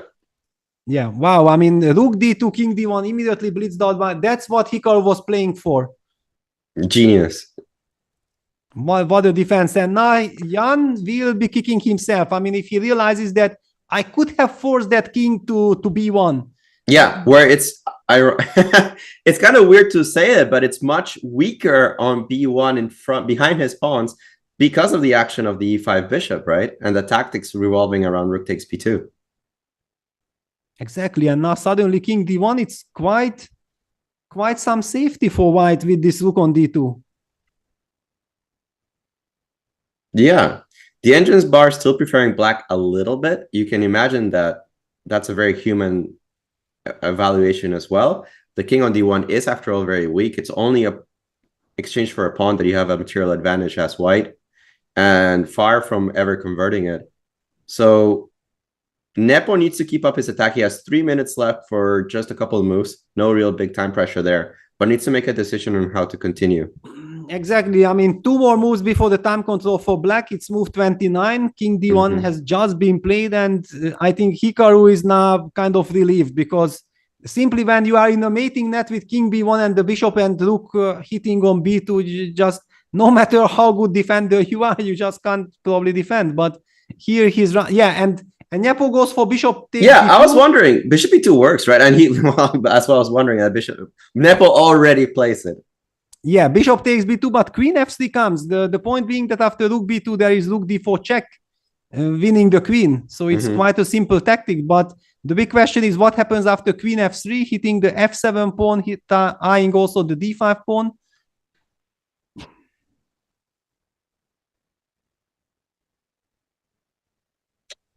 And white somewhere dreams about reaching the king to g2. I mean, if black starts chasing the king. Yeah, I don't think I have time for anything like that. I was even considering a move like bishop f6, hoping that rook b1 checks worked, but I can't make them work. How does it work, this line? Like queen takes f1, queen takes f6. I wanted to play like rook b1, king e2, queen c4, but I haven't been able to make this work. Rook d3 or what? Yeah, but then queen e4. But then king d2. Yeah. And I think somehow you defend everything, right? Yeah, I mean, after all, the queen on f6 is beautiful. Yeah. Yeah, covering back on b2.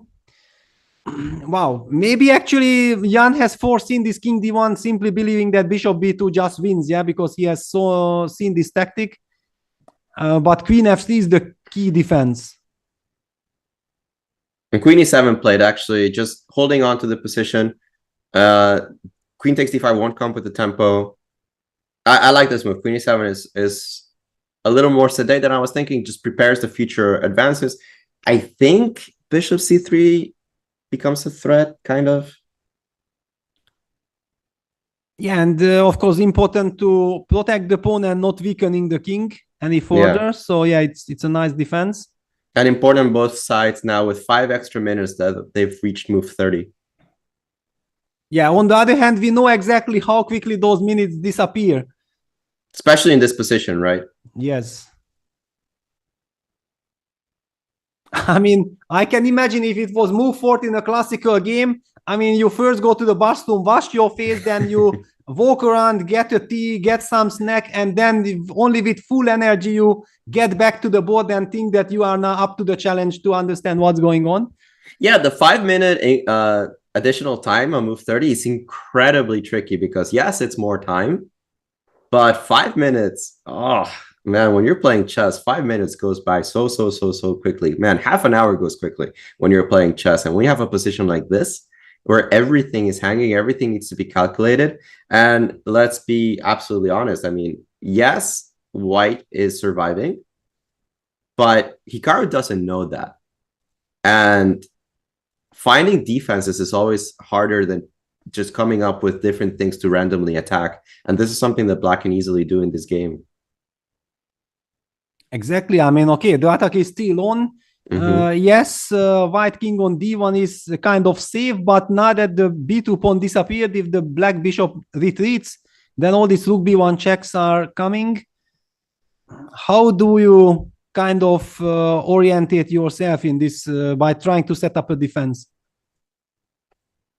I think that if I allow this bishop to move and rook b1 starts to be threatened, it's a little too much. I don't want to like passively defend with the queen on d3 holding onto the light squares. Maybe I need to start thinking of harassing the queen on e7, maybe like a move like rook e2.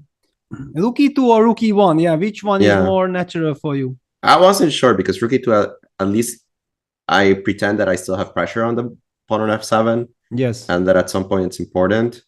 But I also understand that if I don't do anything with this pressure, the rook on f1 just looks bad.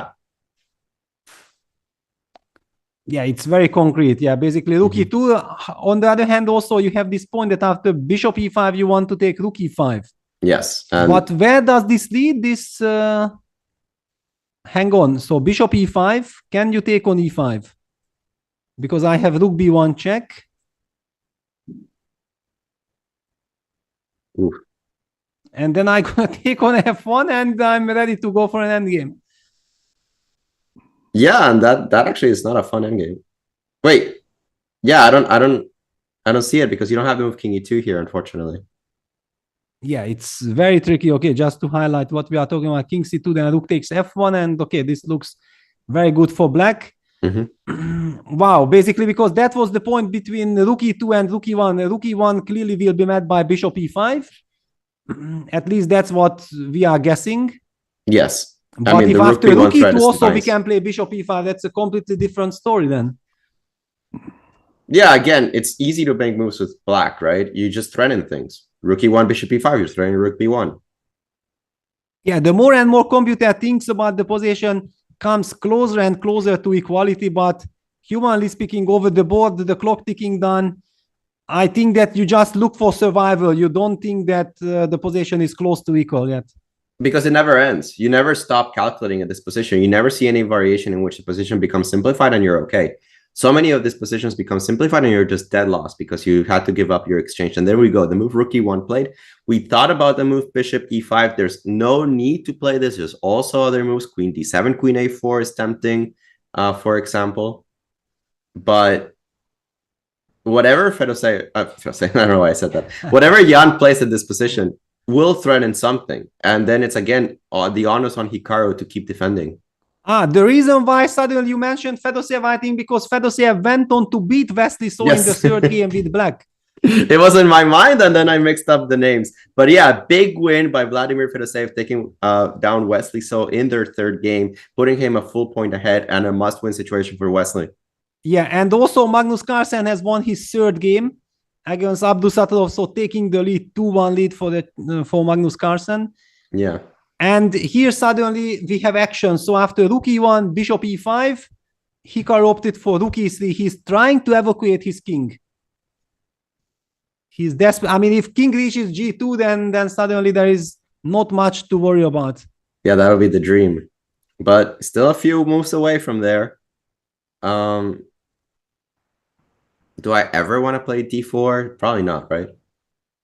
No, d4 rook b3 looks like a step in the wrong direction, for sure. Well, I mean, okay, don't be so harsh. How do you react to d4? Rook b3. Rook b3. Yeah. d4 played and rook b3. And rook b3, as I was saying. You called it. d4, rook b3, and now if white is able to trade the rooks, then that's a very big relief. Yeah, it's a huge relief. I don't think that black is necessarily worse in such a position, but I also don't think you're playing for an advantage. Wow, I mean, rook e1, rook e3, rook b3, this is a dream come true for Hikaru. Even I would argue that the king on d1 is quite safe at the moment. Yeah, the moment the rooks disappear, the king can prance around the light squares no matter where it is. It's just not going to get caught. Wow, and it's such a big game and so important game. Yeah, if Jan can bounce back, it's a whole different world. But if Hikaru survives and escapes, then in a must-win situation against Hikaru, will be super tough. Yeah, especially since there is the presence of the A pawns, it's not. We're not in a situation where if you trade enough pieces, the game just ends in a draw. As long as the A pawns are still alive, if you're able to trade some key pieces, you do have the strategical problems that the endgames might be lost. Yeah, I mean, Jan actually goes rook c4. Yeah, he does not want to trade. He wants to keep the tension going. Very understandable. And now after rook b7, you just play queen e6, right? Yeah, I No guess issues. that he just goes queen e6. Yeah, no issues there. Yeah, stabilizing. But do you have time now to play rook f2? Wow. Hitting the pawn. Move. Yeah, because if we ever have to move that pawn, it's horrible news. And maybe that's why perhaps not queen e6, but queen e8. And queen e6 rook blitzed b7 out. played, queen e6 blitzed out. Yeah. Because I was warming up to the idea of playing queen e8 instead of queen e6 because I saw queen a4 check idea. But then always there is queen b3. But after rook f2, there is maybe some bishop c7. Yeah. And there you go. Beautifully spotted, Peter. Wow. Very sharp. Love the move bishop c7. Well, there was no other move. It was only move. You had to deal with this situation.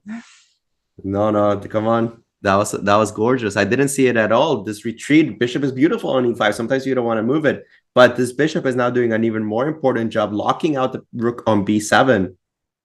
Still extremely double-edged. Yeah, very double-edged. I mean, after all, white made a tremendous step forward, stabilizing the position. The king is kind of safe. He has some move to harass the queen, maybe even the rook e2 back. And both sides under 4. I mean, okay, Jan still 4 minutes 17, but this will be some dramatic time scramble. Yeah, absolutely. Black has a pretty direct threat in this position. I think the rook c3 destabilizes white enough that you have to take it very seriously. And the question is, what am I going to do before you do that? I mean, logical moves I can think of, rook e2 maybe to try to hit the queen. Maybe. Yeah, rook e2. And another question is, can you try to force the trade of queens with queen f6, or it's a dream? Yeah, you can just fall back with the queen to d7. I was actually more worried about queen d5, but I guess you have queen f3 against it. That was the idea.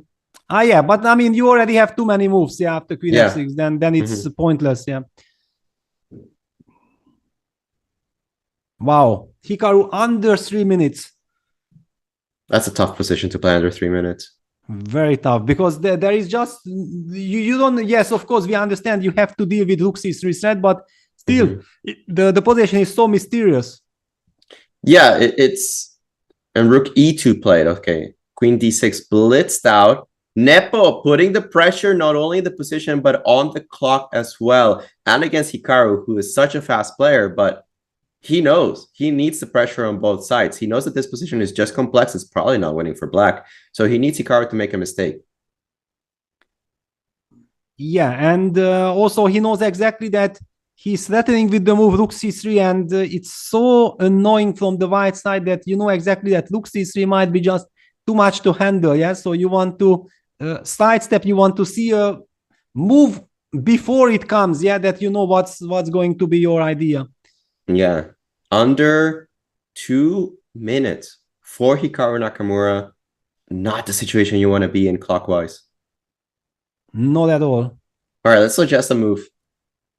Yeah, please go ahead. I have no I'm idea. baffled. I was hoping that I was going to give it to you. Yeah, well, I mean, I see that rook c3 is coming. One of the questions that can you, for example, just return to f2 and keep on asking me on f7? Yeah, I was wondering about this because queen e6, I'll be happy with the repetition. I think Hikaru at this point will be thrilled with one, especially as he's dropping under on a minute 30. But queen d7 just seems like a better way. And he goes rook d2 and computer hates it. I mean, clearly with rook d2, he's trying to fight against rook c3 thanks to queen takes c3, but queen c5 looks really dangerous. Wow, yeah, queen c5, and then, okay, you suddenly have all the threats.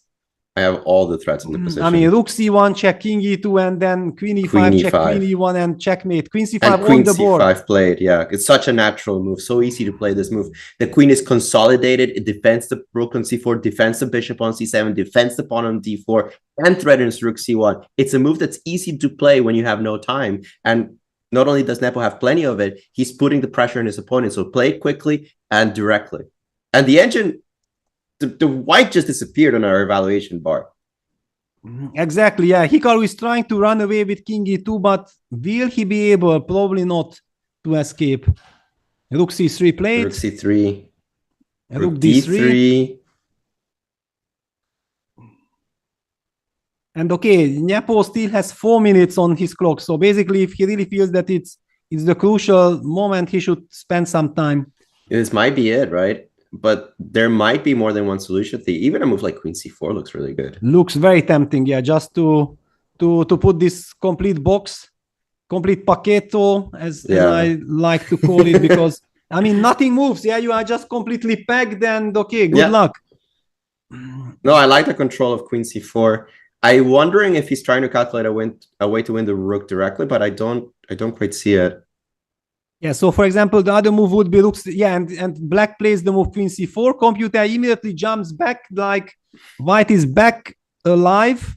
That's crazy, right? This was like our unanimous decision. We agreed with okay, Nepo, rook b2. I mean, this was also my kind of defensive move. Yeah, I was not sure how to react after rook b2. I mean, you can just play a4, a3 and keep the pressure going. Yeah, but I think a4, he'll play rook bd2 and then start to run the king. Yeah, it's not clear what a4, a3 really brings. Right? Yeah, Hikaru with 1 minute 6 seconds. Jan still 2 minutes 40. Rook b2, what a huge move. Yeah, just protecting and okay, if you don't lose on the spot, then you have chances to survive. Bishop d8.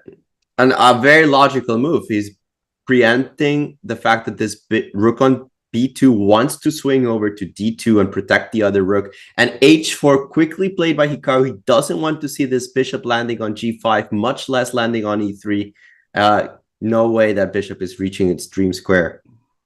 Yeah, h4 blitzed out basically in just a couple of seconds. And yeah, now it really gets dramatic because Hikaru down to a minute, Jan is down to kind of 2 minutes.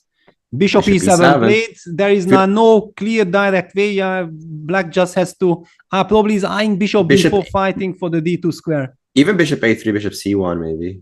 That's another interesting idea. Reaching the desired e3 square by Hikaru. Okay. Yeah, and now also Hikaru will start to harass Black's king. Yeah, because bishop a3, rook b8, and there's checks. Yeah, checks coming. Checks and you just win actually. So has and to be also careful d4 here. pawn is hanging. Yeah, the d4 pawn is hanging. He might have to go bishop f6. Yeah, he might have to. But it's not a happy move. Yeah, bishop no, it's not a happy move. Basically, if Hikaru would have now 2 minutes on his clock, I would say that I'm almost sure that he survives. But with 40 seconds, it's not given. Yeah, still a lot of work to be done because the king, after all, is permanently weak. Yeah, and now after rook bd2, basically when white will be starting to trade the rooks, then black will have to move the rook away. And I think at some point you start trying to harass different things. Like you go rook c1, rook a3, trying to take the pawn on a2, kind of a clever move. But I don't know if the 3 pawns for the exchange is going to be good enough. Should be. I think if you already managed to take it. And now Hikaru with 25. I mean, how do you defend this? That's crazy. But I like it. I was actually going to suggest h5 because I wanted to play h6. So that you have always this counter attack against the king, but perhaps I am the computer hates my and Hikaru's ideas because maybe you just take on a2. Yeah, well, Jan played the very natural king g7. Yes. I mean, humanly speaking, but computer did not approve this. Queen f4. Now g takes h5. G takes h5. Yeah, eliminating this pawn, this h6 threat was too much to handle. I like it. It looks counterintuitive, but actually the pawn on h5 does a beautiful job at defending against perpetuals. And hang on, now the black also has some h6, queen h5, bishop a g5 idea. I think that's where we're going. Yeah, h6 on the board. Hikaru, 13 seconds. Gonna be surviving on the increment. Yeah, very tough. King f2 running away. Finally, he broke the pin. But it comes at the cost of the a2 pawn. Yeah. Rook a2, king g2, keeps on marching. Yeah, the king is trying to reach h3 or h2. I'm actually surprised about this move because I think Nepo will play rook a1, happy to keep the major pieces on the board. Since rook d1 is not possible. Sense. But I mean, hang on, then Hikaru is probably trying to triple. Oh. He's trying to create some chances for himself. Interesting. So maybe after all, it's better now just to trade everything and then counting on the pawns, not allowing any counter chances against, yeah, a4 played first. Keeping all the chances alive, right? Queen h5, terrible blunder. Queen takes d3, rook a2 is still alive, but it's very bad. Yeah, I don't see any immediate win. I mean, okay, but maybe just takes and then queen b3 and then then d3, d3. a3. I mean, yeah, just everything. And there's never a perpetual. Yeah, bishop comes to g5. G5, all the time, yeah. Bishop g5 played, it's a mistake. Why is this one a mistake? I mean, do you... No, rook d4 doesn't work. Queen g4, Queen no. G4 also. Okay, I mean, with 10 seconds on the clock, you can't survive this. I can't even tell why any of these moves are blunders. Wow. Queen g4, but okay, nothing is over yet till it's over. 11 seconds versus 28. Queen d5. Queen d5 check. Okay, approved by the engine finally. King g1. King g1, wow. But now I have hopes, right? I mean, also now I can just take on d2 and play a3 because you can't take on d4. No, but if I take on d2 and go f5 or the other way around. f5 and just it's collect. f5, right? Just collect. Yeah, just collect. Just collect. This is too many pawns. Yeah, this is what we are seeing. Yeah. Yeah, he had to trade the rooks at some point. And that's it. He Hikaru resigns. Wow, what a dramatic game. What a turn of events. It felt like Hikaru was putting up this beautiful resistance, but you were right on point, Peter. The time situation didn't let him survive such a complicated position, right? Exactly. I mean, with 5 seconds on the clock, it was just impossible to survive this, yeah? I mean, there are all kinds of dangers. You can't control the position. You don't know exactly where the danger is coming from. It's coming from every direction. Humanly impossible. Humanly impossible. Although that being said, I do think that at some point, you should trade the rooks. I think it was a little bit too ambitious to keep the rooks on the board as long as he did. That at some point he had to just bite the bullet, take on a2, hope that his light squared blockade somehow survived, even though there's a bunch of pawns running at him. But with the rooks on the board, there's just too many tricks with his king so weak. Yeah. I mean, okay, but in general, if we look at the game, it's kind of logical that Jan won it because it was just always so dangerous after Hikaru lost the control in the opening. It was just too risky. By the way, we still have one game on. Let's take a look. Matthias Blubaum against Gretarsson. And Blubaum is currently a point ahead, right? Point ahead. It looked like Gretarsson had chances to bounce back. I mean, I just had a very quick look, but now it seems that it's ending in a draw. Yeah, it just looks dead. It doesn't even seem like it's dangerous for either side. Yeah, and now it's finishing with repetition. Wow, but I mean, I'm still under the impression of what kind of title match we are having. Yeah, Jan bouncing back with the black pieces. Yeah, this ended in a draw. And, no, it's what we want to see. It's the fight we want to see. We have 1.5. What a victory there by Nepo, blowing up the match again. Absolutely. I mean, he keeps on striking with the black pieces. Yeah, he loses with the white pieces in the first game, and then suddenly he bounces back. Stunning fighting spirit. Yeah, and everything to play for here in the last game between Hikaru and Nepo. Remember that if either side wins this game, that's it. We will have a world champion. But in case of a draw, we go into Armageddon. I mean, how do you play an Armageddon in a Fischer random chess game? It's unbelievable. Yeah. But okay, we have a very quick moment to take a look at Magnus's game, because I think that Magnus made some magic in the first 10 moves. He ended up with a knight on a5 and on a7, but I don't want to play the spoiler. Let's take a look. Knight b3, knight b6, g3, f5, knight a5. We have been seeing the first couple of moves, c4, e5, and then we have seen computer did not like this knight f3, did not appreciate. But take a look what happened here. Queen e7, queen c2, provoking this move e4, which, looking back, what happened probably was a mistake. Maybe black should have just get g6 in and try to stabilize the position. Black opted for e4, and now the adventure starts. Knight d4, queen e5, knight b5. And after a6, knight d4 first. And after queen e7, knight a7 check. King d8, and black's king can't castle anymore. Fascinating. And the knight on a7 nowhere near trapped, is it? Nowhere near trapped, because there is pressure on the b7 pawn, which would be a checkmate also. Magnus followed it up with queen b3, settling bishop b4.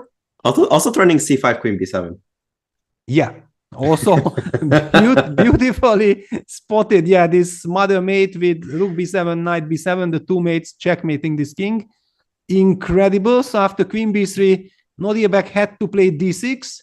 Now bishop b4, insisting anyway, on c5. And also simply threatening to play short castle. And, yeah, actually, black is completely busted. Black is busted, like completely busted here, right? Yeah, knight c8. Yeah, finally you trade off these knights, and Magnus goes c5, bishop b5, takes, and bye-bye, castles. That's it. That's such a painful move. Yeah, and look at this, bishop on h8, and the king on c8 should not fool anyone. This king can't castle anymore because it moved already. Yeah. And it's just a massacre.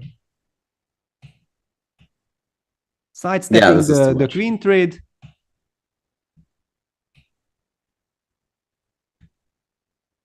And yeah, basically that's it. Yeah, this is too much. The king is just caught in a mating net in the middle of the board. Yeah, and okay, annoying Magnus. King e7, c5, g5, cd, king f7, rook c. I wanted to say call out rook c7 check already, but even rook c5, knight d5, queen b3, and the bishop on h1 is still alive. Yeah, it's gonna come back triumphantly into the game. Yeah, knight b4, queen b4. Yeah, basically it was a complete massacre. Yeah. Magnus. What a bounce back. This is what we talked about, yeah, that whenever Magnus wins the game in Fischer Random, it makes so much sense, and it's like a flow, yeah?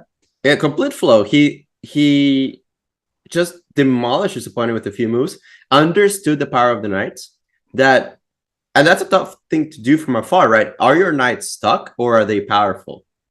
Because you still haven't developed your bishop on e1. You still haven't developed your bishop on h1 fully because there's a pawn on e4. You're not castled. You're not going to castle queenside. And you're just sending the knights on their forward venture far away from the rest of your army. And it all works out beautifully because black's pieces are so badly placed. They're not in time to deal with the way that the knights are placed on b5 and a5.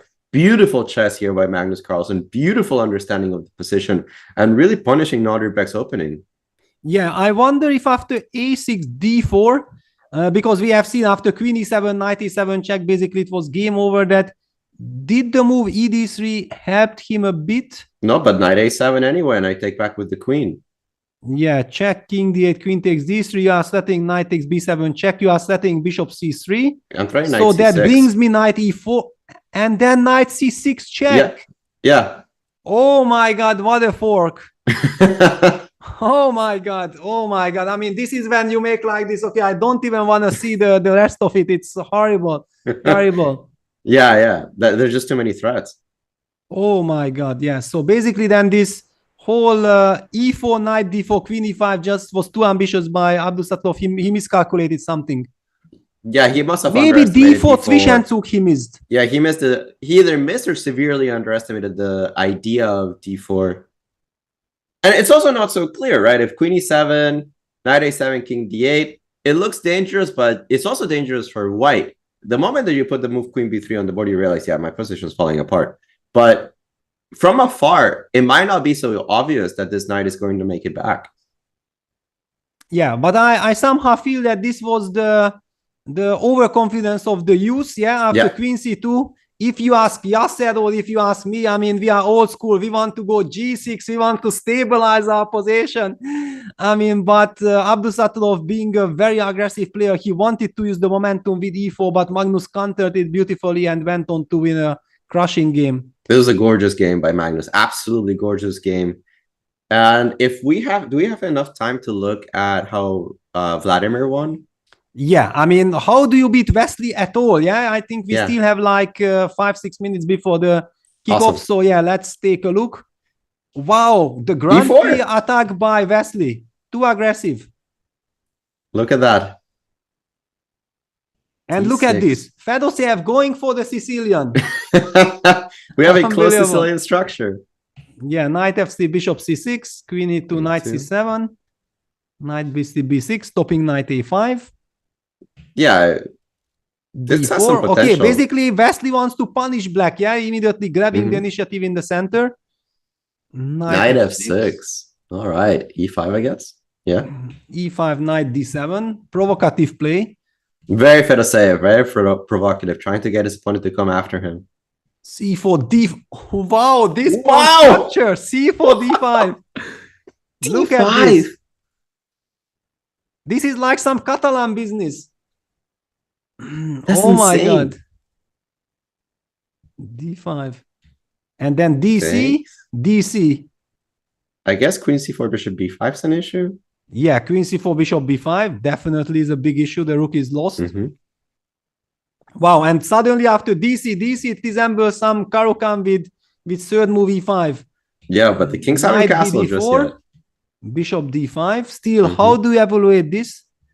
C takes. Of course, it's a sad move because the problem is probably that after c6, knight c5 comes and knight lands on d3. Yeah, this is the problem. But I mean, after cb, suddenly I feel that the momentum is lost for white. You still have bishop b4 and short castle. It doesn't look that bad. But bishop b4, maybe knight a6 tempo. Yeah, maybe bishop c3 instead. Yeah, of course, there is a lot to play for, but somewhere Wesley lost the grip. Okay, he wanted to trade this powerful pawn with b3. Okay, makes sense. So he took, knight c5, b4, knight e6. Okay, and then how do you evaluate whose bishop? I mean, this bishop on h8 looks like that bishop, but black has very nice other pieces. Somehow I feel like I'm one tempo away as white of getting a very nice position. But now I can't castle. You can't castle. That's the key. Oh. The king is stuck. Uh-oh. Queen d5, king b2, f6. And now black opens up from every direction. Yeah, this is getting dicey because black can castle.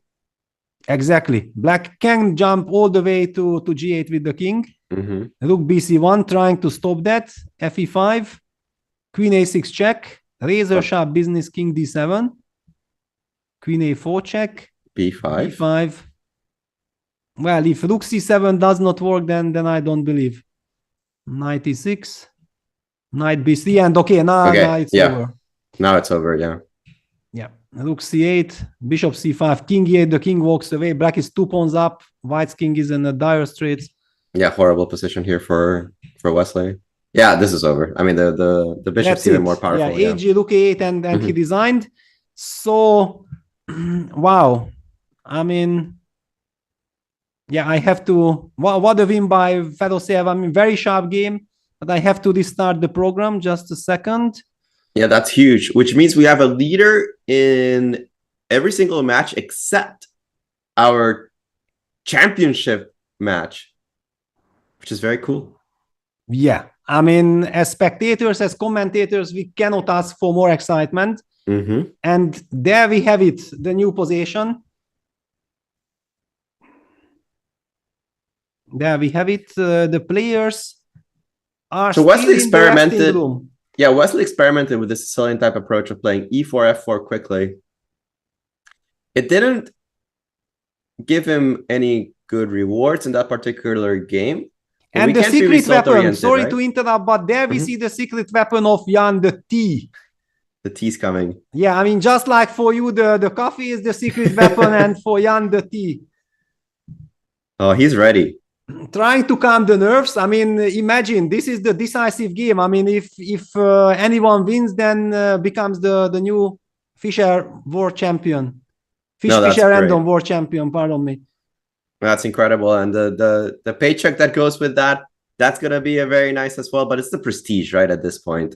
The prestige of winning this. I mean, I feel like Hikaru was also very tense in the previous game, like feeling the heavy cross of eventually getting the chance to win the title. And probably now Jan will also feel it. Yeah, it's so much at stake. It's easy for us to be calm. I mean, even we are not calm, but I mean, we don't feel that much of a tension, but we see the craziness. Yeah, and then the players with all the tension navigating all those muddy waters, crazy positions, very tough spot to be in. And very muddy waters we've gotten from the get-go in this position that we weren't so sure how to approach, right? And I feel that unlike some of the other openings that we've seen, like the first one that we got today, where everybody started to play b4, except one game started c4, one game started a4, preventing b5. We don't have this unison on what to develop or how to develop in this position, that people are developing differently. Wesley's e4 completely different than the game that we saw between Hikaru and Jan. So this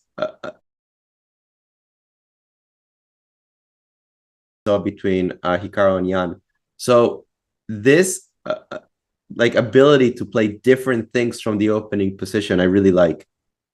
Yeah, I mean,